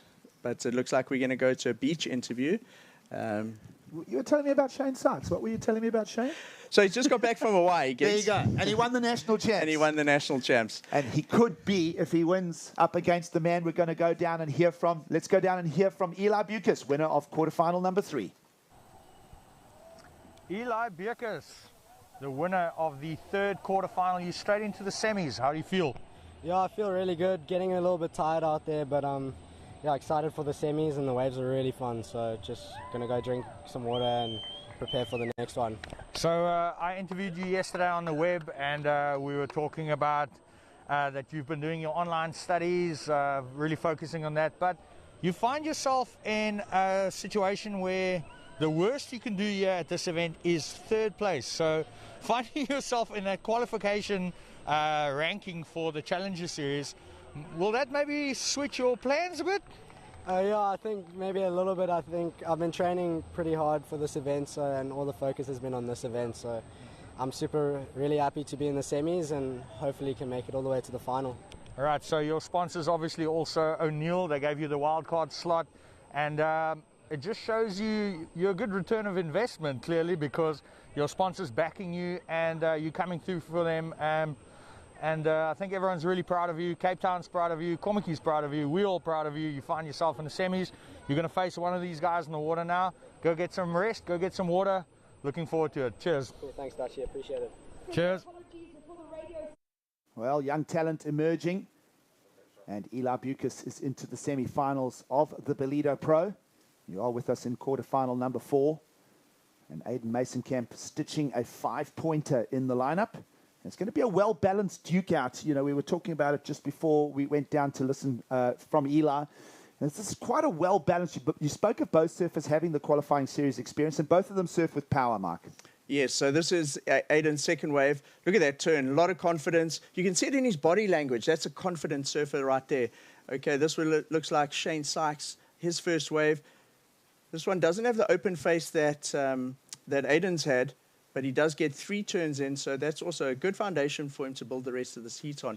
But what I was saying, Giggs, is that by contrast to the last heat, we've got that one semi-finalist, Eli Bucas, already established. Him and Max Elkington have just come off their junior careers. They're still youngsters. I wouldn't say they're inexperienced, but at this level of competition, they certainly are. And in this heat, we've got Aiden Masonkamp and Shane Sykes with a lot of WQS heats under their belts. Shane Sykes has just come back from Hawaii. He won SA Champs. He's on a roll. Giggs, he actually said to me in the water this morning during the free surf, he would love to make the double in Ballito. If he could take out SA Champs and Ballito, it's in the back of his mind. So he's obviously visualizing that already. Then Aiden Masonkamp didn't go to Hawaii, but he's been training furiously over the last couple of months for this event. He dropped that movie about two months ago that everybody saw. It was a little bit of a look into his mind of the surfer on the WQS and what it takes at this level to win this sort of competition. And just looking at his heat yesterday, he is so focused. And Shane is focused too, but Shane has the confidence of a win, where Aiden hasn't had as much competition experience as what Shane has had very recently, because Shane surfed Haleiwa and he's already surfed SA Champs, whereas Aiden didn't. Yeah, look, this is a well-balanced quarterfinal in my opinion. It's not going to be an easy semi for Eli Bucas, no matter who gets the progression here. Right now, 2 solid foundational scores already established by Aiden Mason-Camp. A 5 we saw early on, and now he's just backed it up with a 6-3-3, that 2-turn combo and that free drop off the lip. Waves are around 4 to 5 feet, so there are some big drops. There are some opportunities, and a little trip on the rail for Shane Sykes. We'll see him stumble. Shane already establishing, that was his second wave. It'll be a throwaway. And possibly Aiden Mason-Camp trying to capitalize on the rest of the set there, but just a 4.8 in on the scorecard at this early stage for Shane Sykes. We'll see if the current national champion, who's coming off that experience of surfing in Haleiwa on the Michelob Ultra Challenger Series. We'll see how all of that pans out with still a full 60, well, just under 17 minutes to go. Mason-Camp with the priority now on the situation at the takeoff zone as well. Shane actually said to us when we were chatting to him in the studio yesterday, Gigs, he came back from Haleiwa. It was a long trip. It was a 56-hour journey back from Hawaii, and he had all that time on the plane to think about what he was going to do in Ballito. He woke up at 3 o'clock in the morning on the morning of SA Champs. He had full-on jet lag. He had 2 cups of coffee while he was waiting for the sun to come up. He was first on the beach, a couple of local guys down there with him. And then he got a wave that morning that barreled right across the surface beach, and he got spat out. And he said the confidence that that wave gave him in the free surf took him right through SA Champs, and he was able to win. Now, it must be awesome to be at your local beach with that amount of confidence. Let's have a look at live action here as we track Aiden Mason-Camp's wave number 3 of quarterfinal number 4. Already establishing a 6.3 and a 5, and he's hammering away. He came in with a late charge in the round of 16 heat a little earlier this morning, Mike. I mean, he was really trailing at one stage and then hammered out an excellent category score. So you feel that Mason-Camp could be on some momentum here to peak at the right time. Today, it's not going to be an easy task to win the Ballito Pro. Let's have a look what Shane Sykes can bring. Lots of pressure on the back foot, now around for the second turn. Stages it nicely. And a little fist pump of approval from himself. That'll finally bring him into the discussion. He's up against scores already established by his opponent of a 6.3, a 5, and we are waiting now for scores for both surfers. We'll see how that exchange settles in as we get close to the 15-minute mark here in the quarters. Giggs, he had a lot of power. He surfed that wave with confidence. He looked solid on his board. And what a lot of the locals here in Ballito have said to me is every time Shane comes back from a Hawaiian season, he just looks stronger and stronger on his board. Now let's see where those numbers go. Let's just dig into some numbers here. Shane Sykes, the judges ate that one up, Michael, through an 8.33. That's an absolute nug. And well, waiting for Aiden Mason-Camp's version. I feel that when Mason-Camp's score comes, it's going to sit very close to what he's already established. Definitely feel better of that exchange does belong to Shane Sykes. Of course, we are about to welcome a new set of viewers via the People's Weather channel.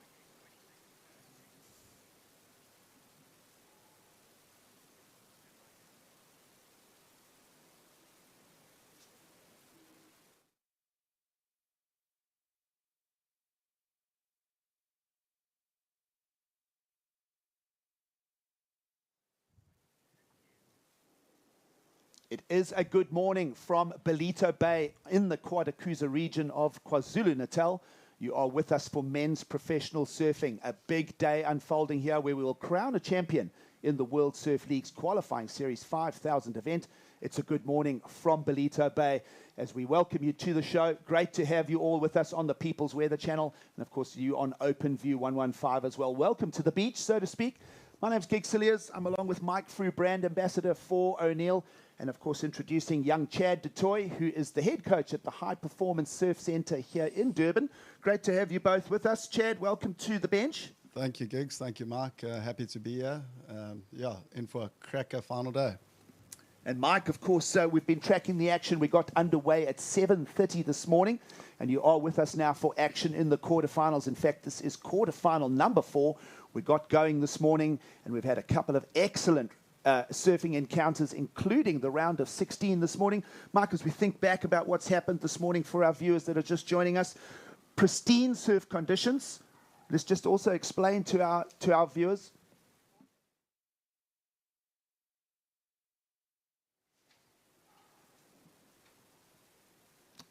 If you just joined us here, it is men's surfing action from Ballito Bay in Quadakusa region of KwaZulu-Natal. It is the World Surf League's qualifying series 5,000 event. It is the Ballito Pro, proudly presented by O'Neill. Welcome to our viewers now joining us on Channel 115, and of course for those of you on People's Weather 180. We are very stoked to be sharing what is a unique event for us. It is the World Surf League's qualifying series. 5,000 points available for the winner, and this is where we take South African talent and push it up to the higher ranks of international competition. A good morning from Ballito Bay. Gig Cilliers alongside Mike Frew, and of course young Chad du Toit as well, who heads up the High Performance Surf Centre and all the coaching. Lots to talk about. Welcome to the show, gentlemen. Thank you, Gigs. Thanks, Mike. Great to be here, Gigs. We've had such a good morning of surfing so far. Yeah, great to have you all with us as we continue the action. For those of you that have been with us on the World Surf League app and via worldsurfleague.com, we continue with the broadcast. Scores going down. This is the judges having a look at replays here. They're making comparisons as they give scores out to both this man, Aiden Masonkamp, in the blue, and of course Shane Sykes in the red. So Aiden Masonkamp from the Strand in Cape Town, finishing off that way very strong as he banks another score in this quarterfinal, number 4. Tight battle at the moment, Gigs, between these two surfers. Aiden looking for a score to... He's currently in second place, but only the first place surfer in this heat will advance to the semi-final stage. And that is currently being held by Shane Sykes, the local from Ballito. And a lot of those people that you see on the beach on your screen have come down to support Shane Sykes. Well, for those weather enthusiasts with us on the People's Weather Channel, 19 degrees out on the beach. It probably feels a bit warmer than that. There's a strong humidity percentage. Water is very, very warm, 22 degrees centigrade. So you hardly need a wetsuit. And, of course, in the drill of surfing a surf event, especially when it's packaged into a 25-minute quarterfinal, as we're currently witnessing, you pretty much don't even need a wetsuit. Chad, you had a surf this morning, I think. Yeah, you got to the round of 16. Yeah, actually I had a heat with Geordie, and funny story, he in his quarterfinal, his little baby boy Ziggy was having his morning nap, and he couldn't get his board shorts, so he had to surf in a wetsuit, and he was just saying how warm it is out there, you know. So summertime in Ballito, waves are super fun, but definitely getting warm out there in the heat. And of course, Chado, you've been in that coaching role as well. It's been a great week with the junior side of competition.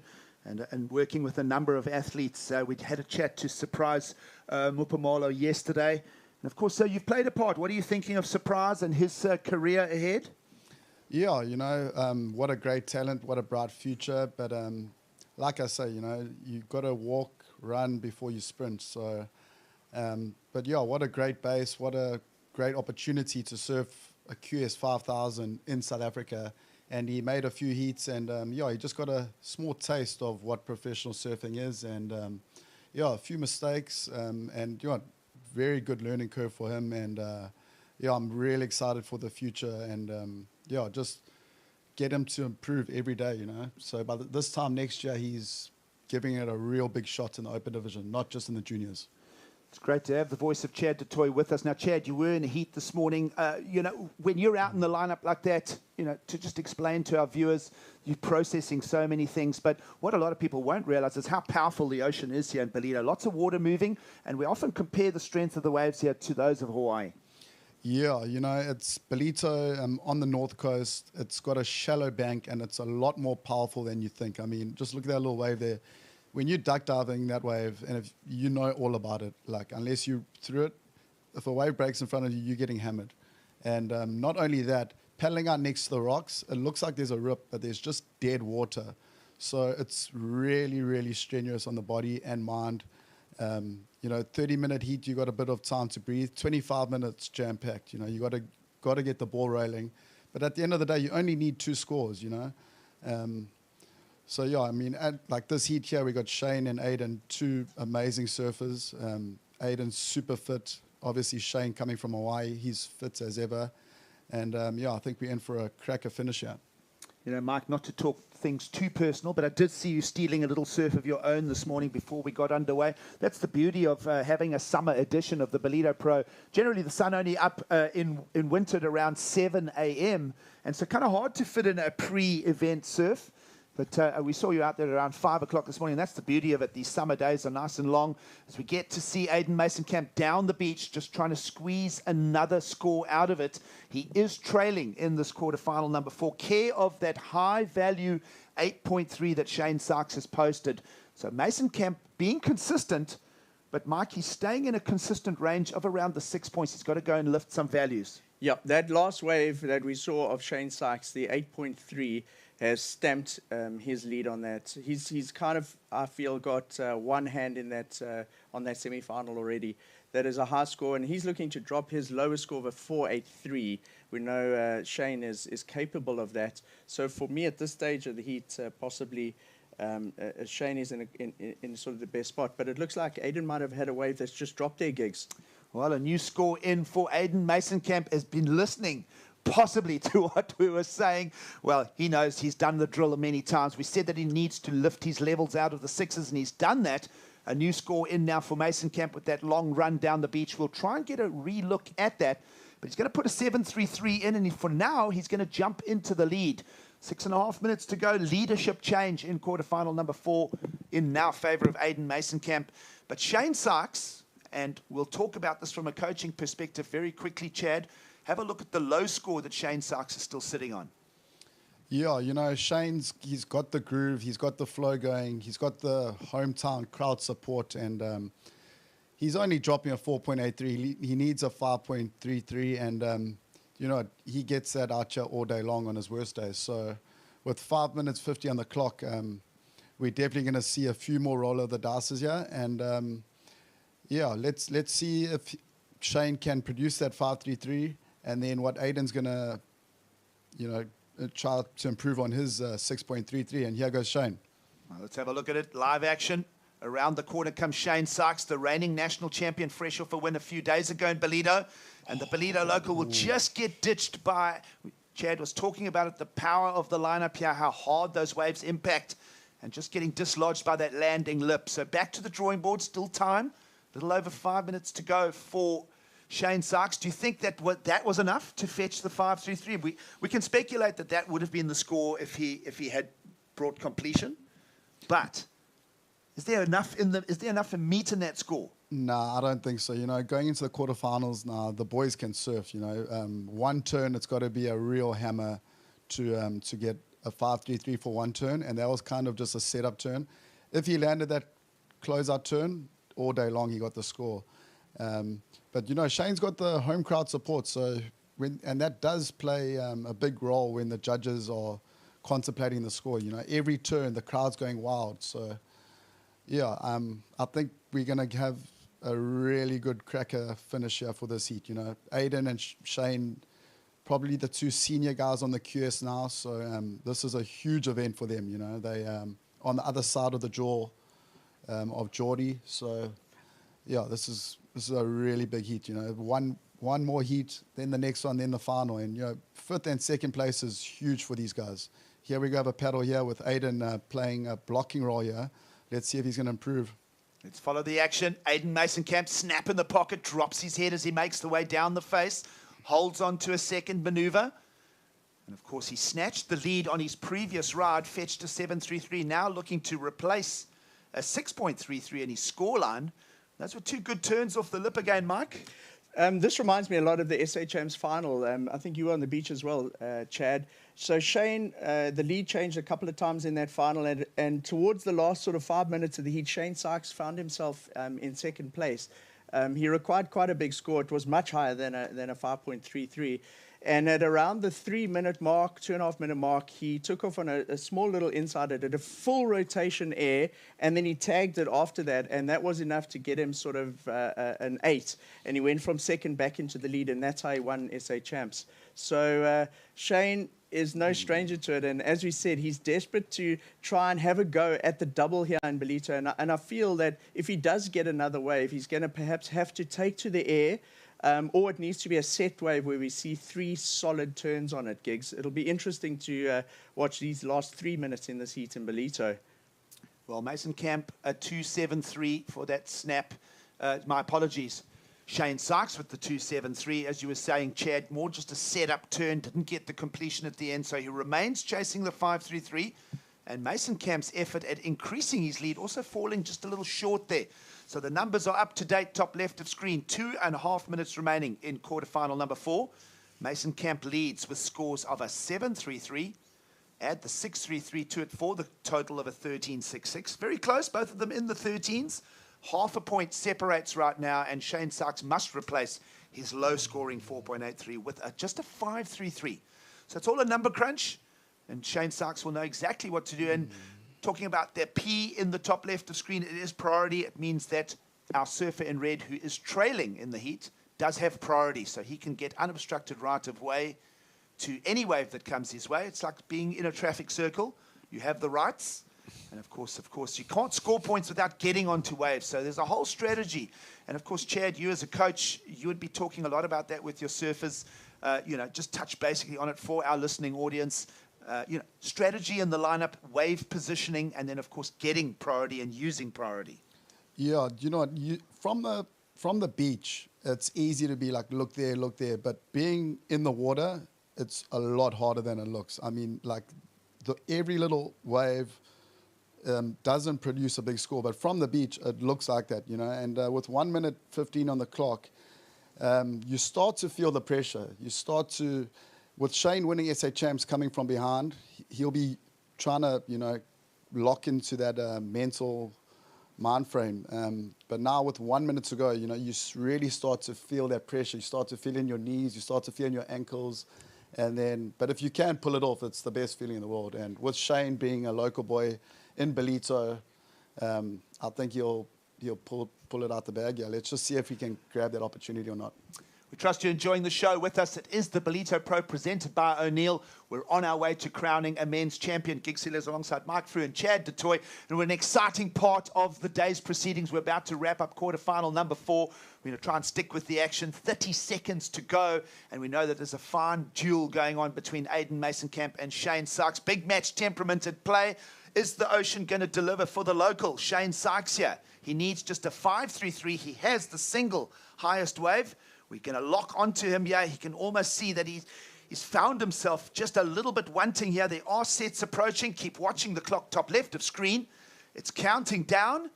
And could this be an upset? I did not predict this. I thought that Shane Sykes was going to get the better of Mason Camp in the quarterfinals off a national win here a few days back. And it looks like Shane Sykes is going to be beaten by the clock here. This wave that we'll now see him on is outside of the timer. 25 minutes for the quarterfinals. Gentlemen, Aiden Mason-Camp is on his way to the semi-finals. Could we speculate perhaps a little bit of a upset result, considering that Shane Sykes was on a bit of a heater, doing Hawaii, coming back, getting a national title? I think, you were talking about Aiden peaking earlier. And when you said that, I thought to myself, you got Shane going for that double, and perhaps he's peaked already. And as we saw in that heat now, Aiden has just kept lifting his game. Stay with us. We're going to take a quick break, and we'll be back for semi-final action of the Ballito Pro.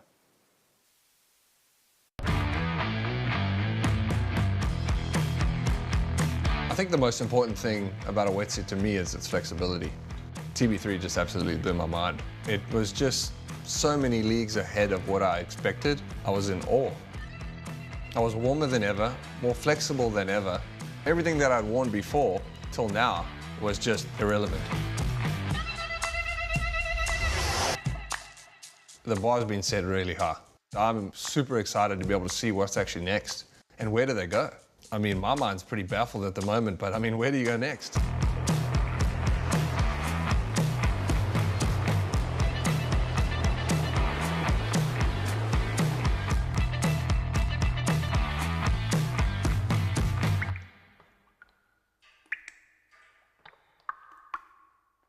You can never determine who you are by what you do. Because if it gets taken away, then who are you? Just stay true to who you are, and if they don't like it, stuff that.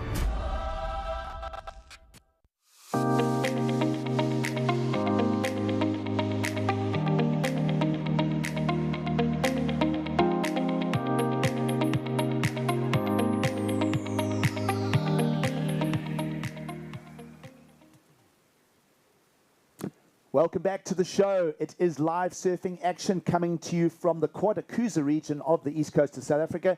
The Ballito Pro presented by O'Neill. We're very excited to be staging semi-finals of competition. Welcome to the show for those of you on People's Weather and, of course, OpenView 115. It's a big warm welcome to the beautiful Ballito beaches. Gig Saliers alongside Kai Linder and, of course, Super Coach Chad DeToy. As we get stuck into more surfing action, we see that semi-final number 1 has just got underway, so it's a huge welcome. Thank you for being with us here for the show, and you see beautiful surf conditions on offer here as we move into semi-final stage of competition. And of course, some big upsets. We could speculate an upset. We spoke a lot about that challenge in quarterfinal number 4 between Shane Sykes and Aiden Masonkamp, and it was the win in the end to Aiden. Let's go down and hear some thoughts from him at the beach. All right, we're live on the beach with your last semi-finalist in the form of Aiden Masonkamp. Aiden, another great heat from you. What was different to your previous? I think I got the early start, I guess, but all it is just staying calm and collected, really. I mean, Shane is an amazing surfer. He got that 833, and I was kind of on the back foot there, and I knew I just needed to. I needed like a 6.4 or something, and ended up. I needed to get another wave, so that was my goal. Wasn't worried about what anyone else was doing or what their scores were. Just focusing on the job at hand, you know. That's it, one step at a time, and great approach. And you actually moved down the bank. Very smart to not actually sit next to Shane with first priority at that stage, because he would have obviously kept you off those scoring potential. So smart surfing. You guys travel together on the Challenger Series.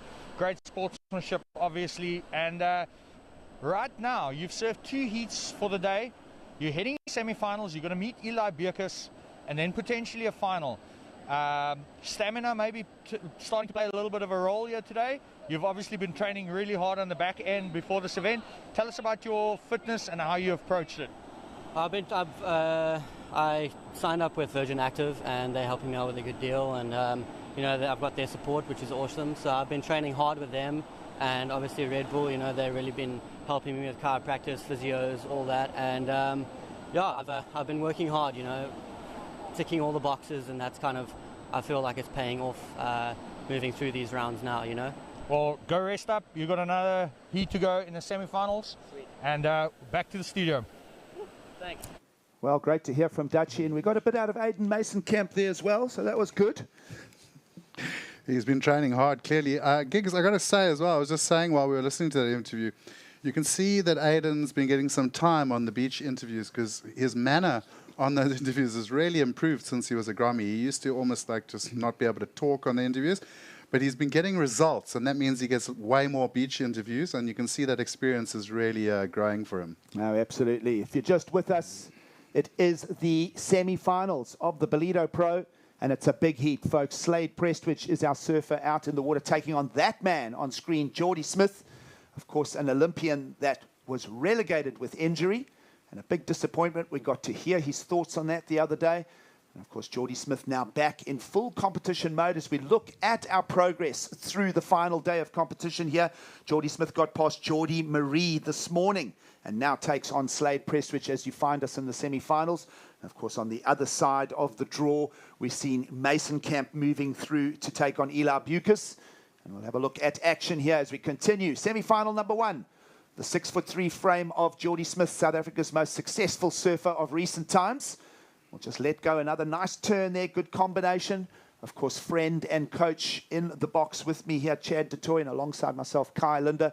And Chaddy, what are you making of a quick opening score there for Geordie? He knows that he's up against a 5.3 already established by his opponent. Yeah, you know, Geordie's done this. I mean, I'd love to know how many heats he's won out here at the Ballito Pro over the years. You know, he'd probably be in close to the thousands, I think. He's been competing in this competition since he was 12, making heats since he was 13, 14. So he's so cool and calm under pressure. But I must touch on Slade Prestwich. You know, he's doesn't have a main sponsor. He's hungry to make the final and win this contest. You know, Aiden Masokamp's just lost his major sponsor. He's been working in the gym, and yeah, I think that was what really got him through that heat. You know, Shane Sykes has just come off a fresh win at SA Champs. Here we go, Giggs.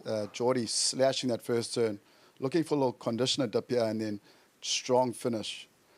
You know, it's just textbook Geordie Smith. I think he had to start to get the ball rolling now. Carl, where are we seeing that score go? We know that Prestwich has got the 5.33 early in.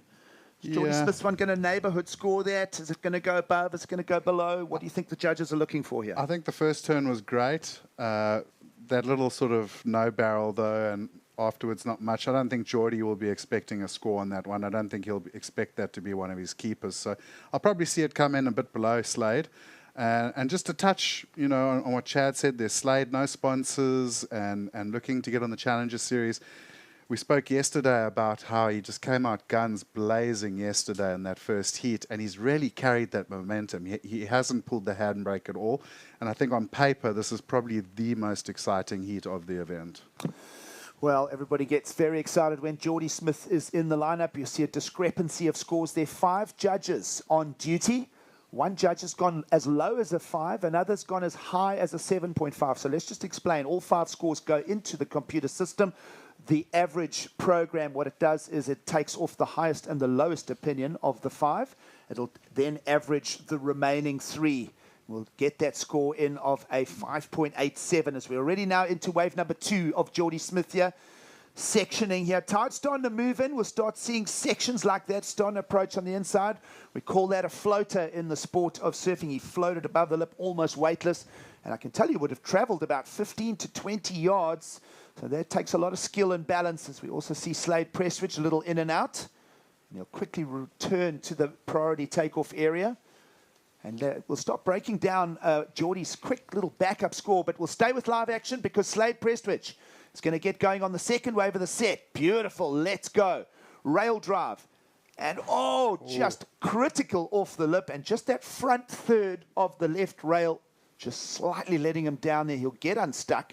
But we kind of see where the theme of this heat is going very quickly. Slade will know that he's got to roll his sleeves up and he's got to find a good category score pretty early now.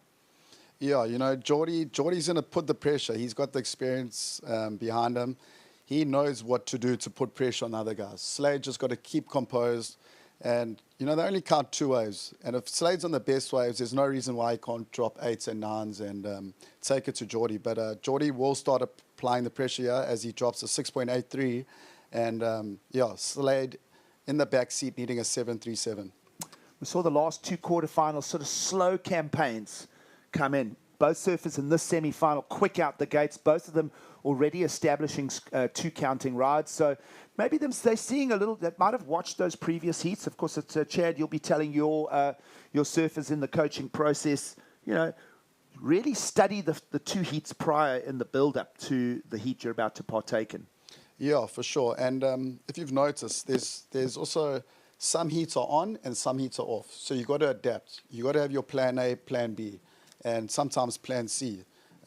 This is the ocean. It's very unpredictable. And Khan, I will just interrupt you there because when you say that, a lot of our people that are watching right now won't understand what that means. We're referencing the rhythm of the ocean. Yes. Some heats are on with rhythm, lots of waves available, and then other heats will go into a little bit of a slower pattern. So very important for our surfers to keep a beady eye on that pattern as well, Khan.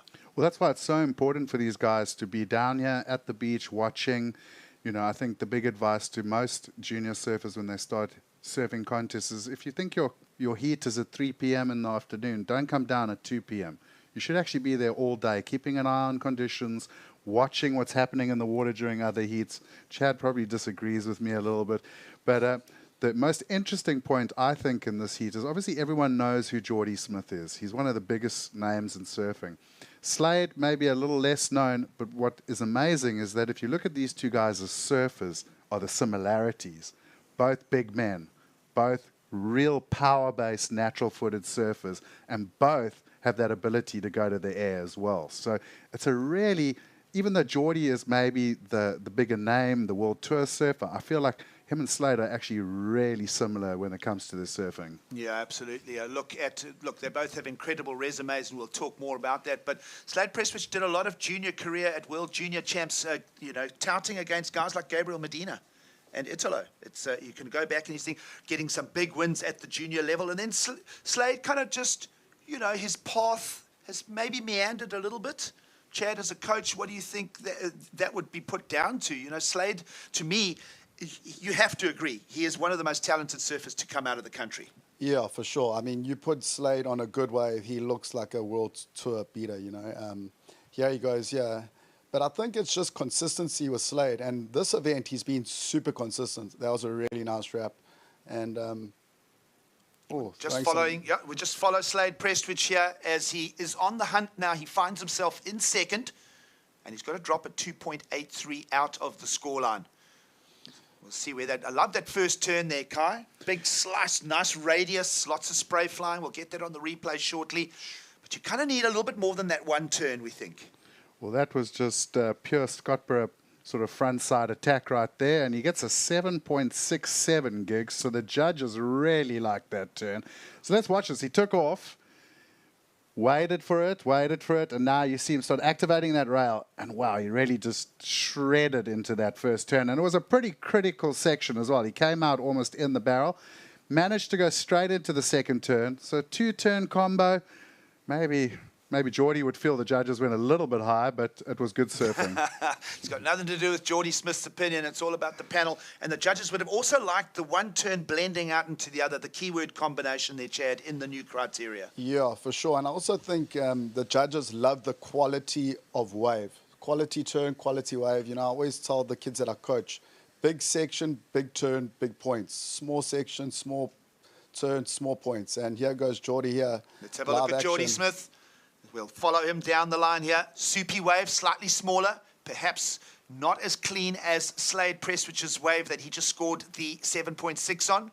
And Geordie will wrangle with that end section and he'll come unstuck. But Geordie kind of feeling, requiring a 6.18, he might as well just pull the trigger and get it going. Still plenty of time for both. As you see, Slade Prestwich already out the back again, while Geordie gets completely rinsed by that white water. Just a testimony to how much power is in the lineup. Well, Gigs, there is loads of power on tap here. And, of course, Geordie's grown up surfing North Coast and South Coast, so nothing he's not used to. Slade is from Scottborough on the South Coast. And it's interesting that Durban sort of sits geographically in between those two pieces of coastline. But as Chad knows well, both pieces of coast have a really, really deep water onto shallow bank, and the power band is so high. We see Geordie into this one, just a sort of little check carve there, and this wave had a lot of white water on it. I mean, Geordie is never going to surf a wave badly, and you see just linking variety of maneuvers down the line and riding out. He didn't quite get that last turn. I think that's pretty much a throwaway for him. Well, he was on the hunt for a 6.18. Geordie Smith, the star of surfing, finds himself trailing in semi-final number 1 at this stage. Plenty of time, 10.5 minutes to go. He won't easily be fazed by that. We look at the heat leaders' scores of a 7.6 and a 5.33. And I like the fact that Slade Prestwich is prepared to roll his sleeves up in this one. He's not too caught up in the star-studded vibes. He's going to go, you know what? I want that berth in the final. I want the money. I want the points. He's going to stay focused for this one. Yeah, you know, he's come in guns blazing, focused, and he's been the surfer of every round, you know, like he's ripping. So, you know, Geordie Smith's just another guy. You got to surf against your competitor, not the name, you know. I mean, he still has to surf and get the points. They're not just going to give him the points for paddling out. And Slade's really showing the hunger and desire of a top QS surfer. Well, highest heat score of yesterday, Slade Prestwich smashed it out into the 16 and 17-point totals. We know what he's capable of. And, of course, he's not, you mentioned it, that you get him onto head-high waves. You think about all the stops on the championship tour. It's somewhere where Slade Prestwich could really, really go well. Think of surfers like Jack Robinson. I think it's Slade Prestwich. You know, we'd be happy to mix it up with guys like Jack and a few others. We'll see if Slade Prestwich can get their care of the newly modified qualifying series system. And certainly already here, the worst that Slade can do is finish equal third. And that will put him in the top 5 picture on the regional qualifying series rankings. Yeah, that'll put him in the picture, and obviously he's going to want the win. It was interesting this morning in the Dorney, Geordie and Shane Sykes sitting with me, and we were talking about Slade and his performance yesterday. And I actually mentioned what you said there. I was like, you know, if Slade made the CT, I think they would find it very, very difficult to get him off. And Geordie and Shane both agreed with me. They were like, those kind of waves, if Slade is competing day to day in the best waves in the world, he's going to be a very dangerous competitor because he is just unbelievable in good waves. Well, South Africa's always had that kind of talent. You know, we're making Slade Prestwich a topic here, you also think of surfers like Sean Holmes, you know, the Frankie Alberholzers. There are so many special talents. Gordon Turnbull back in the day, almost unique free surfers that if you could just channel it and package it and get them into, a clear path, they would absolutely revel on those championship tour stops, the quality of the waves on offer. Yeah, and now with the Challenger Series, thanks to the guys at WSL and Travis Logie, there's good stops. There's Narrabeen. I mean, the list is big. I mean, the guys have the opportunity to perform before they get onto the big stage. Yeah, absolutely. A remodeled Challenger Series for 2022 with 8 exciting stops for both men and women. That will include Ballito in the 3rd week of July. We're looking very forward to having that stage of competition return in just as short now as 6 months. Prior to this, Chado, 2.5 years since we had a Ballito Pro and David Silva and Jack Freestone were in that final. It's crazy how time has flown, but a lot of people have done the work in the pandemic, in the downtime. A lot of people have had a chance to rethink, reboot, including the World Surf League, who've completely remodeled both Championship Tour, Challenger Series, and these regional opportunities on the qualifying series. Yeah, it's amazing. I mean, it's a pity Geordie got injured. I just get goosebumps thinking of Geordie in that top 5 picture at Trestles, flying the South African flag. And, hopefully we can get some more hungrier, younger South Africans on the tour with them, like the likes of Aidan Mason-Camp, Shane Sykes, Slade Prestwich. They all got the talent. And, I just would love to see one of them on tour with Geordie. Well, you think that Geordie finished 7th and requalifies for the championship tour and most of the year injured. I mean, that tells a strong story. Geordie made the finals against Philippe Toledo and Margaret River and had a fairly strong run through the Oz leg. You could speculate that he would have been in that top 5 picture. And certainly now that we're able to look back on it, just to add to what Chad was saying, 6 foot plus trestles. Oh my gosh, Geordie would have eaten that for breakfast. So a chance to be a world champion. And he'll be super hungry for 2022. And listen, this is the thing, it's so hard to predict. It's just the hardest sport to predict who's going to do well. Well, it is, and I think that's what we all love about surfing, really, is the unpredictability, and it makes for stories, and good storytelling is always going to attract people and viewership. So you talk about underdogs. Slade Prestwich right here, he's the underdog, but he's looking good here for the big upset. And I think, like you said, if Geordie had got to trestles, even in 5th place, 2 hours of 6 foot trestles, he would have eaten that alive. And I don't think anyone would have wanted him in a heat, So I think Geordie's still hungry. He's super hungry. He's super focused. If you look at the training, and Chado will be able to tell you, the training he's done to get back with his knee injury, and just look at the surfing he's been putting out as well. Well, he's looking for a 6.18 to jump up into the lead. Second wave of the set's going to belong to heat leader with another strong turn is Slade Prestwich, who's not intimidated by his man-on-man encounter here with the superstar Geordie Smith. And we're not sure, we'll go back and have a look shortly if there was more to the content of Geordie Smith's wave. But another strong rip on the face there, guys, from Slade Prestwich. Yeah, I'm really interested to see how the judges are going to score that one. He's looking to back up a 5.33, and the first one was very similar to the 7.6. He just didn't back it up. So I really want to see what the judges are going to do with this score. And with 4.50 on the clock, Geordie Smith is with priority. Let's see if there's going to be some opportunity for the big dog. Just on 4.5 minutes now to go as we're narrowing the field down here to crown a champion at the Ballito Pro. Of course, a valuable 5,000 points. Let's have a look and see what Slade did here. Kai, he got stuck into this one. Remember, earlier wave similar for a 7.6. Yeah, shades of Haliva there as he took off, and I love the power wrap. See that wave just bottom out on him, and he was kind of hoping to get around to the next section, but it unfortunately closed down on him. But just the raw power and control combined for me on the front side just put Slade into that sort of really exciting sort of surf group that you like to watch in these kind of waves. Single carve on the face for just a 4.77. It won't feature in the top 2 for heat leader Slade Prestwich as we go under the 4-minute mark. And Geordie Smith remains trailing and now holding the priority again. An opportunity for him to find the 6.18 in the lineup. And the lineup looking pretty usable and wide on the peak of Slade Prestwich. We'll follow our heat leader as he'll want to add a score. As Chado mentioned, wants to replace a 5.33, got to add it to what is the highest score. The man in blue has the highest individual wave of the heat thus far. And that'll be a little bit of a confidence booster now as we move towards the clock closing down. Geordie's been in these situations many times before, Chado. He won't be too stressed, but a 618, he's got to pluck it out of the lineup and he's got to do it soon. Yeah, you know, you talk about the unpredictability of surfing. You got so many elements. You got the ocean, you got the 5 judges. Like surfing's the most amazing sport, but I'd like to also touch base on it can be super cruel at times, you know. You might need that 6.18 and it comes through at a 6.17. You can do all the push-ups and squats and travel all over the world and then get pipped at the post. Let's have a look at the heat recap. This man is leading the semi-final, #1, Slade Prestwich. Strong surfing from, this was his 5.33, gentlemen. And then he did back it up again with a 7.6 rip on the face. This was Geordie Smith's opener.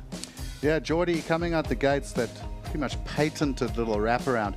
He really wanted the cover there, like Chad said, went for the shampoo, but unfortunately that wave just finished not where he wanted it to. I love this first turn, straight over the section. You can see the focus down the line. Geordie is like landing an aerial drop off the top, and he's not even looking at where his feet are. So lots of focus down the line. The floater was nice, but this turn was the money turn of the heat. Just beautiful surfing from Slade Prestwich, and he finished it off with the second turn. And that's kind of been the story now. And hopefully we are going to see a replay because that body language tells the story. We're back with live action here, and while we were having a look at the heat recap, more surfing taking place between both Slade Prestwich and Geordie Smith. This is now the prickly part of the heat. The clock is down to almost 90 seconds, and you see both of them engaged here in a paddle back to the lineup. So there's a thing called priority to talk about here, and then of course judges will be back at work looking to give scores for our 2 surfers. And we'll look forward to breaking this down because we, like you, don't know what has just happened. We were watching the heat recap, understanding the scores that have already been achieved. Paddle battle's going to go in favour of Slade Prestwich here, guys. We're starting to froth. Is Geordie Smith going to get past him, or is Slade Prestwich going to find himself in the finals of the Ballito Pro for the very first time?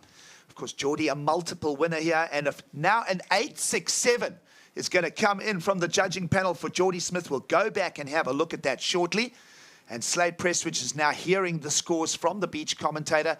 He's going to get bumped down into second, and let's just pay note of his requirements of a 7.84. And let's break this down because judges went into the excellent category here. We see Geordie come off the bottom here and just throws the board over that heavy section. I mean, really committed surfing. Then a nice clean snap, once again tight in the pocket. Big jab, a little bit of a Larry layback towards the end there, and he loved it. Well, 2 turns, 2 knifing turns like that. And judges, so there's the power. There's the power. That's the package right there. That's what the judges are looking for. This is an important wave. We're down inside the last minute. It's 20 seconds to go. And Slade Prestwich is looking for the 7.74. And it's been a late run from Geordie Smith here. And all credit to Slade Prestwich. He's done a great job. He's held this heat together. Slade has found a 7.7 in the lineup and a 7.67. So great scores from the surfer from Scottsboro down on the Ugu region of KwaZulu-Natal. Yeah. The power of Geordie Smith just, you know, kind of, you almost have to say, wow, we did expect it. But certainly Slade pushing Geordie all the way to the finish line here. Well, 15.5 to 15.44. That's a 0.6 difference. So Slade certainly didn't lie down for Geordie. And again, just a huge heat. We saw him in a massive battle with Jose Faulkner the round before. And full points to Slade. He looks hungry and he looks like he wants to go. Chado, closing thoughts from you. Geordie Smith's into the finals. Yeah, 1 more heat to go. I think Slade really stuck it to Geordie there. You don't see Geordie claiming and selling many waves on the QS. And there he was happy. He needed a score, and he bolted the daylights out of the wave, and he got the score. So 1 more heat to go. Yeah, thanks for having me, guys. Yeah, all credit to Slade Prestwich, who'll fall out in 3rd position. Geordie Smith is into the finals. Stay with us. We'll take a quick ad break, and we'll be more with semi-final #2. Every once in a while, a product comes around that's a game changer. TB3 just absolutely blew my mind. There hasn't been a jump this much in wetsuits in at least the last decade.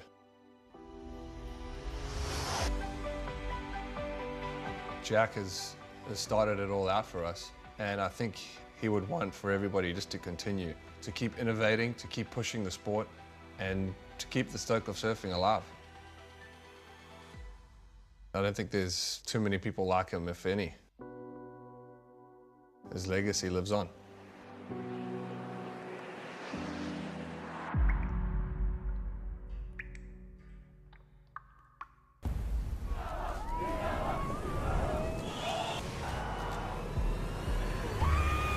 Welcome to the show.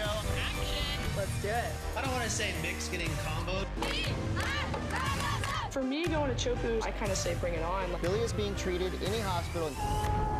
You look famous. I look famous. Yeah, you don't. You're ruining my vibe, man. Oh, yeah. Show you guys some of the secrets. Come check it out.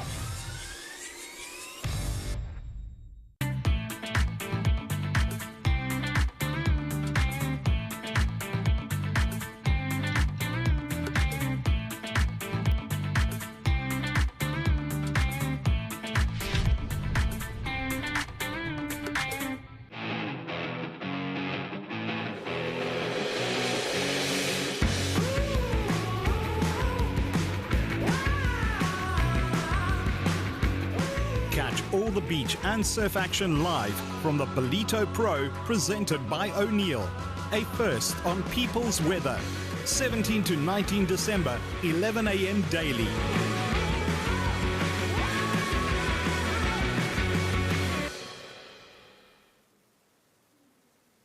It's finals day of the Ballito Pro 2021, proudly presented by O'Neill.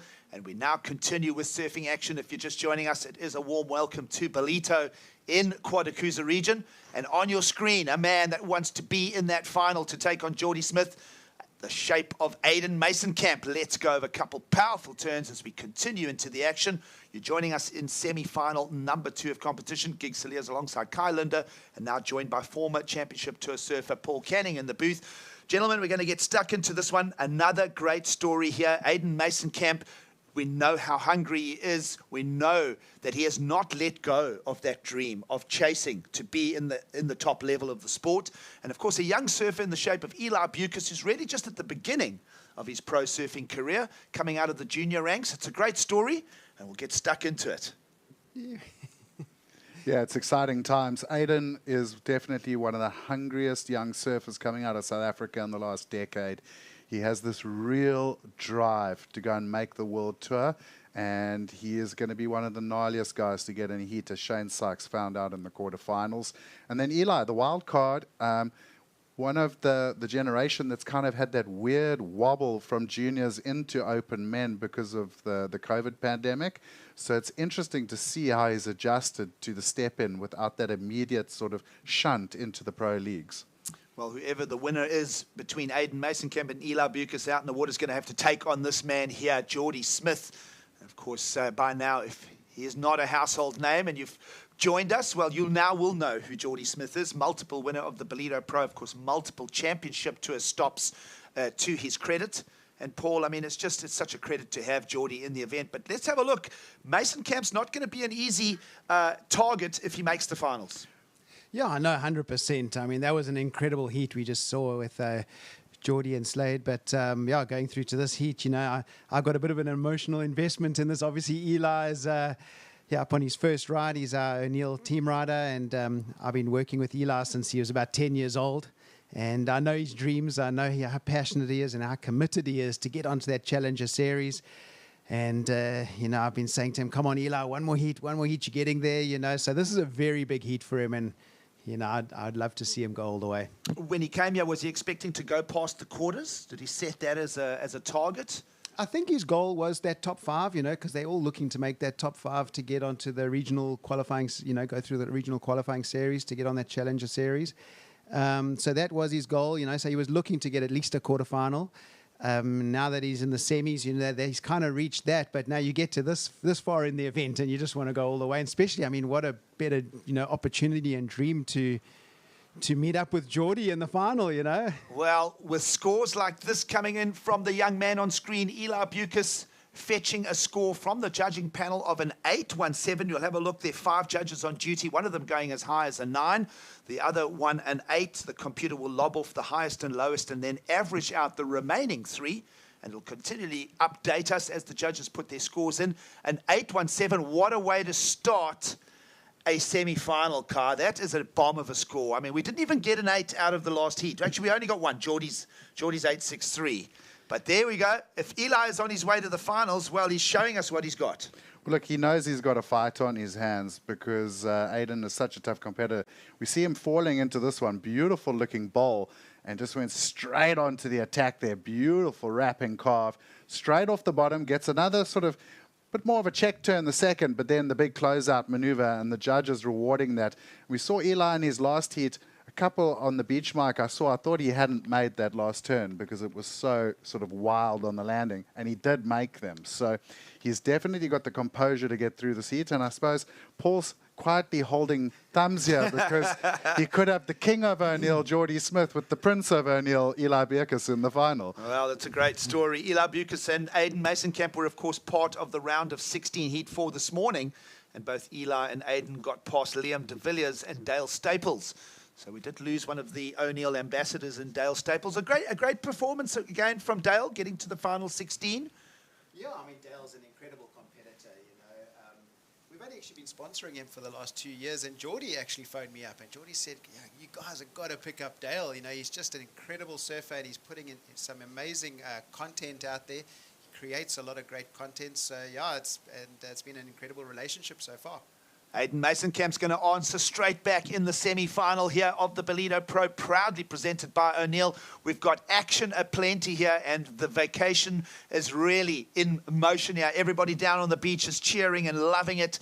And it's just a great surf festival that, again, Quatakuza have put on for us.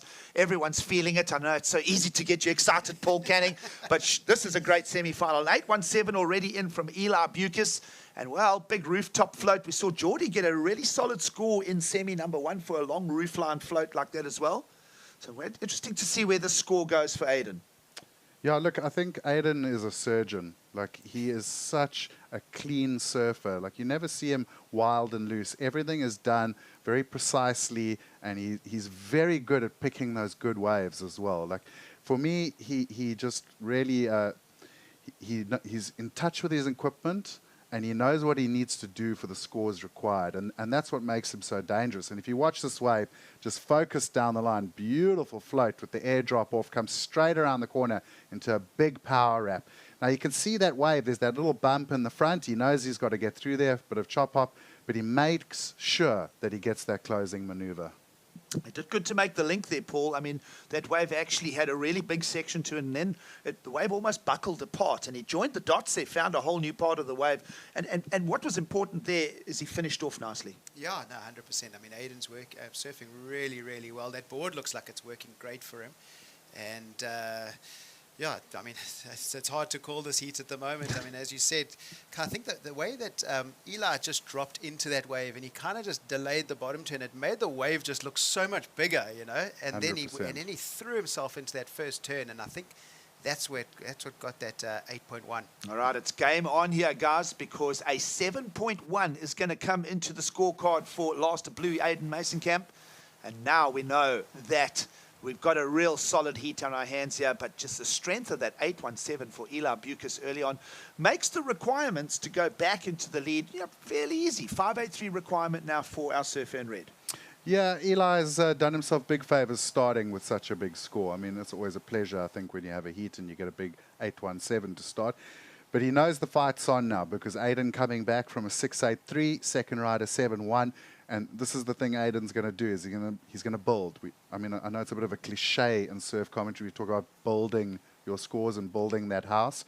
But Aiden is a master at it. He normally starts, he builds up a bit of rhythm, and as he goes and he gains in confidence, his scores tend to just grow and grow. So he's sitting in a good position, 7.1, 6.83.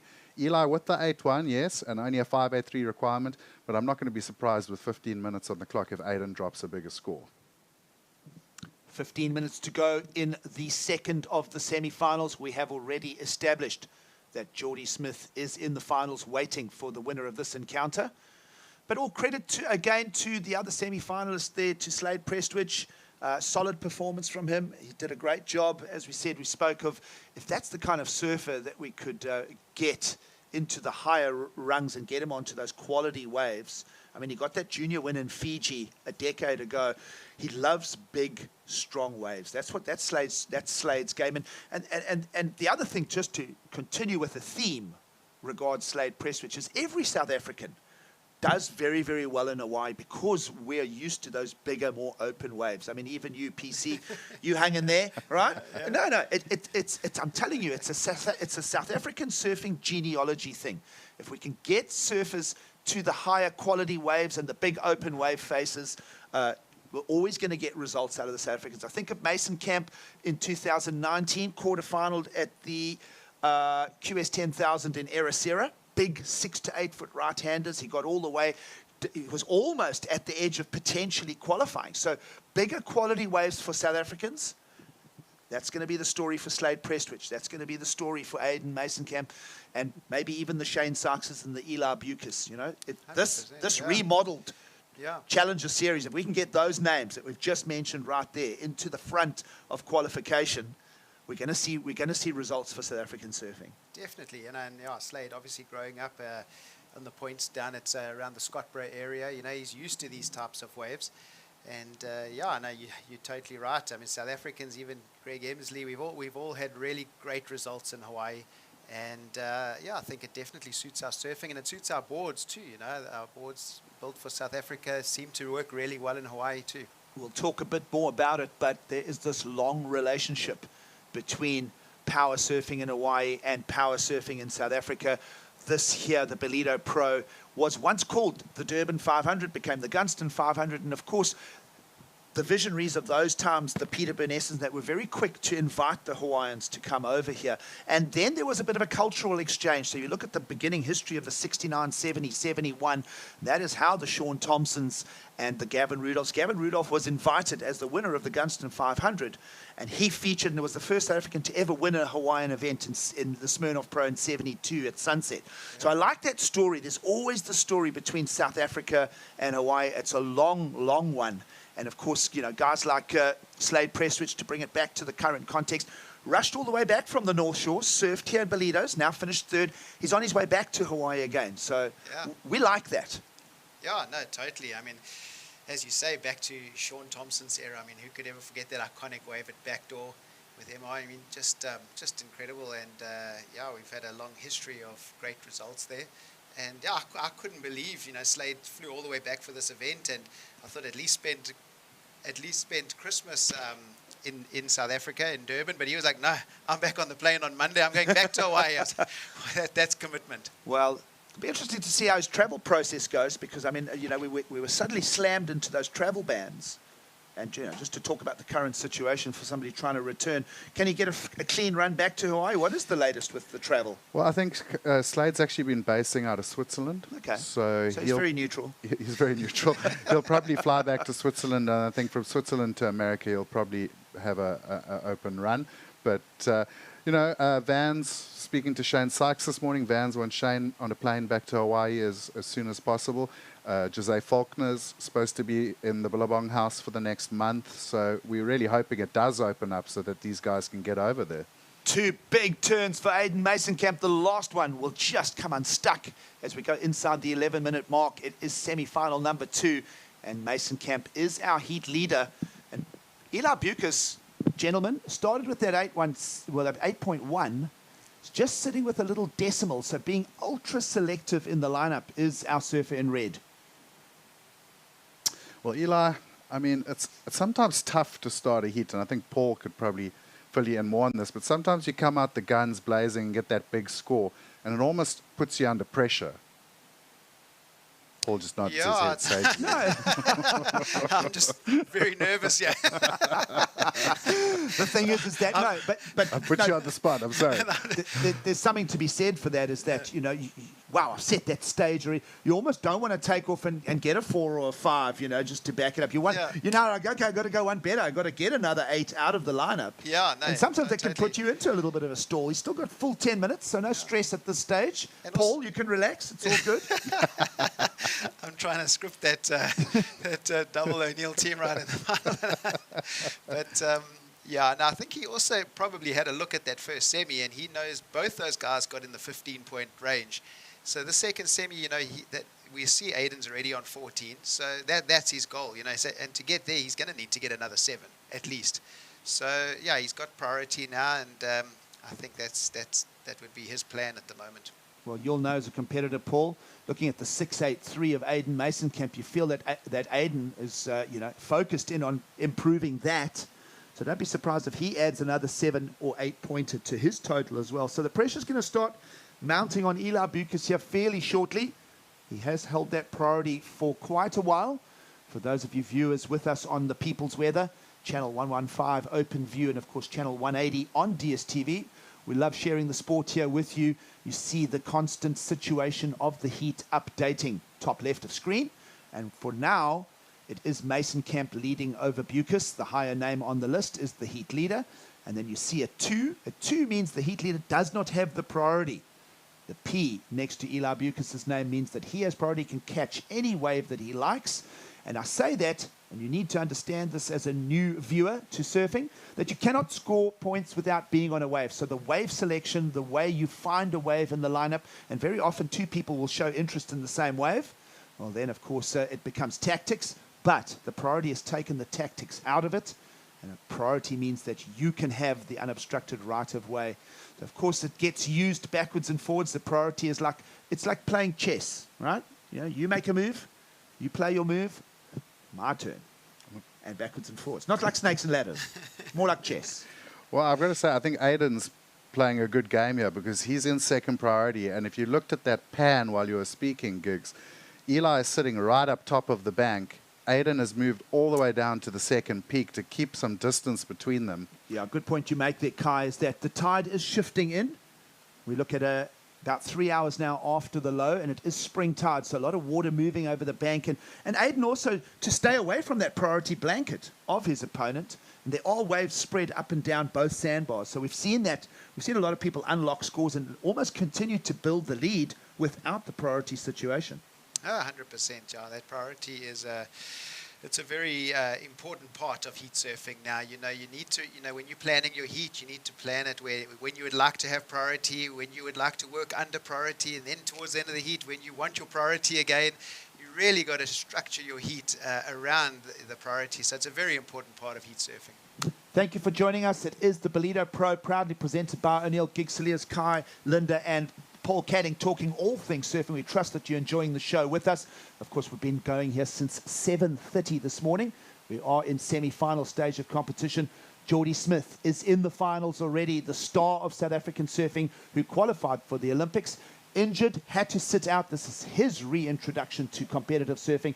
It's a big day, and of course, the town of Ballito just opening its arms again and welcoming professional surfing back to its shores. Disrupted by the pandemic for 2.5 years, we're back into rhythm as far as professional surfing goes. So we trust that you're enjoying the show with us. We'll dig into those details of the semi-final as well, guys. Right now, we know that Eli Bucas is trailing, and he has not backed himself up with that other number. And as the clock moves, we're already now 6 minutes to go, guys. That pressure just continues to compound. No, totally. As you get closer and closer, you never really want to leave it to the last 2 minutes, because then it just becomes too tight, you know. So I'd say between the 6 minute mark down to 2 minutes to go is a very important time for Eli. He needs to find the wave then. And yeah, so this is crucial. Kai? It has to be said that if Eli doesn't come with a score soon, Giggs, Paul's press release of his dream press release is busy being rewritten. Of course, Paul Cadding in the booth here is the team manager, amongst other roles, at the O'Neill Surf brand. And of course, to those people on the Weather Channel, there are your details of our current situation here in Ballito. It is around 19 to 20 degrees. It feels a bit warmer than 19 degrees. And we've waited an age for this wave. Let's see how Eli Bucas goes. And maybe sitting and stiffening up, possibly nerves starting to creep in on the situation here. Eli Bucas trailing in this semi-final, looking for the 5.83, and he's not going to get it on that. 5 minutes to go, plenty of time. But now, Kai, what has happened is the priority's been handed back. Now, a little bit of frustration. Let's see where Eli goes with this. He may want to ramp into the air. and almost the landing. So just a change up in tactics there. You can almost feel the pressure shift now. It is starting to get to Eli. He's trying to react. What's going on in his head? Well, I think we spoke about it earlier. Starting with an 8 actually put him under pressure because there's that expectation that, okay, wow, I've started with an 8. I need to keep performing at this level. And, of course, Aiden, you know, a lot of competitors in a heat would be intimidated by that early big score. Aiden's not one of them. He just kept to his game, kept building scores, and he's successfully swung that pressure now onto the youngster, onto Eli. And I think that really shows the experience that Aiden's got. He's been surfing the Challenger Series for a couple of years now. He's had some big heats against the best surfers in the world. He's surfed a lot of man-on-man heats. And I think, you know, where Eli has had some experience at the JQS level with man-on-man, not as many as Aiden. And there is such a massive jump in tactics from 4-man to 2-man heats. And right now, Aiden is just showing how much that experience is worth. Kai makes a good point there, Paul, is your opponent posts an 8.1. It can sometimes just completely take the wind out of your sails. Aiden's just grounded away and he's stuck to his game plan, and for now it's working because the pressure's on the man with the highest individual wave. Yeah, no, totally. Aiden's a very experienced competitor, and you can actually see that Eli's gone to his plan B, you know, and plan B is not your main plan, you know, the plan you really want to use to win the heat. He shifted over to plan B. Now he's trying to find the score by doing, you know, the futuristic aerial maneuvers on the smaller waves, you know. So he is under pressure. You can see it. And now into the final 3 minutes, his only chance. Well, here we see Aiden taking off on a really good-looking wave, but this could be Eli's opportunity to get that priority back and now not have to go for the insiders, do aerial maneuvers, but actually find a set. Was that a tactical error? We're seeing disappointment in the body language of Aiden Mason-Camp there. Yes, he had to keep Eli Bucas off that wave, but that was his opportunity to better his 6.83, and he's let it slip here, Kai. Was that an expensive mistake? 2.5 minutes to go. Is Eli Bucas just going to regroup, breathe deeply, and find his way to a final? Here is his opportunity. Semi-final starting to draw to a close. 2-turn combination, and he's on the hunt for the 5.83, and we're all just kind of being surf critics ourselves here, throwing out the commentary. Of course, it is up to the judges that are on duty, a panel of 5. Let's discuss it. Well, I mean, looking at that turn from Aiden, if he had made that turn, he wouldn't have been disappointed. It was a super explosive, very technical turn. And if he'd managed to maybe get a closeout turn afterwards, I think it would have been a big score. So he is disappointed because he didn't make it, but it looked like a really nice bowl. And I think looking at the waves we've seen in the back half of the heat, I think it was a good choice to go. Eli went on the very next wave, and he managed to put in some good turns there, Paul, but I'm not really seeing a 5.83 there. No, you would. Are we all saying no? We'll try and get a replay of that, folks, and we'll see if us amateur judges are right or not. We know that surfer in red is trailing. We know that he is looking for the 5.83. Of course, everybody on the beach getting updated constantly by our beach commentary as well. We trust that you're enjoying the show at home, and we are waiting for an outcome of a last ride here. And it is going to come in at a 4.67, gentlemen. We were all right. We can rest our heads on our judging. But this is a 4.67. It's short of requirement. Yeah, that first turn, he started really well, and he got to sort of the halfway mark. And unfortunately, the next section was already starting to throw, so he had to cut that turn short. He did really well on the closeout turn, especially considering how late he got into it. But the judges would have been cognizant of that first turn, I think, and that was just the difference really there. When you look at the big scores in this heat, those first turns were so strong. 40, well, now down to nearly 30 seconds to go. It's not over just yet. We've seen heats tip over and things happen in that final 10 seconds. We are looking at both surfers who continue to look. This is a cat and mouse game now. The P for priority with heat leader Aiden Mason-Camp in blue, and now a wave approaches. Is this an opportunity for red? Both of them looking. And we'll get a paddle in with 10 seconds to go. A 5.83 is the requirement. Would take something absolutely extra special like, potentially that board flipping upside down. Could have been fins in the shins there for Eli Bucas. And that, gentlemen, is how the script is going to unfold. The dream double O'Neill final's not going to happen, Paul. But this man on screen, Eli Bucas, a third-place finish. He'll finish equal third with Slade Prestwich, the young 19-year-old from Komiki in Cape Town. Has done a good job. Great performance from him. His visit to Ballito is going to pay out. This is going to put him into that top 5 picture on the regionalised qualifying series. Semi-finals is a wild card at a QS 5000. Absolutely phenomenal result for Eli Bucas. PC? Yeah, no, incredible. I know Eli's been here since, I think, the first week of November. So he's been here for about 5 weeks now in Ballito, training and preparing for this event. And as you say, I mean, a semi-final result is incredible. It's going to put him on a really good platform to build his qualifying series campaign going into next year. So he will be disappointed not to make the final, but I think it's a great result for him. Get that travel budget ready, Paul. Semi-final number 2 is wrapped. We have a result. Aiden Masonkamp will go up against Geordie Smith in the finals. We'll take a quick break and then we'll be getting ready for the finals of the Ballito Pro. Every once in a while, a product comes around that's a game changer. TB3 just absolutely blew my mind. There hasn't been a jump this much in wetsuits in at least the last decade.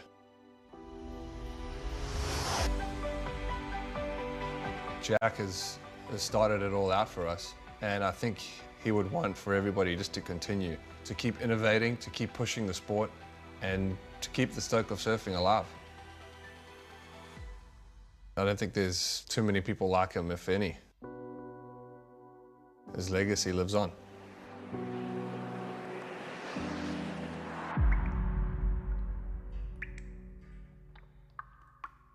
You can never determine who you are by what you do. Because if it gets taken away, then who are you? Just stay true to who you are, and if they don't like it, stuff that.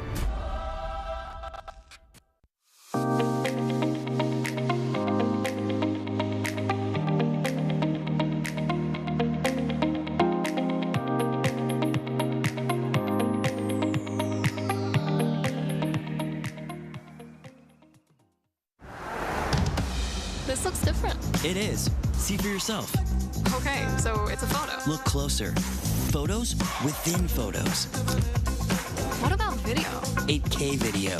Beyond cinema quality. So... You can pull portrait quality photos straight from video. But will it last the whole trip? Battery for the whole trip and the way back. This is different. Told you.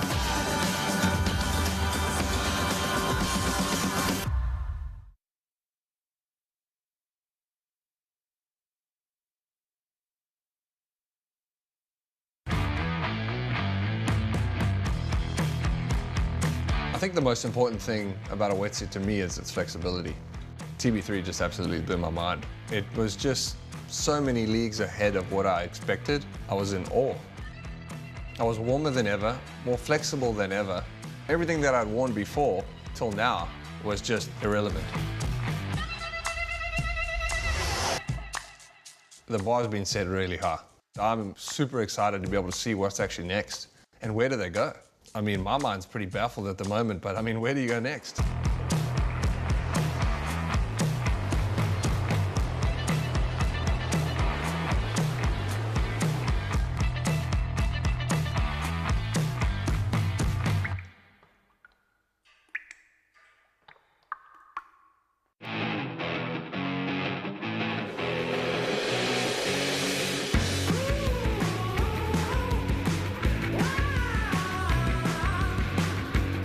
Catch all the beach and surf action live from the Ballito Pro presented by O'Neill.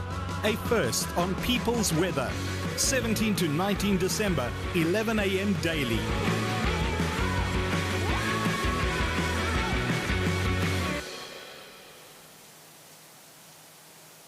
Welcome back to live coverage of the Ballito Pro, proudly presented by O'Neill, just after midday here in the beautiful Quadakuza region of the east coast of South Africa. We're getting ready to set those finals in place. Gig Sealers alongside Kai Linder and professional surfer Paul Canning, who did many years on duty. We value his input. It's great to have all of you, of course, you joining us via the People's Weather Channel and OpenView 115. We trust that you are enjoying the coverage with us. Gentlemen, we have our finals in place. Geordie Smith down the one side of the draw, Aiden Mason-Camp down the other. We're getting ready for finals time. Yeah, Giggs, I think when everyone saw Geordie Smith in the draw, I mean, he is South Africa's best surfer, so I think many would have been expecting him to make the final. But I don't think it was easy. This morning, that first heat was pretty touch and go, and then in the semi-finals, Slade Prestwich really pushed him to the line. And then Aiden has just slowly built through from round 2, and every heat he's just sort of gotten more and more consistent, and I think he's peaking at the right time for the final. So super amped to see what happens. We did start this morning at 7:30 a.m. with our round of 16. Those were 4-man heats, and we sent 2 through each to the final 8, which became the quarterfinals. Looking at the content of that 16 surfers when we woke up this morning in the draw, lots of young talent, lots of young names, one of them getting all the way to the semi-finals in the name of Eli Bucas. Yeah, it was incredible. I mean, any one of those surfers could have made the final. There's such talent in that first round, and yeah, I mean, Eli surfed incredibly well. Very stoked that he got all the way to the semis. Close to making the final, but just not, unfortunately, in the end. Having a look at the bracket, Geordie Smith in the quarterfinals got past Cape Town surfer Geordie Marie. The two Geordies did battle. And then, of course, Geordie slipping past Slade Prestwich, as Kai mentioned. And then, of course, Slade's journey getting past Jose Falconer. Great to see Jose Falconer getting all the way to the quarterfinals. Jeffreys Bay talent, that young surfer. It's a great story. And then, of course, an all Cape Town affair to make up quarterfinal number 3 when we think back. Max Elkington getting taken out by Eli Bucas, who then, well, Eli would eventually fall to Aiden Mason-Camp. And Aiden getting past Shane Sykes. We didn't call that one. We thought that Shane Sykes, fresh back from Hawaii and a national champion here at the beach just a week ago, we thought that Shane Sykes was going to be on a bit of a heater and get all the way to the finals. Yeah, Shane's really on form. I mean, he won the SA Open over the weekend, last weekend, and he's been looking really good through the heats here. But like I said, Aiden, I think that was exactly what Aiden needed, was that big heat against the favourite on the other side of the jaw from Geordie Smith. And as soon as he won that heat, you could just see also a little bit of a pep in his step. And he went into that heat with Eli. He wasn't even phased by the 8.1 Eli dropped at the beginning. Just went about business. And like I said, I think Aiden has been really building towards this final, and he's finding his rhythm. On the other end of the draw is Geordie, who we know what he's capable of. We haven't actually seen the full attack mode from Geordie yet. No, that's a good point you make. I think that Geordie has been holding back a little bit. You know, you kind of wonder, is that tentative due to injury or perhaps just pacing himself through the draw? We know that he is using this event as a little warm-up. Let's go back and have a look at the roads to the finals. And this is Geordie, who, again, we look back to the other day. A couple of strong turns from Geordie. We're speculating, was he holding back a bit? Well, he was still fetching scores in the 7s and 8s, gentlemen. Yeah, Giggs, but I mean, we look at Geordie and the talent he has and what we've seen from him in this event before. I mean, some of the biggest scores ever, like that wave this morning. I mean, that was crazy. 8.3 in that first quarterfinal. Really put Geordie Marie to the test straight away with this one, Paul. And, well, you expect the stuff from a surfer that really has been runner-up to the world title twice in his career. Yeah, incredible to see. And I know that's a brand new board Geordie's on. Graham, his dad, brought it around last night. And it seems to be working incredibly well. But it's definitely, like you say, it's almost like it looks like he's building. You know, he started off in the quarters and built a bit more in the semis and hopefully looking to peak in the final, you know. But, you know, also talking to that injury, you know, I met up with him in August about 3 months ago, and he couldn't even stand on the surfboard. You know, he took a wave and he rode it from the back to the beach, and he couldn't bend his knees, and he just fell back on the shore break. And we're only 3 months later, and he's doing surfing like this. It's incredible to see how far he's come with that injury. The road to recovery for Geordie Smith is on track, folks. You're with us here in Ballito. And, of course, the Ballito Pro is the most prestigious name in surf competition. The longest, you can argue, the longest running surfing event in the world. I know that we have a package. We're hoping to share it with you, just waiting for confirmation from White Hart Media. But you think back to the history of this event from 1969 all the way through to present, only disrupted by the pandemic, that little virus. But 2020 is the only year that this event has not run since 1969. We celebrated a 50th birthday of this event a season or two back. Oh, it's incredible. And I mean, it's been such a big event in part of myself. You know, it's the first major event I ever watched as a young kid. I'm 10 years old on the Durban beachfront. I actually watched Pierre Tosti in the semi-final in 1983, I think it was. And then right throughout my whole career, it was always an event I counted on getting to get a good result. I got quite a few semi-final finishes in the Gunston 500. And now we're involved as a sponsor, you know, running the O'Neill brand in South Africa and partnering with the Ballito Pro as a sponsor in the event. It's been a very close event to my heart. No, absolutely. Has played a massive part in so many people's stories. You think of the qualification process through the years when we relocated in 2009 up here. You think of all the winners from the past. You know, remember Glenn Micro Hall? You know, that was a big career change for him. I think of all Leo Munez in 2015. Think of David Silva last year. There's just been so many wins and so many important results. William Cardoza, remember he was on the edge of qualifying. Ballito tipped it his way. And this event has really become a favorite for so many people as far as that qualification process. And it's going to be the same when we come back with the Challenger Series next year. No, for sure. You know, I always I had certain events that I used to always pinpoint in January. You know, I would definitely make sure I did Margaret River. I always did well there. I always put, you know, back then it was the Gunston 500. I always put that down as an event that I would definitely, you know, use as one to do well in. And then obviously, you know, the two in Hawaii were very important to me. So.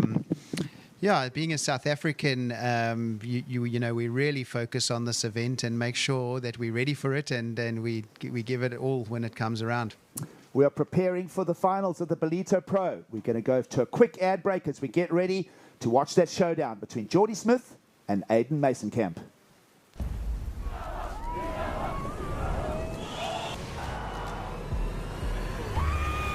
Welcome to the show. Let's do it. I don't want to say Mick's getting comboed. For me, going to Chopu, I kind of say bring it on. Billy is being treated in a hospital. You look famous. I look famous. Yeah, you don't. You're ruining my vibe, man. Oh, yeah. Show you guys some of the secrets. Come check it out.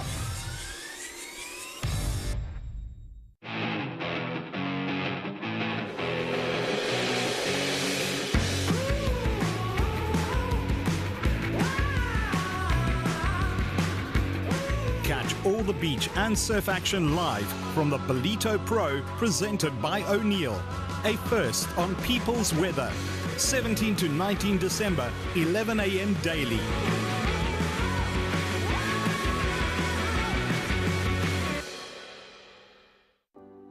Every once in a while, a product comes around that's a game changer. TB3 just absolutely blew my mind. There hasn't been a jump this much in wetsuits in at least the last decade.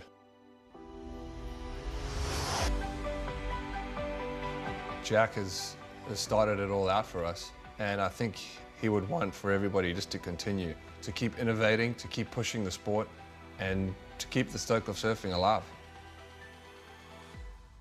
I don't think there's too many people like him, if any. His legacy lives on.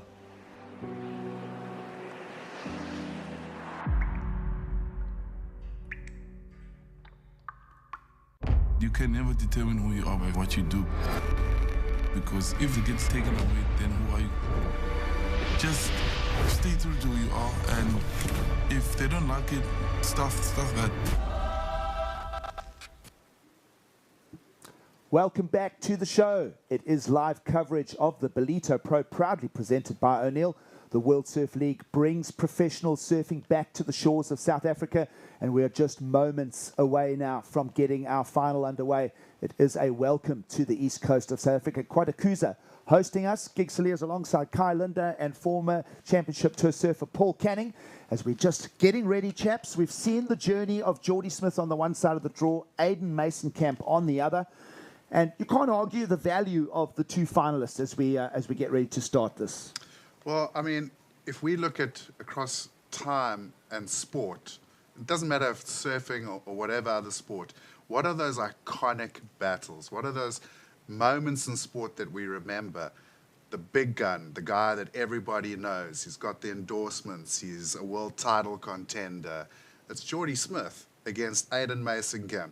no sticker on his surfboard, just lost his big sponsorship.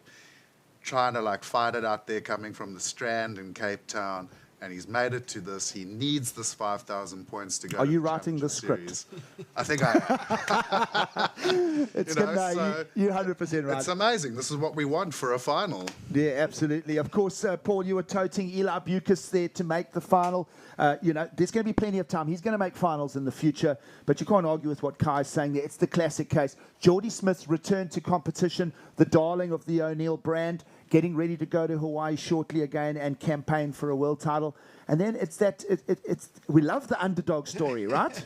Yeah, and as a surf fan, this is what you want. You know, you want the underdog going up against the legend, the one of the best in the sport. So, yeah, and it's going to be a very exciting final to watch. Of course, Aidan Mason-Camp hails out of the Strand area, Somerset West, on the edges of Cape Town. And Geordie Smithwell growing up here in the region. And you can't think, we'll discuss many things here, guys, but it's a great story for both of them. You think about a year that doesn't have a lot of highlights. You know, I mean, Geordie missed most of it through injury, emotionally and disappointingly had to sit out the Olympics. Aidan Mason-Camp, his struggle, travel being banned, not being able to, you know, do what he loves, which is to try and get those points and reach the highest scale. And we're seeing Geordie Smith just entering the water now. We're just moments away from the final. Water is quite warm. We spoke about water temperatures, guys. Of course, people on the Weather Channel will be really leading an ear to. It's warm. It looks grey. It looks kind of chilly, but it's not. It's warm. It's tropical. It's Ballito in the summer. And as I say, you know, the summer edition has not disappointed. Usually we associate the summer season with fairly substandard waves, but we have absolutely been blessed with Surf for Finals Day. Yeah, no, it's incredible, and it's great to see the crowd on the beach. It's a very different crowd to what we see in July. You know, this time of the year in the Ballito area, we get a lot of the tourists down from Gauteng, from the Johannesburg area, and I see them arriving on the beach and check this big surfing contest happening, and they're just frothing. They're loving it, and so yeah, it is very different to be in December time, but very cool as well. Very nice. Yeah, absolutely. And we get to share it with Channel 115 Open View and, of course, the People's Weather Channel 180 on DSTV as well. So lots of people getting exposed to the sport. That's what we want. That's what we're after. We want people to understand what an amazing sport this is. And, of course, Paul, just, put the O'Neill cap on for a moment as well. You guys couldn't have scripted a better story here as well. Mid-December, it's holiday season. You guys have the O'Neill retail store here on site at the event. And, of course, up in the Lifestyle Centre at the top of town. Ballito's buzzing. What a great story for the O'Neill brand. No, it's incredible, and the tagline for the event, Siakula, which means, we are growing. The Kwatakuza region is growing incredibly. A lot of people that lived in Durban have moved out to Ballito, so the region is growing. Obviously, surfing is growing as a sport now into the Olympic sphere. And, the O'Neill brand in South Africa, we've seen incredible growth the last few years. We opened up our first concept store here in Ballito. So, yeah, no, it's great to see. And, as you say, running it now in December, we're opening it up to a much wider audience that would never normally see the event in July. And a lot of the surfers have actually said to me, hey, you guys need to keep doing a QS 5000 in December and then do the Challenger Series in July.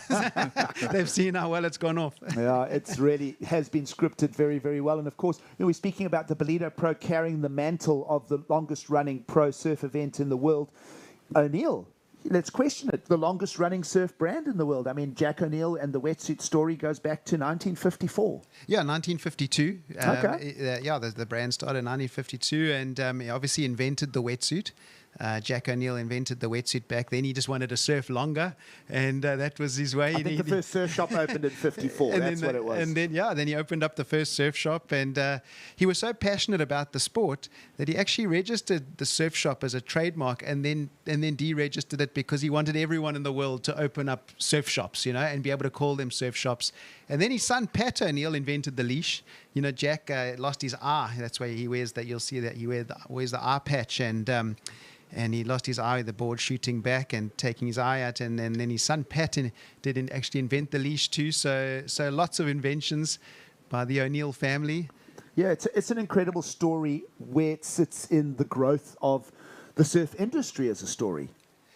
Yeah, no, it's incredible, and it's we've seen incredible growth with the wetsuits. The Hyper Freak has just been really, really good for us, and we've seen so many more surfers come into the sport now. Especially with the pandemic. All the school sport has stopped. There's no more rugby and cricket and hockey, and all those kids are now coming into surfing. Sports, individual sports flourishing at the expense of the team sports. It is competition time. We are into the finals of the Ballito Pro for 2021. Proudly presented by O'Neill, a 30-minute heat being offered by the head judge and the contest organisers. We'll go back to the 30-minute clock, and it's already ticking, gentlemen. 28:45, and Geordie Smith and Aiden Mason-Camp will go at it. And we spoke about the ocean. We've seen from 7:30 this morning when we got the round of 16 going all the way through the quarters, through the semis. The ocean seems to go through little rhythms. We get patches where there's lots of waves. We get patches where the ocean just lies a little still. For now, just a slightly calm ocean to get the finals underway, Kai. Yeah, Gigs, it's a 30-minute heat, though, so they've got a lot of time, and hopefully we'll see one of those pulses through it. I can see a little bit of line movement as I look at that screen. The other factor, of course, is that light southeast has definitely come up now, so there's a little bit of a ruffle on the face. I think on the biggest set waves, it's not going to play into too much. But interestingly for Geordie, of course, growing up in the Durban Bowls and being used to these conditions, I think with that little southeast into the face, we might see the big guy go to the air. Well, Aiden Mason-Camp, a power surfer by his own design, also able to go to the air. Geordie Smith back from injury after a long layoff. Geordie fell out of the championship tour in the month of May. Of course, finaling in Western Australia and losing to Philippe Toledo. That was his best run when we did the Australian leg this year. And, of course, Geordie falling out, but still finishing 7th in the world. What an incredible testimony. He is, by far and away, South Africa's most successful surfer, other than a world title from Sean Thompson. Let that be said. And we'll get the action of the finals underway. Everybody's favourite surfer in this part of the world, Geordie Smith, will come around the section and he'll just pop the tail out almost effortlessly. Single manoeuvre, but with a bit of a dynamic twist to it. And gentlemen, the final is on. Wow, I mean, I said he might go to the air, and thanks, George, for backing me up there, because straight into it. And you saw him take off there. I thought maybe he would go for the turn a little bit earlier, but he waited for that section, Paul, and he's got so much explosive power on demand, this guy. It's incredible to watch. Yeah, no, he surfed that wave incredibly well. We couldn't really see what it was doing down the line in the picture, but you saw him go around that first section, and he obviously was focusing on that next section to get that big turn in. But as we were saying earlier, as a professional competitive surfer, you got to be very adaptable too. You got to keep adapting. As you said, that the winds swung around a little bit more southerly, actually going into the east a bit more. It is, I think, a slightly dying swell during the day and a pushing tide. So the conditions are changing all the time.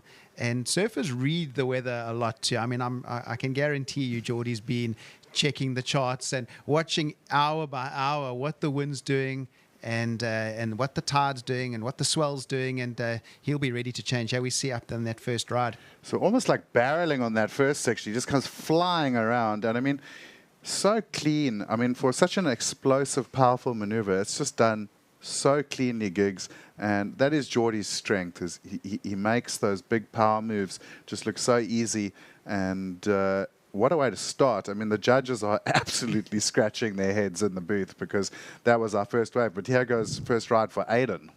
Aiden Mason-Camp as we track the live action in the Ballito Pro final. Nice wrap there of the rail from Aiden. This wave's going to stand up from him and he's going to hammer it away. So he'll be happy with that. Has a little nonchalant look at the judging panel. He'll go, right, I'm here to play as well. So good starts there. We saw that replay. You guys spoke that replay through. The judges have only now just allocated a score. Single maneuver, a 6.17 for Geordie Smith. So we have that. And now possibly a similar range score having been built by Aiden Mason-Camp. We'll see where the judges go with this one. But Two different ways to build a score here, Kai. Well, very interesting to see what the judges are going to give Aiden, because like you said, two very different approaches. Aiden is sticking to the process that has gotten him to the final, which is old school competitive surfing, top to bottom, combos, getting those connections down the line. Geordie, of course, is a more flair surfer. He's known for it. It's at what gets him the big scores. So he's not scared to go for those single maneuvers. And let's watch Aiden here. He really wanted this wave. Gets in. Lovely bottom turn. Big hack off the top, and then comes clean around the section into that wrap, and now straight off the bottom and into the closeout maneuver. Not as much flair as Geordie, obviously, but very clean surfing, very committed surfing, and I think as far as flow and connection is concerned, great. Is he going to get the better of the opening exchange? I think it could be quite close. Yeah, I'm happy to say yes. Yeah, I think it's going to be slightly above that.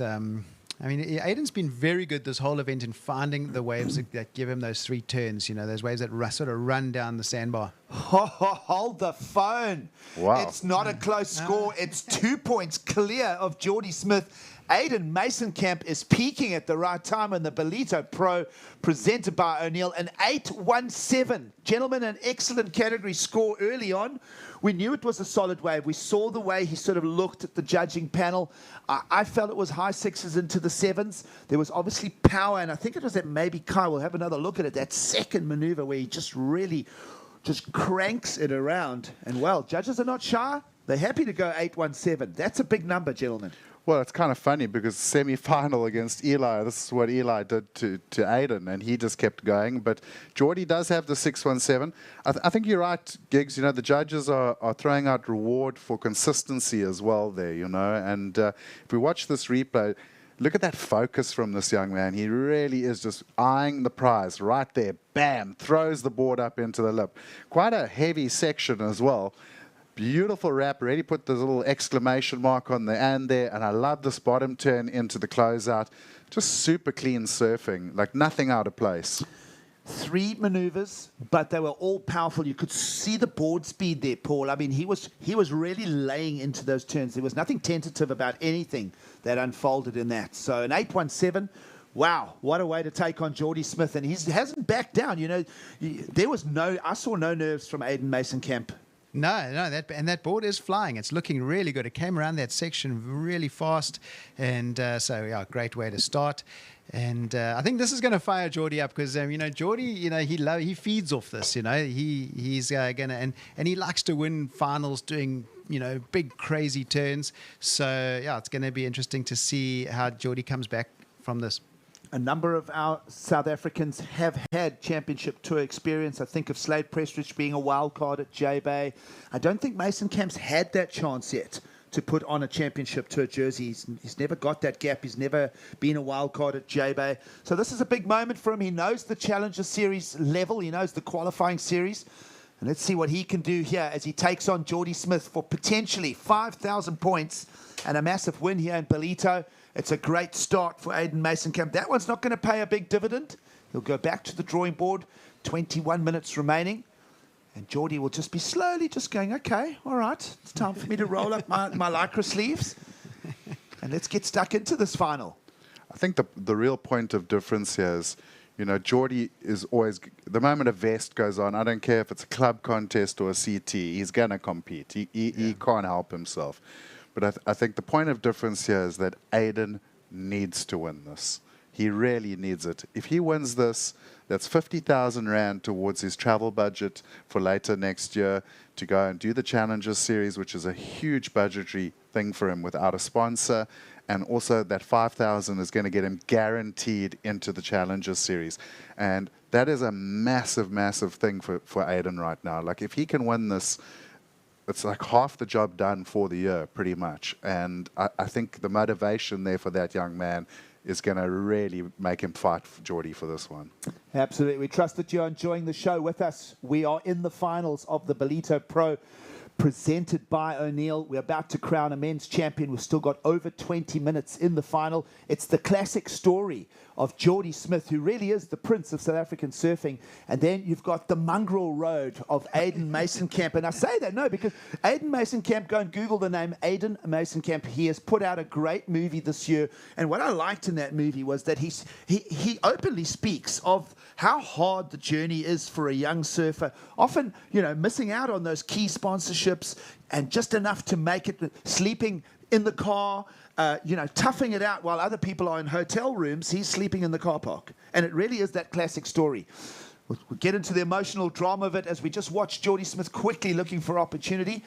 Just to carry on with that story of Aiden Mason-Camp, it is the classic story right here. Yeah, no, 100%. And, you know, it is a long road on the tour, you know, and there's a lot of losses, you know, and you got to be able to deal with those losses and get through those, and eventually the wins come. But it is a tough long road on the tour, and it's great to see him here in the final. And as you say, this would be a great result for him if he could come away with the win and going into next year.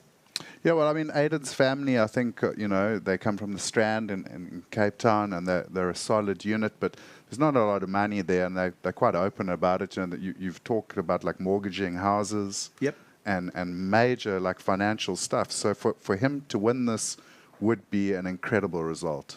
The last time Geordie Smith made the finals, it was 2017. He got the win over a very similar story. Remember, William Cardoza that year was about to throw the towel in, was about to go, I'm out, I'm done. And had done exactly the same thing, mortgaged the house, a last roll of the dice, so to speak, as far as a career decision for the Brazilian of the time. He would go on the next year to win a championship tour event. So it's a great story, and we see a similar theme unfolding here in an all South African context. It really is a great story as we get this final, you know, unfolding for us. And, well, you know, we know what Geordie Smith's capable of. He's found eights in the lineup again this morning. You would expect that from a man who's a multiple winner of the event.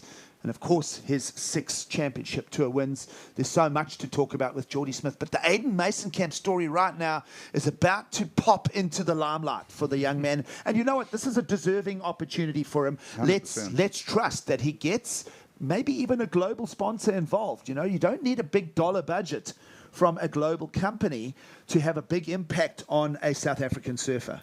Well, yeah, you do that sort of transfer from dollars, euros to rand, and suddenly small budgets become big budgets. So, you know, I think Aiden really, he deserves a big sponsor. He's put in so much hard work, and I've watched him competing since he was 10 years old, and he's always wanted this. You know, you get a lot of kids coming into junior surfing. They love surfing.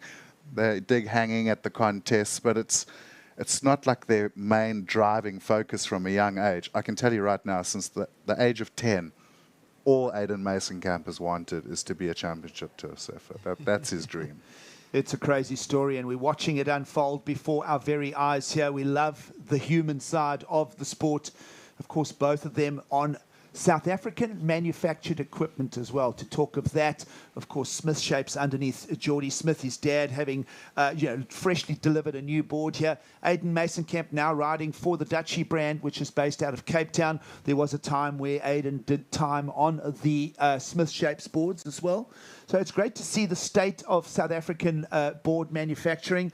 I know that with the pandemic and the disruption of global supply, a lot of global demand has come to the South African shores, and it's been great for the economy of surfboard manufacture, and certainly a number of the manufacturers on the coastline benefiting from the demand that the pandemic has put on individual sports, and in this case, surfing. Yeah, no, 100%. We've seen a huge demand on wetsuits, you know, obviously from our side, but yeah, as you say, talking to the surfboard manufacturers, they're incredibly busy at the moment, and there's a lot more surfers coming into our sport.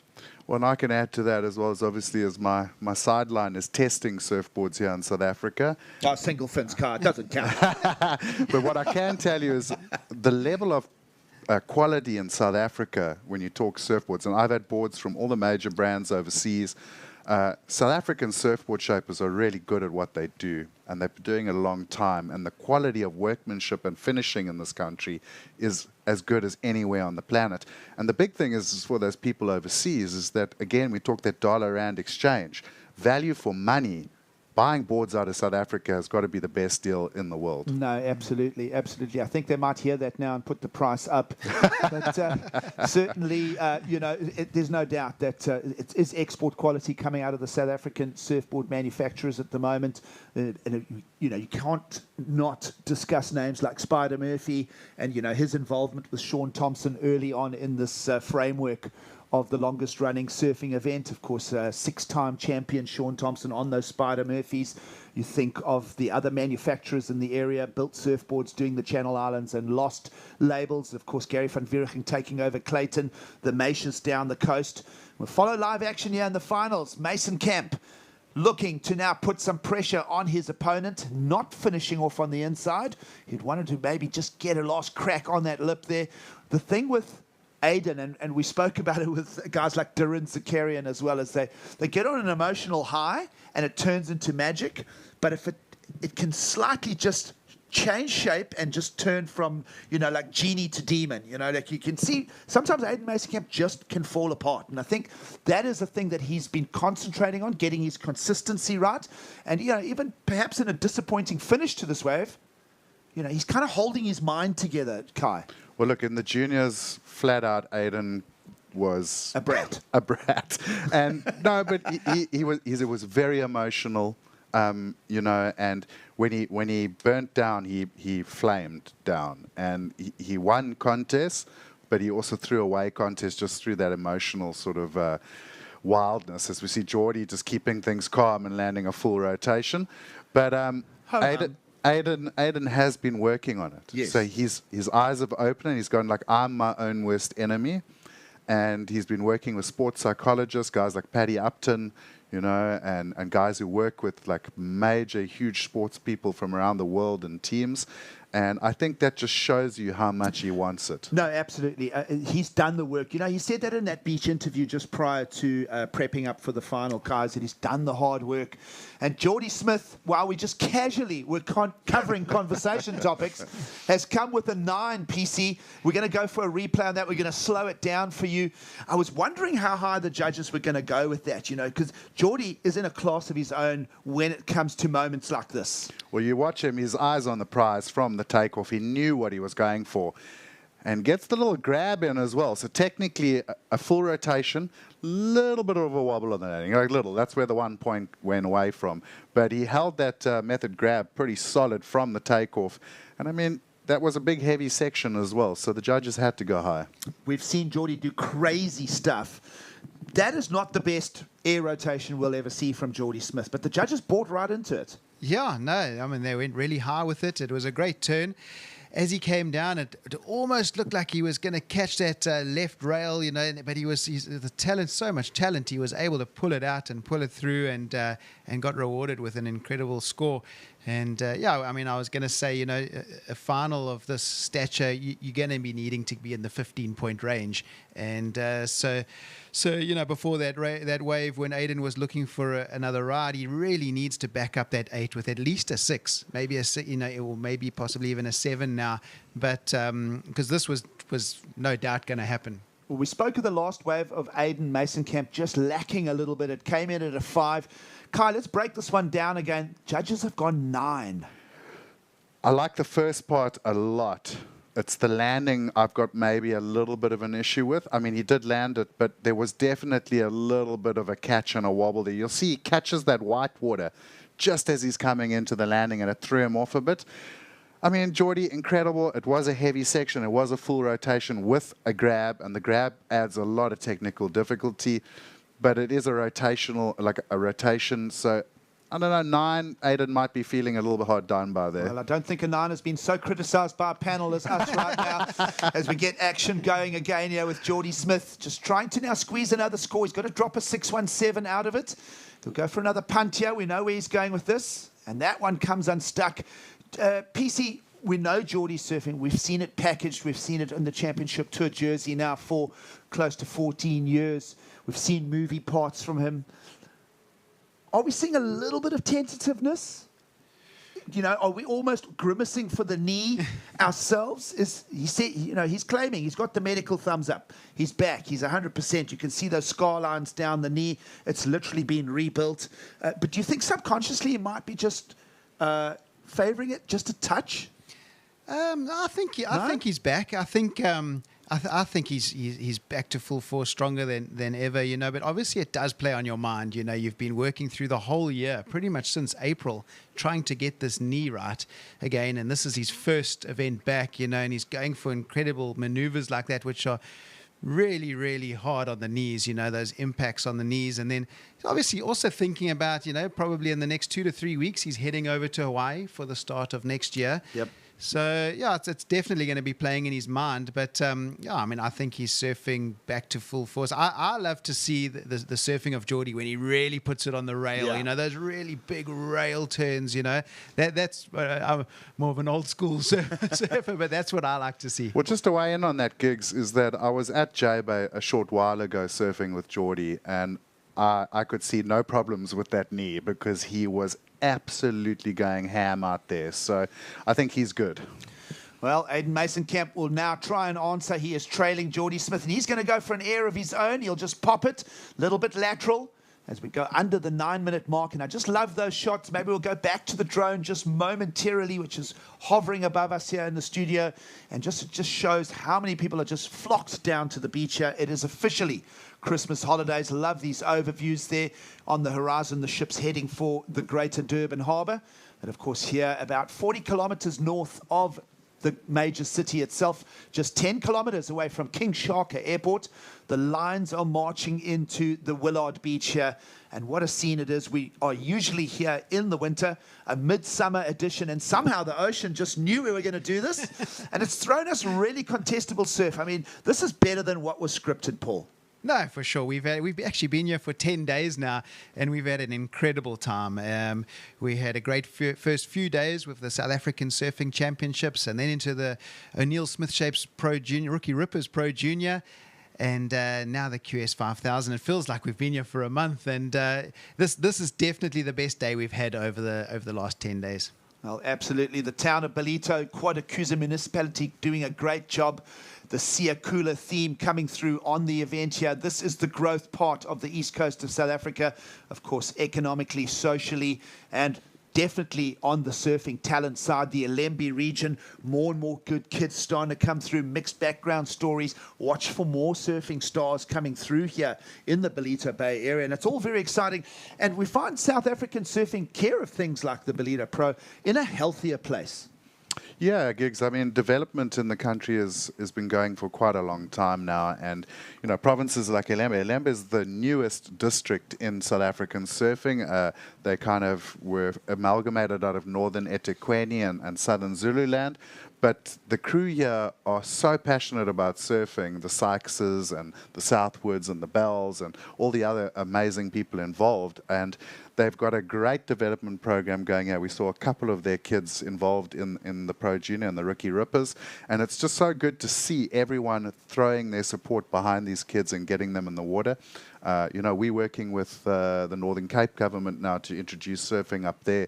The kids in Honderklip Bay and Alexander Bay. And they've got no sport facilities. They've got nothing. There's not one endemic surfer from the Northern Cape. So, there are still regions of this country that need that help. But, I mean, here in Alembe, eThekwini, Cape Town, the process started a long time ago, and we're seeing those results. So it's fantastic to see, Paul. Yeah, the development arms of the KZN districts, with the Alembe, small steps surfing, and Surfers Not Street Children from the eThekwini district, and then the district down the south coast, Ugu surfing. We saw them all compete in the tag team event, the KZN Development Surfing Initiative earlier in the event. And that's where it all starts. That's the grassroots of surfing. And we're seeing it pay fruit now with young surfers like Surprise Mapamulo and Gordon Falengile. Snare Makuba came through that program. It's great initiatives, and that is the grassroots of our sport. No, it is a very healthy scene here. And of course, the World Surf League restructuring the qualifying series process. It's going to get the cream to the top just a little quicker and make it easier for surfers from the 7 different regions around the world, including specifically in the discussion here in South Africa and the greater African region. We're very excited about the future of the sport of surfing. Out in the finals, it's just now a little over 5 minutes to go. Geordie Smith has fetched a 9. Aiden Mason-Camp has fetched an 8.1. And you feel that looking at the scoreline there, they both are still looking for their backup rides. Of course, second place surfer Mason-Camp requires a 7.01. And, well, Geordie Smith knows that, well, in the game of professional surfing, he has the 9. He'll want to dispose of the 6.17 and replace that with a higher value and put more pressure on his opponent. But this has been a great, no matter the outcome, if it is a Geordie Smith win, well, that was kind of scripted. You would expect a surfer of his caliber to end up at the top. It won't be his first Ballito Pro win. And we love the mongrel story of Aiden Mason-Camp as well. And certainly, maybe Geordie will just go, hey, you know what? You have the prize money. I don't know. Here is Mason-Camp as he slams a big section and the end as well, and you'll knife into that. And that, folks, was a pretty power package right there. He likes it. He's going to fist pump and he's going to look back at the judges. And that one, gentlemen, he found a little further down the beach, way out of range of Geordie Smith. And is there enough content in that to see the lead change with 4 minutes to go? Yeah, well, I was going to say, in both of their minds, if I was either one of them, I think they're both looking for a 7. Geordie has to move that second counting wave, that 6 up to a 7. And obviously, Aiden is looking for a 7 to get into the top spot. So they're both really looking for 7s. And I think that's going to be very close. I think those are 2 very big turns down the beach. And Aiden seemed to think he got it. So we'll see where the judges go. The final started 27.5 minutes ago. And when I look at the surf conditions, Kai, the wind has done a full rotation. We started with the wind very light from the south. But let's break this one down. This is a big hammer from Aiden. Well, very committed first turn. That thing was heaving. And then pretty much just to put the exclamation mark on, he was like, you thought the first turn was heavy. Just check out the second one. He was so late and doing very well to get up into that lip. But down the beach, so I'm pretty sure the judges will want to see replays on this one because they might have just caught it out the corner of their eye. But Aiden's not lying down, and you saw that power to the people fist bump. I mean, he is absolutely pumped to take the win. So watch this. He got in a little bit of a corner there, but he did so well to get up and over the lip. And then that transition for that second turn, I mean, that took a lot of skill to get where he went, Paul. Wow, a 7.77. It's enough to go into the lead. The finals has tipped in favor of the mongrel Mason-Camp. We love the story. An 8.17 and now a 7.77. No trepidation from Mason-Camp as he takes on South Africa's biggest name in surfing, Geordie Smith. Yeah, so... Are you squinting to check that, Paul? I'm just trying to see what Geordie needs there. So, as I said, Geordie will really be looking to back up that second wave with a 7. But yeah, we see Aiden, that first turn, a nice long floater. And really, really hard crack off the lip on that crumbly. That lip was already coming down on him, and he managed to get up there. Wow, 2 minutes to go, and Geordie is going to now work. He is down in second, requiring a 6.94. Man on screen, the superstar of South African surfing, is back in the contest jersey after a 7-month layoff, and he's looking to contest. Now, the last time he was here, he won against William Cardoza. And he kind of did it pretty nonchalantly, It's like no one really challenged Geordie in his last win here in Ballito. You would think that he would easily saunter to a win here, but it's a crazy story. 90 seconds to go. Mason-Camp from Cape Town is in the lead in this final. And we'll wait to see if Geordie Smith can fetch a 6.94. What are we thinking, guys? We know that Geordie can find those in his sleep. I mentioned the wind. I mentioned that the surf was starting to just crumble up a little bit. It's not enough. Is that enough wind to really punt with, Kai? Or are the waves going to pay the price and start falling apart? Well, I was about to ask if Geordie was going to get this wave because I could see Aiden just sprint paddling down the beach towards him with priority. but he did manage to get it, and he's going to work. It's a bit of a froth monster, though. He's got to pop the air, and he's not going to get an air. He's going to work that wave. He likes it. We're getting emotion out of both of our surfers here. We're liking it. Wow, what a finish. Is Mason Camp going to bring something else? It's 45 seconds to go, and you almost think, well, Geordie Smith needs a 7-point range score. He's just going to go to the air. He had to manufacture that in a different way there, Paul. Yeah, it's going to be interesting to see where that score. I can't call that one, actually. It's. I think the judges are going to need to see quite a few replays of other scores, other waves similar in the heat, It's the judges are on the ropes with this one, Kai. I love it. Yeah, if I'm in Aiden's corner, I'm looking at that wave. It was smaller, a little bit frothy. He did some good surfing, but a 694, if we look at the 777 and the 617, I think this is going to be very tight for Geordie. I mean, he knew he had to get the wave. So let's look at this. Float over the top. We've seen a couple of good floaters in this heat already. He had to wait quite a while, gets a nice little hook under the pocket there, and now he had to get the close. I mean, a good turn, hard claim. We'll have to see if the score comes from the judges. I think this is going to be mega tight for Geordie. I love that rock and roll float, PC. But you kind of thought here he was going to chuck the fins out and he had to just keep running down the line with it, right? Yeah, I think he needed to chuck the fins on that last turn. I think that would have secured it for sure. I mean, for me, the best turn was the floater, the first turn. I liked that rock and roll. The tail was nice and loose on it. We are locked into Aiden Mason Camp's emotions here, folks. We are waiting for a score from Geordie Smith. The clock is now done. It's in the hands of the judges again, and we're speculating here. Anyone want to throw any opinions here? I'm not convinced enough that Geordie, in my opinion, needed to just go to the air. Of course, searching for that 694. And the number's going to come in for Geordie Smith. It's a 6.37. It is the classic story. It is Aiden Mason Camp who is going to take out the Ballito Pro. And that is a beautiful human story right there, gentlemen. Geordie Smith will get that runner-up. And this is going to mean the world to Aiden Mason Camp right here, right now. We're going to get some tears on that. When I'm almost crying here, dude. Seriously. I know what it means to this kid, And I've watched his whole journey to here, and I'm emotional for sure. Aiden is going to be so pumped. And I guarantee you the Strand and Cool Bay surf community right now are going absolutely ham. Well, what a moment in the sport. The Ballito Pro, the longest running pro event in the world, is going to get another South African winner. If we look at the history books, there has not been a lot of them. We think of Ricky Basnett back in 2006, Geordie a number of times, and then we've got to peel it all the way back to Sean Thompson in the 70s. But we have a new South African winner of the event, and it is Aiden Mason Camp from the Strand in Cape Town.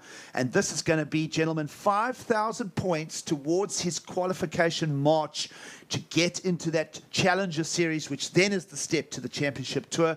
This is a story that just shows that if you hold on to your dreams almost stubbornly, they can start becoming a reality. Well, too true. And I think, the big thing for Aiden here is a 5,000 is not just a springboard into those challenges. He's going to have a really good seeding as well. So this is exactly what this kid needed. He's had a bit of a rough year, and to end it in this manner with some good cash for his travel campaign and solid points, and knowing that he is guaranteed Challenger Series for 2022, I'm super stoked for him, Paul. Yeah, no, it's incredible. It's always good to see the underdog win, even though, Geordie being an O'Neill rider, but to see the underdog take the win and see how much it means to him, it's incredible to see. And also it's that belief, to now believe and now know that you can beat Geordie Smith in the final, man on man, it just does so much for your confidence. Well, the beach is erupting. We are crowning a champion here at the Ballito Pro, proudly presented by O'Neill. We know we're going to get that overspill of emotions from this man, Aiden Mason Camp. It is a win at the biggest level of that was available this year. Of course, a restructured qualifying series. This is a QS 5000. It is a big win for him. This is going to mean so much to this young man as he moves towards that Challenger Series in 2022, and to scalp Geordie Smith as well is a big, big, big one for the cap. Well, this is the highlight of his career for sure, straight up. And it's so nice to see that it's here at home. You see his coach, Llewellyn Whittaker, carrying him, best friend, Jose Faulkner right there, Shaper, Dutchy, all in the lineup to congratulate him. So, I mean, Paul, you know, after going, it's special when you win these things overseas because it's obviously a win and it's getting your career further. But to do it right here at home in South Africa with all your family and friends, his girlfriend was there, you know, what a special moment. Yeah, and it's always the events you want to win. You know, from right throughout my whole 12 years on tour, it was a dream to win, you know, at North Beach at the Gunston 500. And it's so much more special when you win at home, you know. Well, we're able to share all of this with our viewers on Channel 115 OpenView and, of course, on Channel 180, the People's Weather Network. Let's go to a quick break and we'll say goodbye to our viewers on those platforms and we'll continue with the festivities and crowning champions here at the Ballito Pro.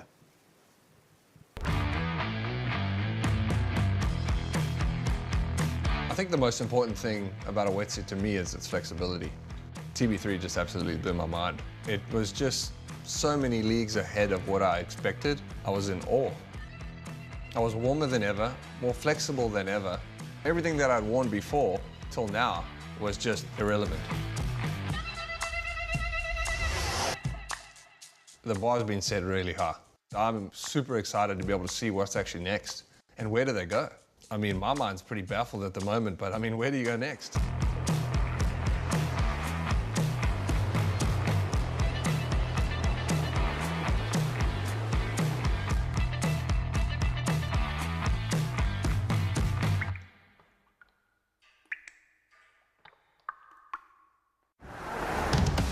This looks different. It is. See for yourself. Okay, so it's a photo. Look closer. Photos within photos. What about video? 8K video. Beyond cinema quality. So... You can pull portrait quality photos straight from video. But will it last the whole trip? Battery for the whole trip and the way back. This is different. Told you.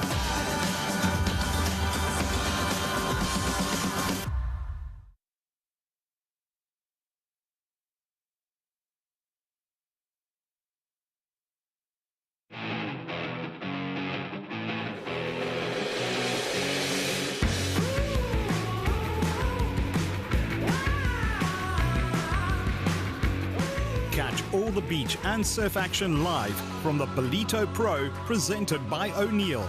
A first on People's Weather. 17 to 19 December, 11 a.m. daily.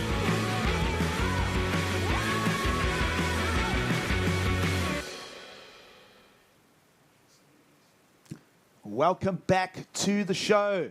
You're watching live coverage of the Ballito Pro, proudly presented by O'Neill. And we believe we're keeping our DSTV viewers with us, people on People's Weather 180 and, of course, on OpenView 115. Glad to have you with us still as we're about to just plug in with our finalists, Gig Cilliers and Kai Lindo. We've been on the edge of our seats with that final. And, of course, we're getting almost a surprise win from a young Cape Town surfer, Aiden Masenkamp. He's going to get the win over Big Geordie Smith. And while we are going to wait to hear from Aiden, we'll just go down and touch base with Geordie Smith because it's been a whole big week and a re-welcome back to competition surfing for our surfing superstar. Presented by O'Neill.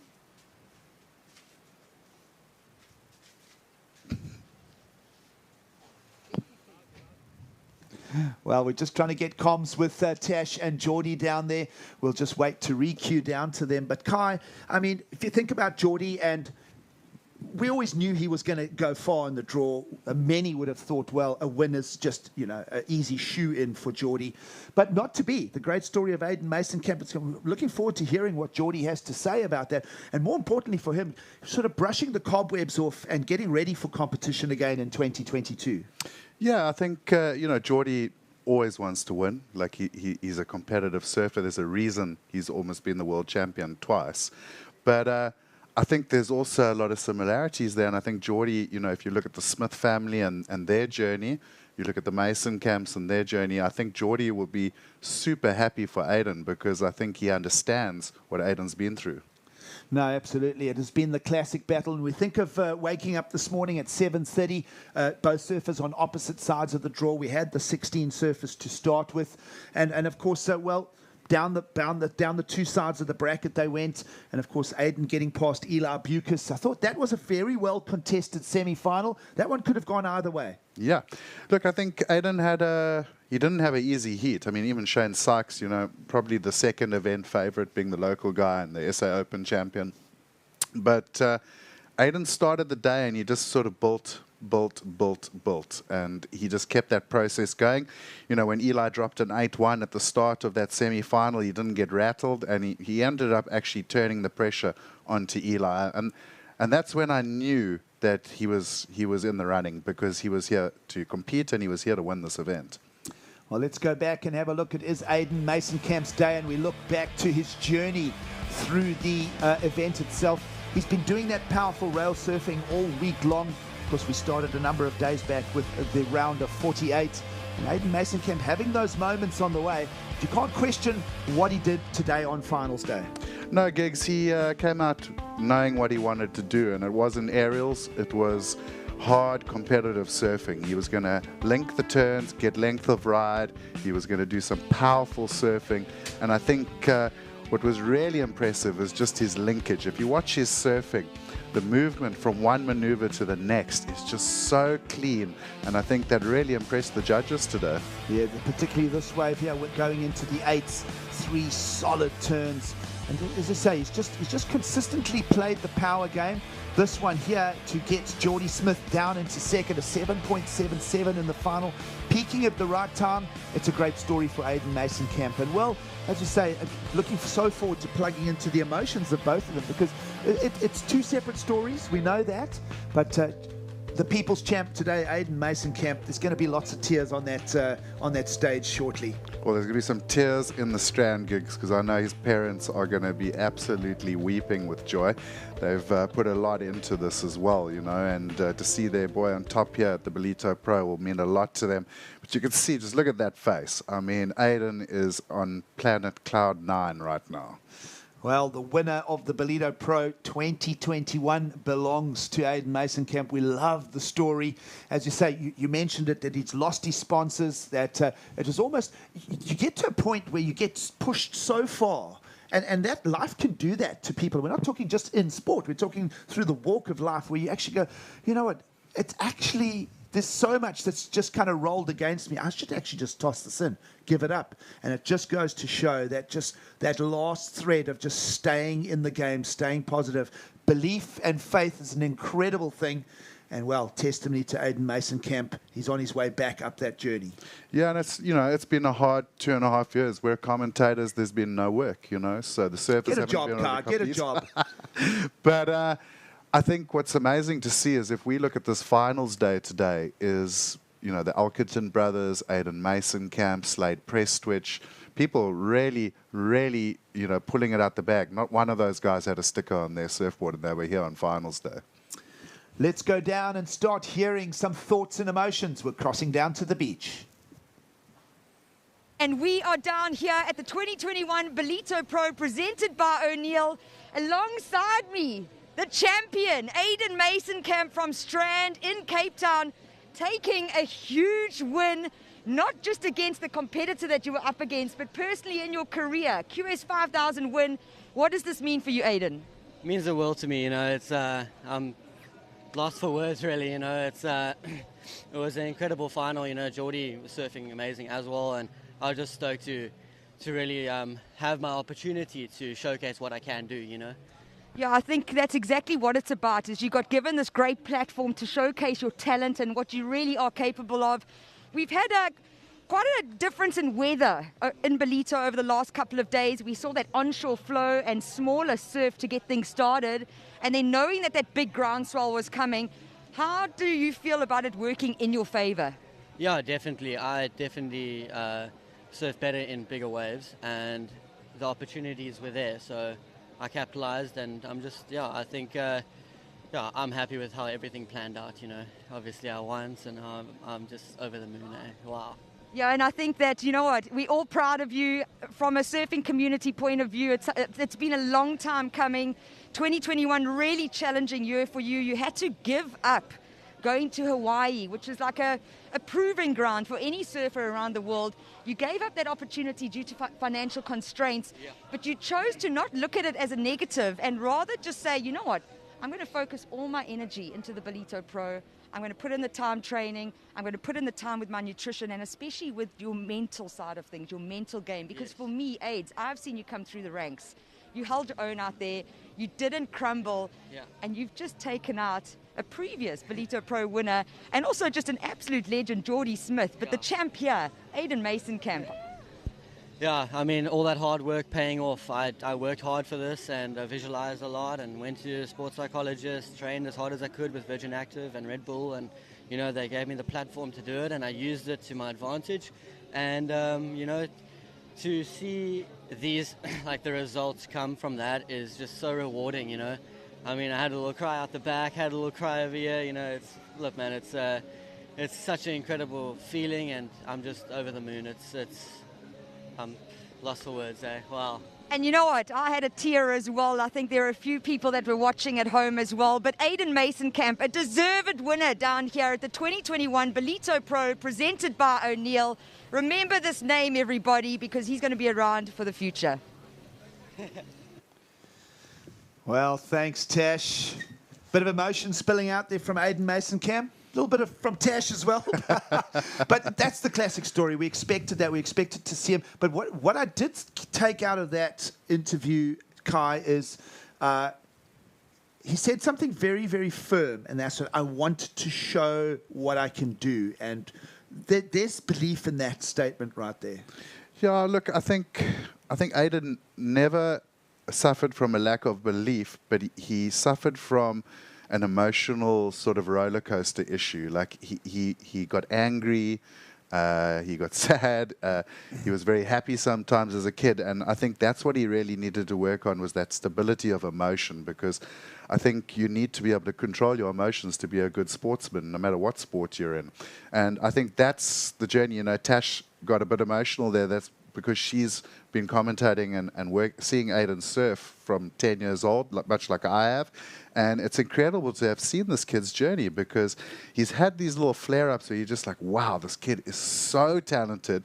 He's had the dark side as well, where he's lost his temper and he's, you know, really like not impressed you. And now to see this last year and the challenges he's faced, where he could have just, you know, given in to those emotions again, he finally chose to really focus and work at it, and the results are in. He's just won a QS 5000, and he's off to the Challenger Series. Yeah, it's an amazing story. Just 22 years of age, Aiden Mason-Camp out of the Strand, Somerset West in Cape Town, who's campaigned for a number of years on the qualifying series. We look back at his 2019, the last time we had a full calendar, due to the pandemic disruption. You know, he managed to win a QS 1000, the VW Open in Port Elizabeth. I think he won the Vic Bay Classic as well. And then he featured quite well in Portugal, got a 5th place finish in big overhead waves in Ericeira in Portugal. And there were flashes there of Aiden, possibly if he'd campaigned well in Hawaii at the end of 2019, he may have brought himself up closer to qualification discussion. But it didn't work out that way. And then, of course, that downtime in 2020, time for him to really reflect. Of course, the economy taking a buckle as well, losing his primary sponsor. And his movie that he's put out, I almost want people to Google that movie. You know, can you remember the title of just Google Aiden Mason-Camp surf movie. It'll come up for you. It's a great story. And what he shares with us is the human challenge of it. And I think the fact that he put that movie out as a story of the struggle, and now we're seeing almost a pendulum swing. It's maybe that was the bottom of the graph for him. He's just like, I need to share the story, and from here I'm just going to tap out, or it's going to turn around. And, well, certainly a win here today, and a win over Geordie Smith, who we know so well in the surfing world. We want to get some thoughts and some opinions from him as well. Let's go down and hear from our superstar, Geordie. Ballito. Presented by O'Neill, our runner-up in the finals, the superstar himself, Geordie Smith. George, it's been a lot of surfing today, 30-minute heats. That was your 4th heat of the final. A lot of work, but coming back into competition, how does it feel after having a break and returning from injury to be out here, big crowds, and just some good waves in Ballito? Yeah, it feels amazing. And what's even better is just the crowd and the support. Really got to be thankful for that. Wasn't my day today. I had a few good waves, but just wasn't enough to get the win. But yeah, stoked to come back from injury and yeah, give it a good go. Yeah, we're really stoked to be able to have you at this event. It's great for South African surf fans. It's great. It's summer here in South Africa at Ballito. And I think really, you know, you didn't come short. It was one way that you were missing. Aiden wasn't willing to give up. And I think it's really helped elevate his surfing by being able to surf against a championship tour surfer like yourself. Thanks, Tash. I appreciate that. And yeah, Aiden's an incredible surfer. It's been a long time coming, a win for him. And yeah, he's worked really hard, so I'm stoked for him. And we're stoked to have Geordie Smith here at the Ballito Pro 2021. Stay tuned to watch the finals. Well, thanks, Tash. A couple of words there from Geordie. We've got a lot to mince through here, Kai. You know, obviously humble in defeat there. You can't help but think that, you know, Geordie, the competitor, you know, would have wanted to take that out. He'll also go away from this going, hey, you know what, I just lacked that second ride. Well, I think, you know, you're always learning. You can be the #1 surfer in the world, but you're always learning. And, you know, Aiden came to win today, and he pulled it off. I think Geordie, you know, he said it there. Like, Aiden's put a lot of hard work in, and it's been a long time coming, and he deserves his day. So I think great words from Geordie there. But Geordie, make no mistake, he puts a vest on, he wants to win. So he's not going to be happy about it. But like you said, humble, and I think at the back end of the day, he's going to be super stoked for a young guy like Aiden for taking the win and moving his career up. We trust that you've been enjoying the show with us here. We've been bringing you live coverage of the Ballito Pro presented by O'Neill, Giggs and Kai. And we are moments away now from crowning our champions. We'll take a quick break and we'll be back to crown our champions at the Ballito Pro. Stay with us. We'll continue from Ballito.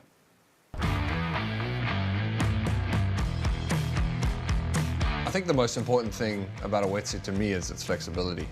TB3 just absolutely blew my mind. It was just so many leagues ahead of what I expected. I was in awe. I was warmer than ever, more flexible than ever. Everything that I'd worn before, till now, was just irrelevant. The bar's been set really high. I'm super excited to be able to see what's actually next. And where do they go? I mean, my mind's pretty baffled at the moment, but I mean, where do you go next?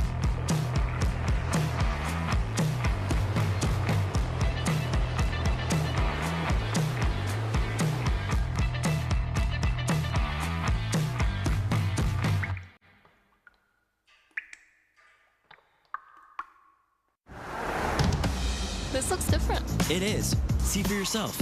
Okay, so it's a photo. Look closer. Photos within photos. What about video? 8K video. Beyond cinema quality. So... You can pull portrait quality photos straight from video.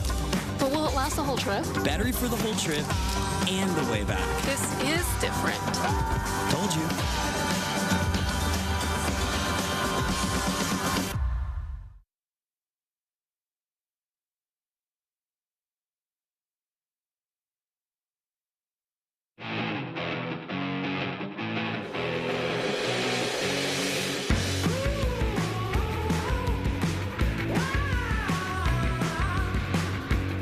Catch all the beach and surf action live from the Ballito Pro presented by O'Neill. A first on People's Weather. 17 to 19 December, 11 a.m. daily.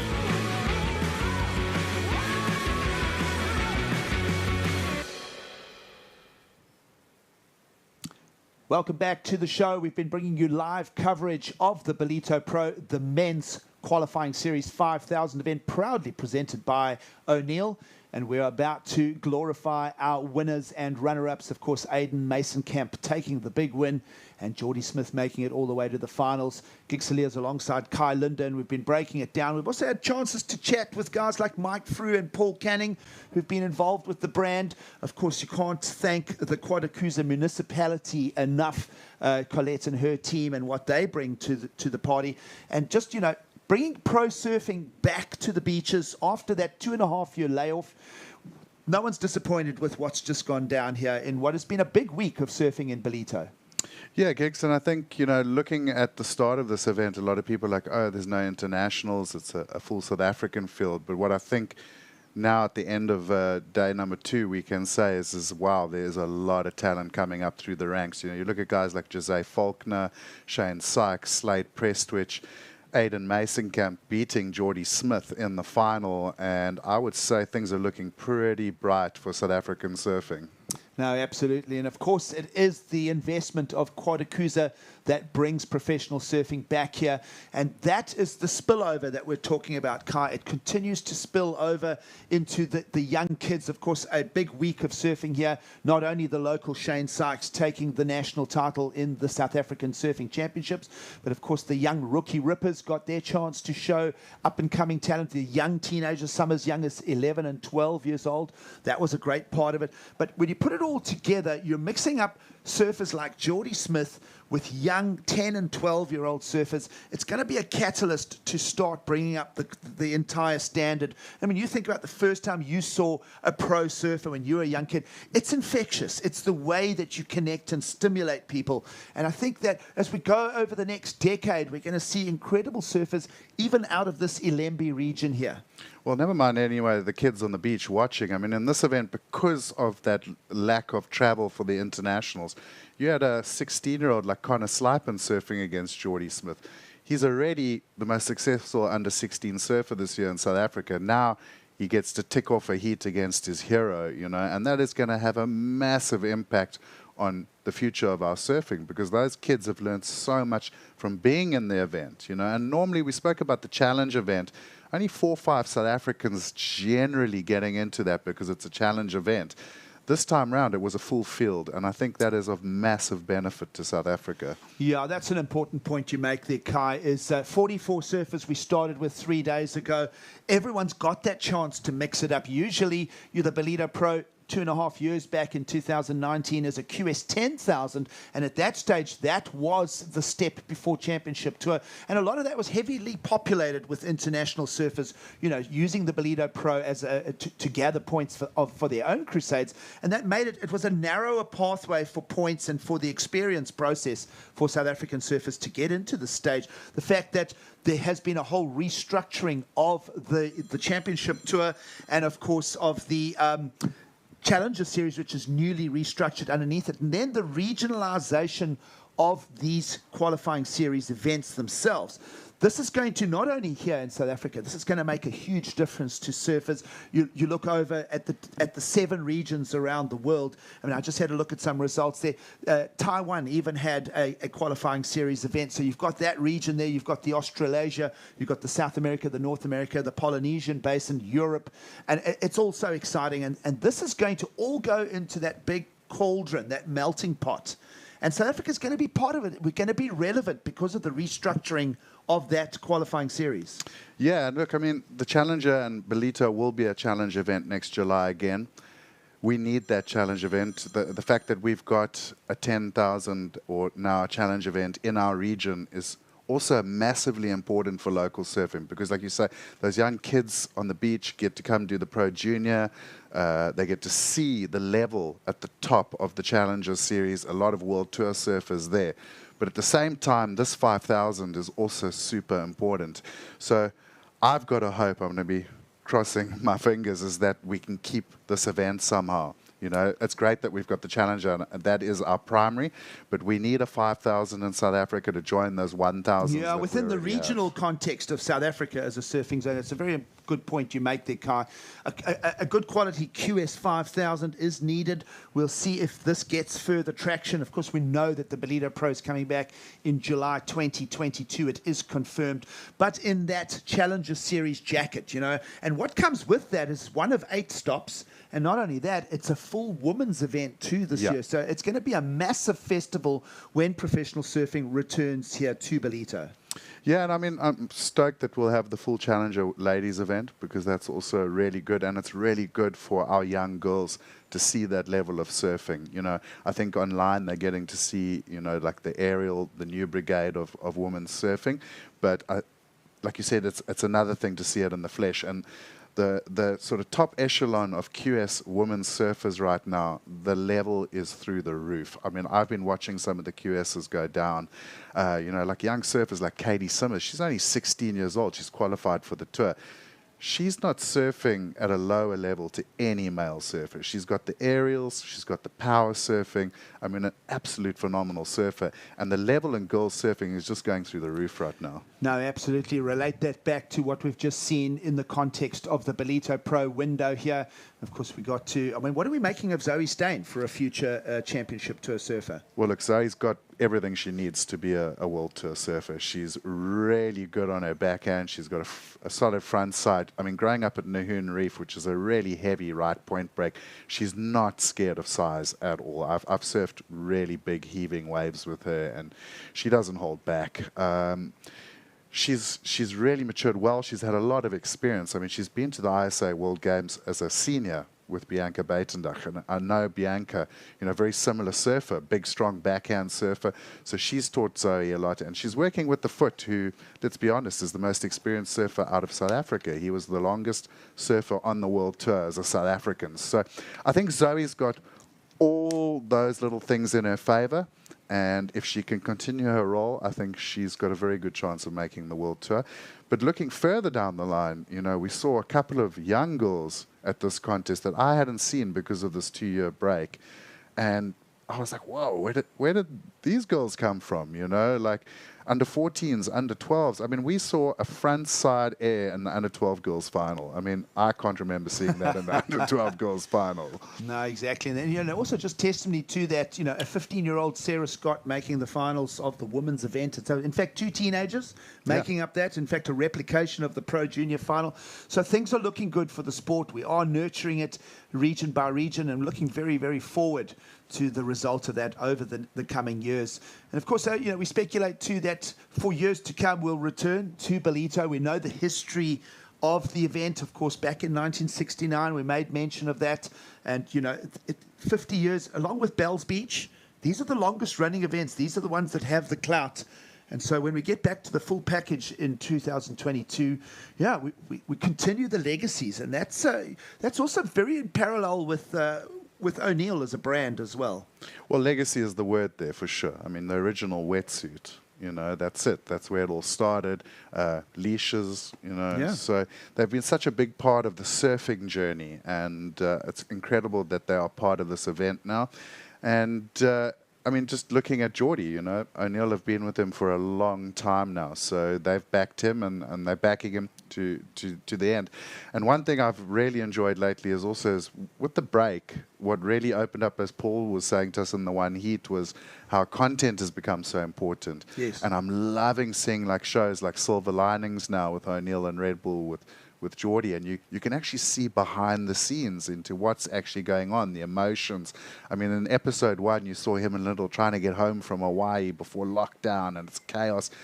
I don't think a lot of people understand what that was like, Yeah. So he's chronicled it, he's put it out there, you get to see it, and we can now be part of guys like Geordie's journey thanks to their sponsors. It's great. The content that's coming out of the World Surf League as well. It's just, surfing as a sport is just amazing. And we're waiting to go down. We have some technical issues here. We've had light rain again on the stage. We're going to wrap it up here. We know that Aiden Mason-Camp is the winner. And of course, Geordie Smith with that runner-up. We thank you very, very much for being with us for live coverage. And, of course, continue to watch the World Surf League. And, of course, the Pipeline event on the QS 1000. We're going to say goodbye from Ballito. It's a goodbye from myself, Gig Cilliers, and Kai Linder. We'll catch you all again in the new year. Be safe.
Every once in a while, a product comes around that's a game changer.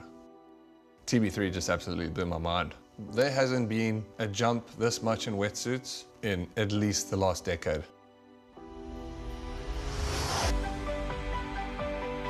Jack has started it all out for us, and I think he would want for everybody just to continue, to keep innovating, to keep pushing the sport, and to keep the stoke of surfing alive. I don't think there's too many people like him, if any. His legacy lives on.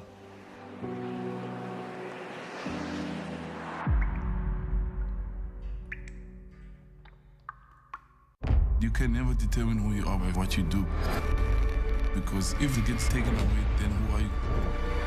Just stay true to who you are, and if they don't like it, stuff that.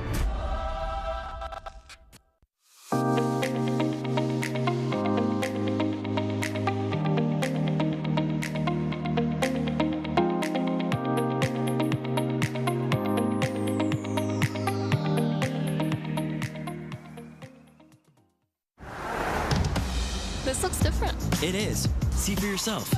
Okay, so it's a photo. Look closer. Photos within photos. What about video? 8K video. Beyond cinema quality. So... You can pull portrait quality photos straight from video. But will it last the whole trip? Battery for the whole trip and the way back. This is different. Told you.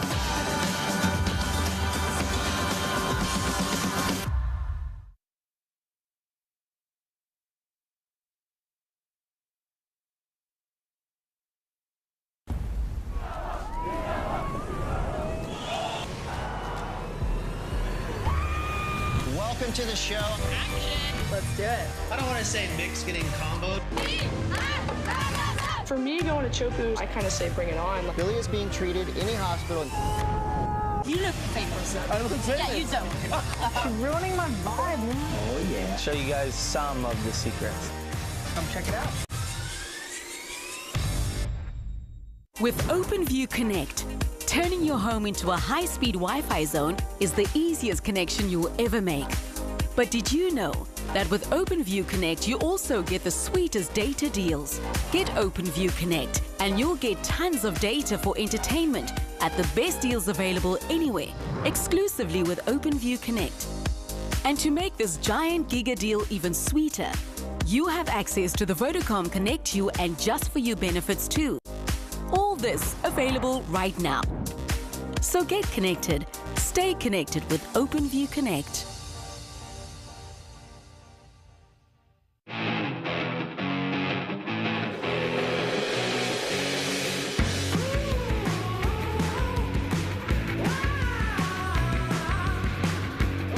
Catch all the beach and surf action live from the Ballito Pro presented by O'Neill. A first on People's Weather. 17 to 19 December, 11 a.m. daily.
I think the most important thing about a wetsuit to me is its flexibility. TB3 just absolutely blew my mind. It was just so many leagues ahead of what I expected. I was in awe. I was warmer than ever, more flexible than ever. Everything that I'd worn before, till now, was just irrelevant. The bar's been set really high. I'm super excited to be able to see what's actually next and where do they go. I mean, my mind's pretty baffled at the moment, but I mean, where do you go next?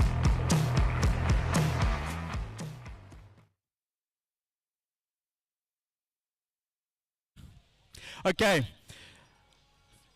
First of all, I just want to say thank you in particular to the Quadacooza municipality for putting on this event, for hosting the event and putting the money behind the event. Without the Quadacooza municipality, this wouldn't have happened. The event was delayed in July 2020. It was delayed again in July 2021. And finally, we were able to run it in December. They took a risk with the event, pushing it through over to December, and it's been a great time on the beach the last 10 days. So I'm going to call up Bongani Zulu, who's going to talk on behalf of the Quadacooza municipality. Bongani is also the Vice President of Surfing South Africa. Thank you, Mike. Thank you. Firstly, congratulations to Jody Smith, our champions, and Hayden. You guys put in a great show out there today. We really, really enjoyed the surfing and the final. Mostly on behalf of council, I think for us is to basically bring the best surfers in Guatuguza and to showcase our point break, which is a great point break. And also this event is part of boosting the tourism and also making our hotels, our restaurants full again, just to recover from the last 2 years that we lost out.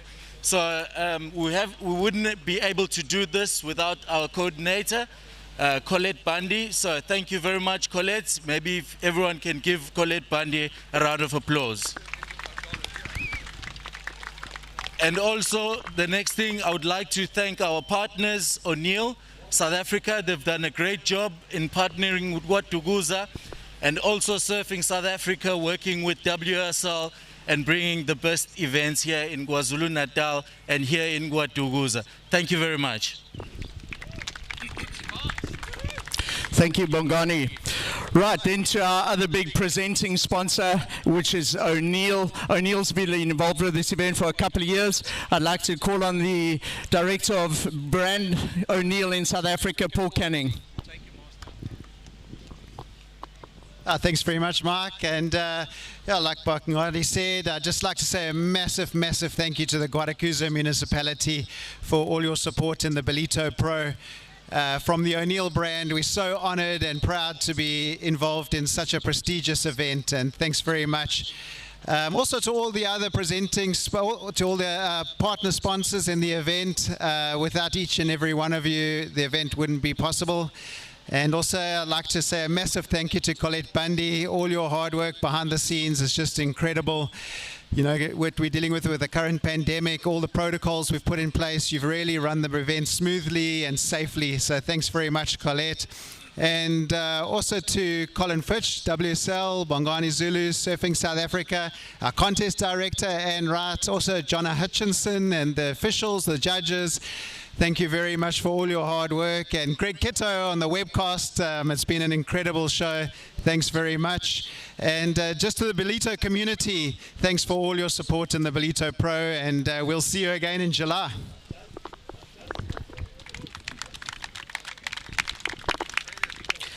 So, of course, the event is scheduled for July. It'll be a Challenger Series 10,000 event.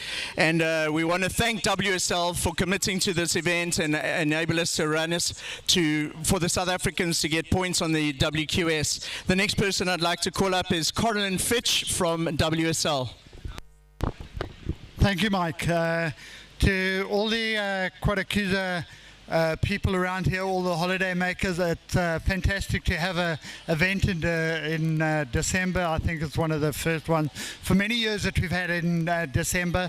Again, I just want to echo a couple of thanks that we've Paul and them have already said, and especially a big shout out to Colette Bundy. She's really, I can't believe how hard that woman works. She is on the phone all the time. She never stops working. I've been with her for 12 years on this event, and she's absolutely a star. And a big round of applause again for Colette Bundy if she's around. And also, again, to the sponsors, it's great working with Paul Canning and all the other sponsors that make up the event, Mike's Kitchen and all of them, Oakley, especially the Quadakuza municipality. To have an event of this size in our country is absolutely fantastic, not only for surfing in general, but also for our competitors. It is most important that we get somebody else, hopefully Aidan Mason-Camp or somebody else joining Geordie on the World Tour. We are such a surf-rich surfing nation. We got so much cultural heritage with the sport that we do need to see a lot more South Africans on the World Tour. Watching the juniors, I think it's going to happen shortly. And then last but not least, to the officials that I've worked with, all my WSL officials, my WSL Africa staff, I really appreciate the amount of time and effort that you put into the sport, and you are a absolutely star. Thank you very much. Good luck. Well done to Ada Mesa-Camp from WSL. And Geordie Smith. Thank you, Geordie, for being at this event. Thanks, Geordie. Really appreciate it. Thank you, Colin. And then I want to just thank all of you. That final that Geordie and Aidan surfed against each other, it's some of the most cheering I've seen on the beach in Ballito in the last 10 years. It was such an exciting final, and it wouldn't have been the same with everybody that came down to watch this event. So thank you to all of you for coming down and enjoying your Saturday with us here at the Ballito Pro. Okay, we're going to go into the main formalities, which is the prizes, but I've got one more thing I just want to award before we give the main prizes to the surfers, and that's a special award that we have from AES and Vodacom, and we'd like to give that to the organizer of this whole event. She's a very special lady, Colette Bundy. So Colette, come and get this. It's a Samsung Galaxy A2 phone and a AES hamper. Thank you, Colette. Let's give this lady a round of applause. She's organized all of this last 10 days. Well done, Colette. Then if we could get our two finalists on the stage, please.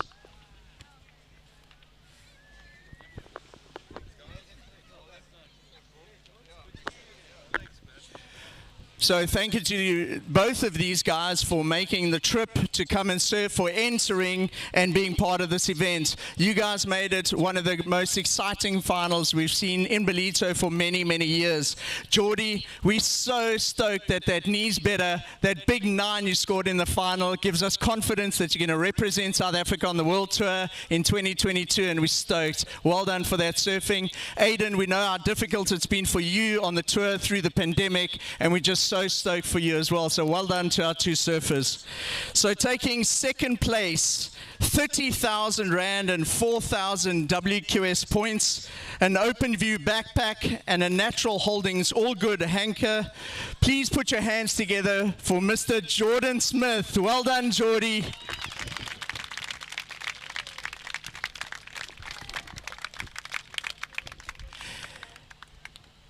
This surfer wearing the blue singlet has been coming to this event for many, many years.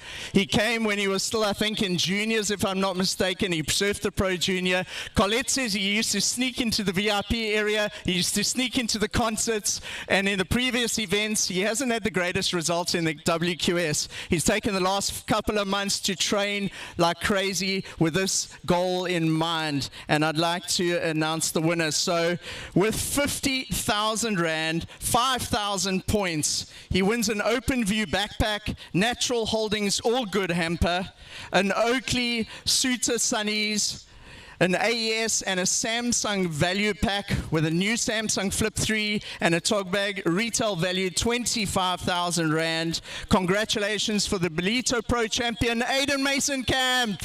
Woo! Congratulations, Aidan. As he gets his prizes from PC, I'd like to just ask Geordie to say a few words. Bongani, if you just want to grab that from Geordie. Yeah, thanks so much. Wow, congratulations, Aidan. Really, really stoked for you, bro. You've worked really hard. And yeah, I just stoked to share a final with you. To all the fans and everybody that's come down to the beach, to all the organizers for this contest, we as the surfers really appreciate you guys, so thanks. And yeah, it's been a great event. It's great to be back, and yeah, I look forward to your campaign next year, Aiden. Thank you, Geordie. Okay, and we've got some champagne lined up, but before that, I'd just like to ask our event winner, Aiden Mason, came to say a few words. Aiden. I would just like to say, yeah, thanks to everyone for all the support, and just obviously surfing heat against Geordie. He is the legend of South Africa, and I'm really honoured to have shared a heat with him, and you know, I've took the win, which was just amazing, and you know, I'm looking forward to seeing what he does on the tour next year. Major inspiration to everyone, and yeah, I'm just super stoked that all the hard work, you know, all the hard work in the off season paid off, and I've won the event, so I'm super stoked.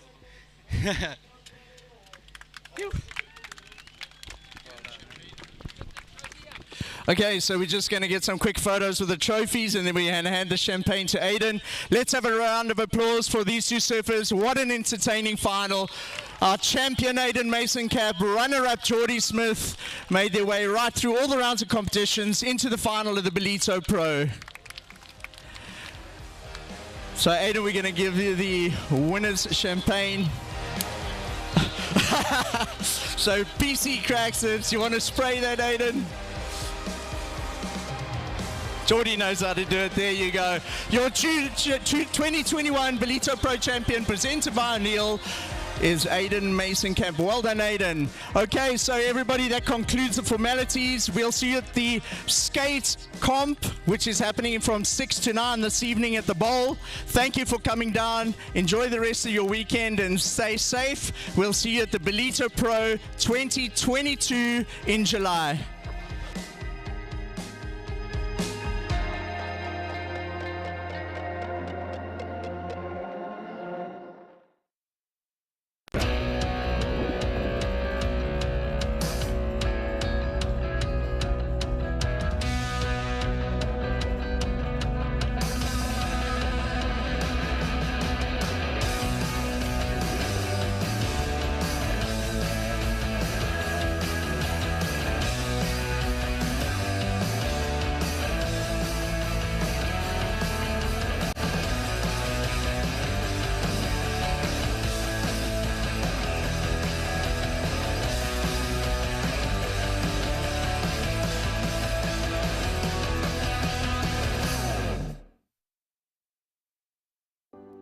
Every once in a while, a product comes around that's a game changer. TB3 just absolutely blew my mind.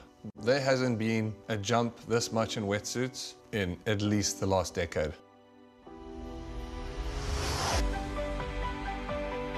Jack has started it all out for us, and I think he would want for everybody just to continue, to keep innovating, to keep pushing the sport, and to keep the stoke of surfing alive. I don't think there's too many people like him, if any. His legacy lives on.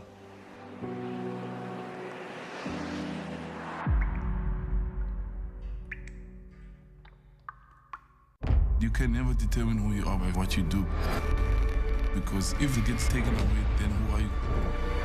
Just stay true to who you are, and if they don't like it, stuff that.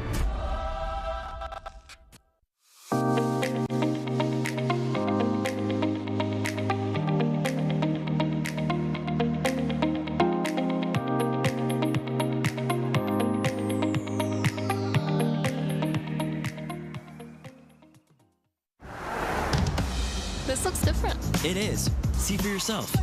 Okay, so it's a photo. Look closer. Photos within photos. What about video? 8K video. Beyond cinema quality. So... You can pull portrait quality photos straight from video. But will it last the whole trip? Battery for the whole trip and the way back. This is different. Told you.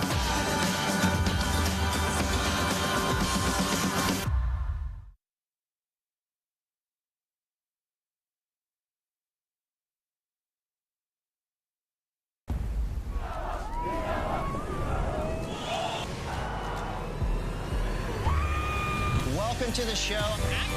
Let's do it. I don't want to say Mick's getting comboed. For me, going to Chopu, I kind of say bring it on. Billy is being treated in a hospital.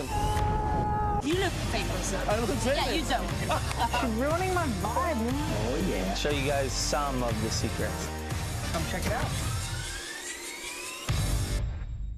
With OpenView Connect, turning your home into a high-speed Wi-Fi zone is the easiest connection you'll ever make. But did you know that with OpenView Connect, you also get the sweetest data deals? Get OpenView Connect and you'll get tons of data for entertainment at the best deals available anywhere, exclusively with OpenView Connect. And to make this giant giga deal even sweeter, you have access to the Vodacom Connect You and Just For You benefits too. All this available right now. So get connected, stay connected with OpenView Connect.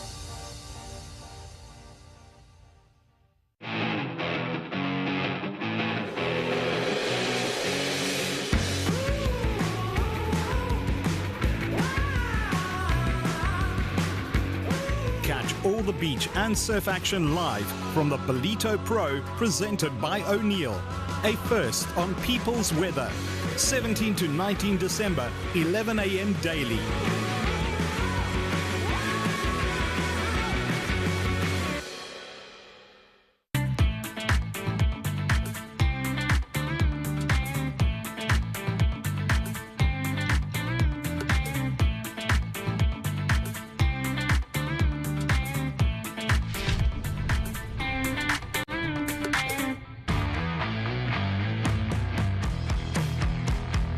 I think the most important thing about a wetsuit to me is its flexibility. TB3 just absolutely blew my mind. It was just so many leagues ahead of what I expected. I was in awe. I was warmer than ever, more flexible than ever. Everything that I'd worn before, till now, was just irrelevant. The bar's been set really high. I'm super excited to be able to see what's actually next and where do they go. I mean, my mind's pretty baffled at the moment, but I mean, where do you go next?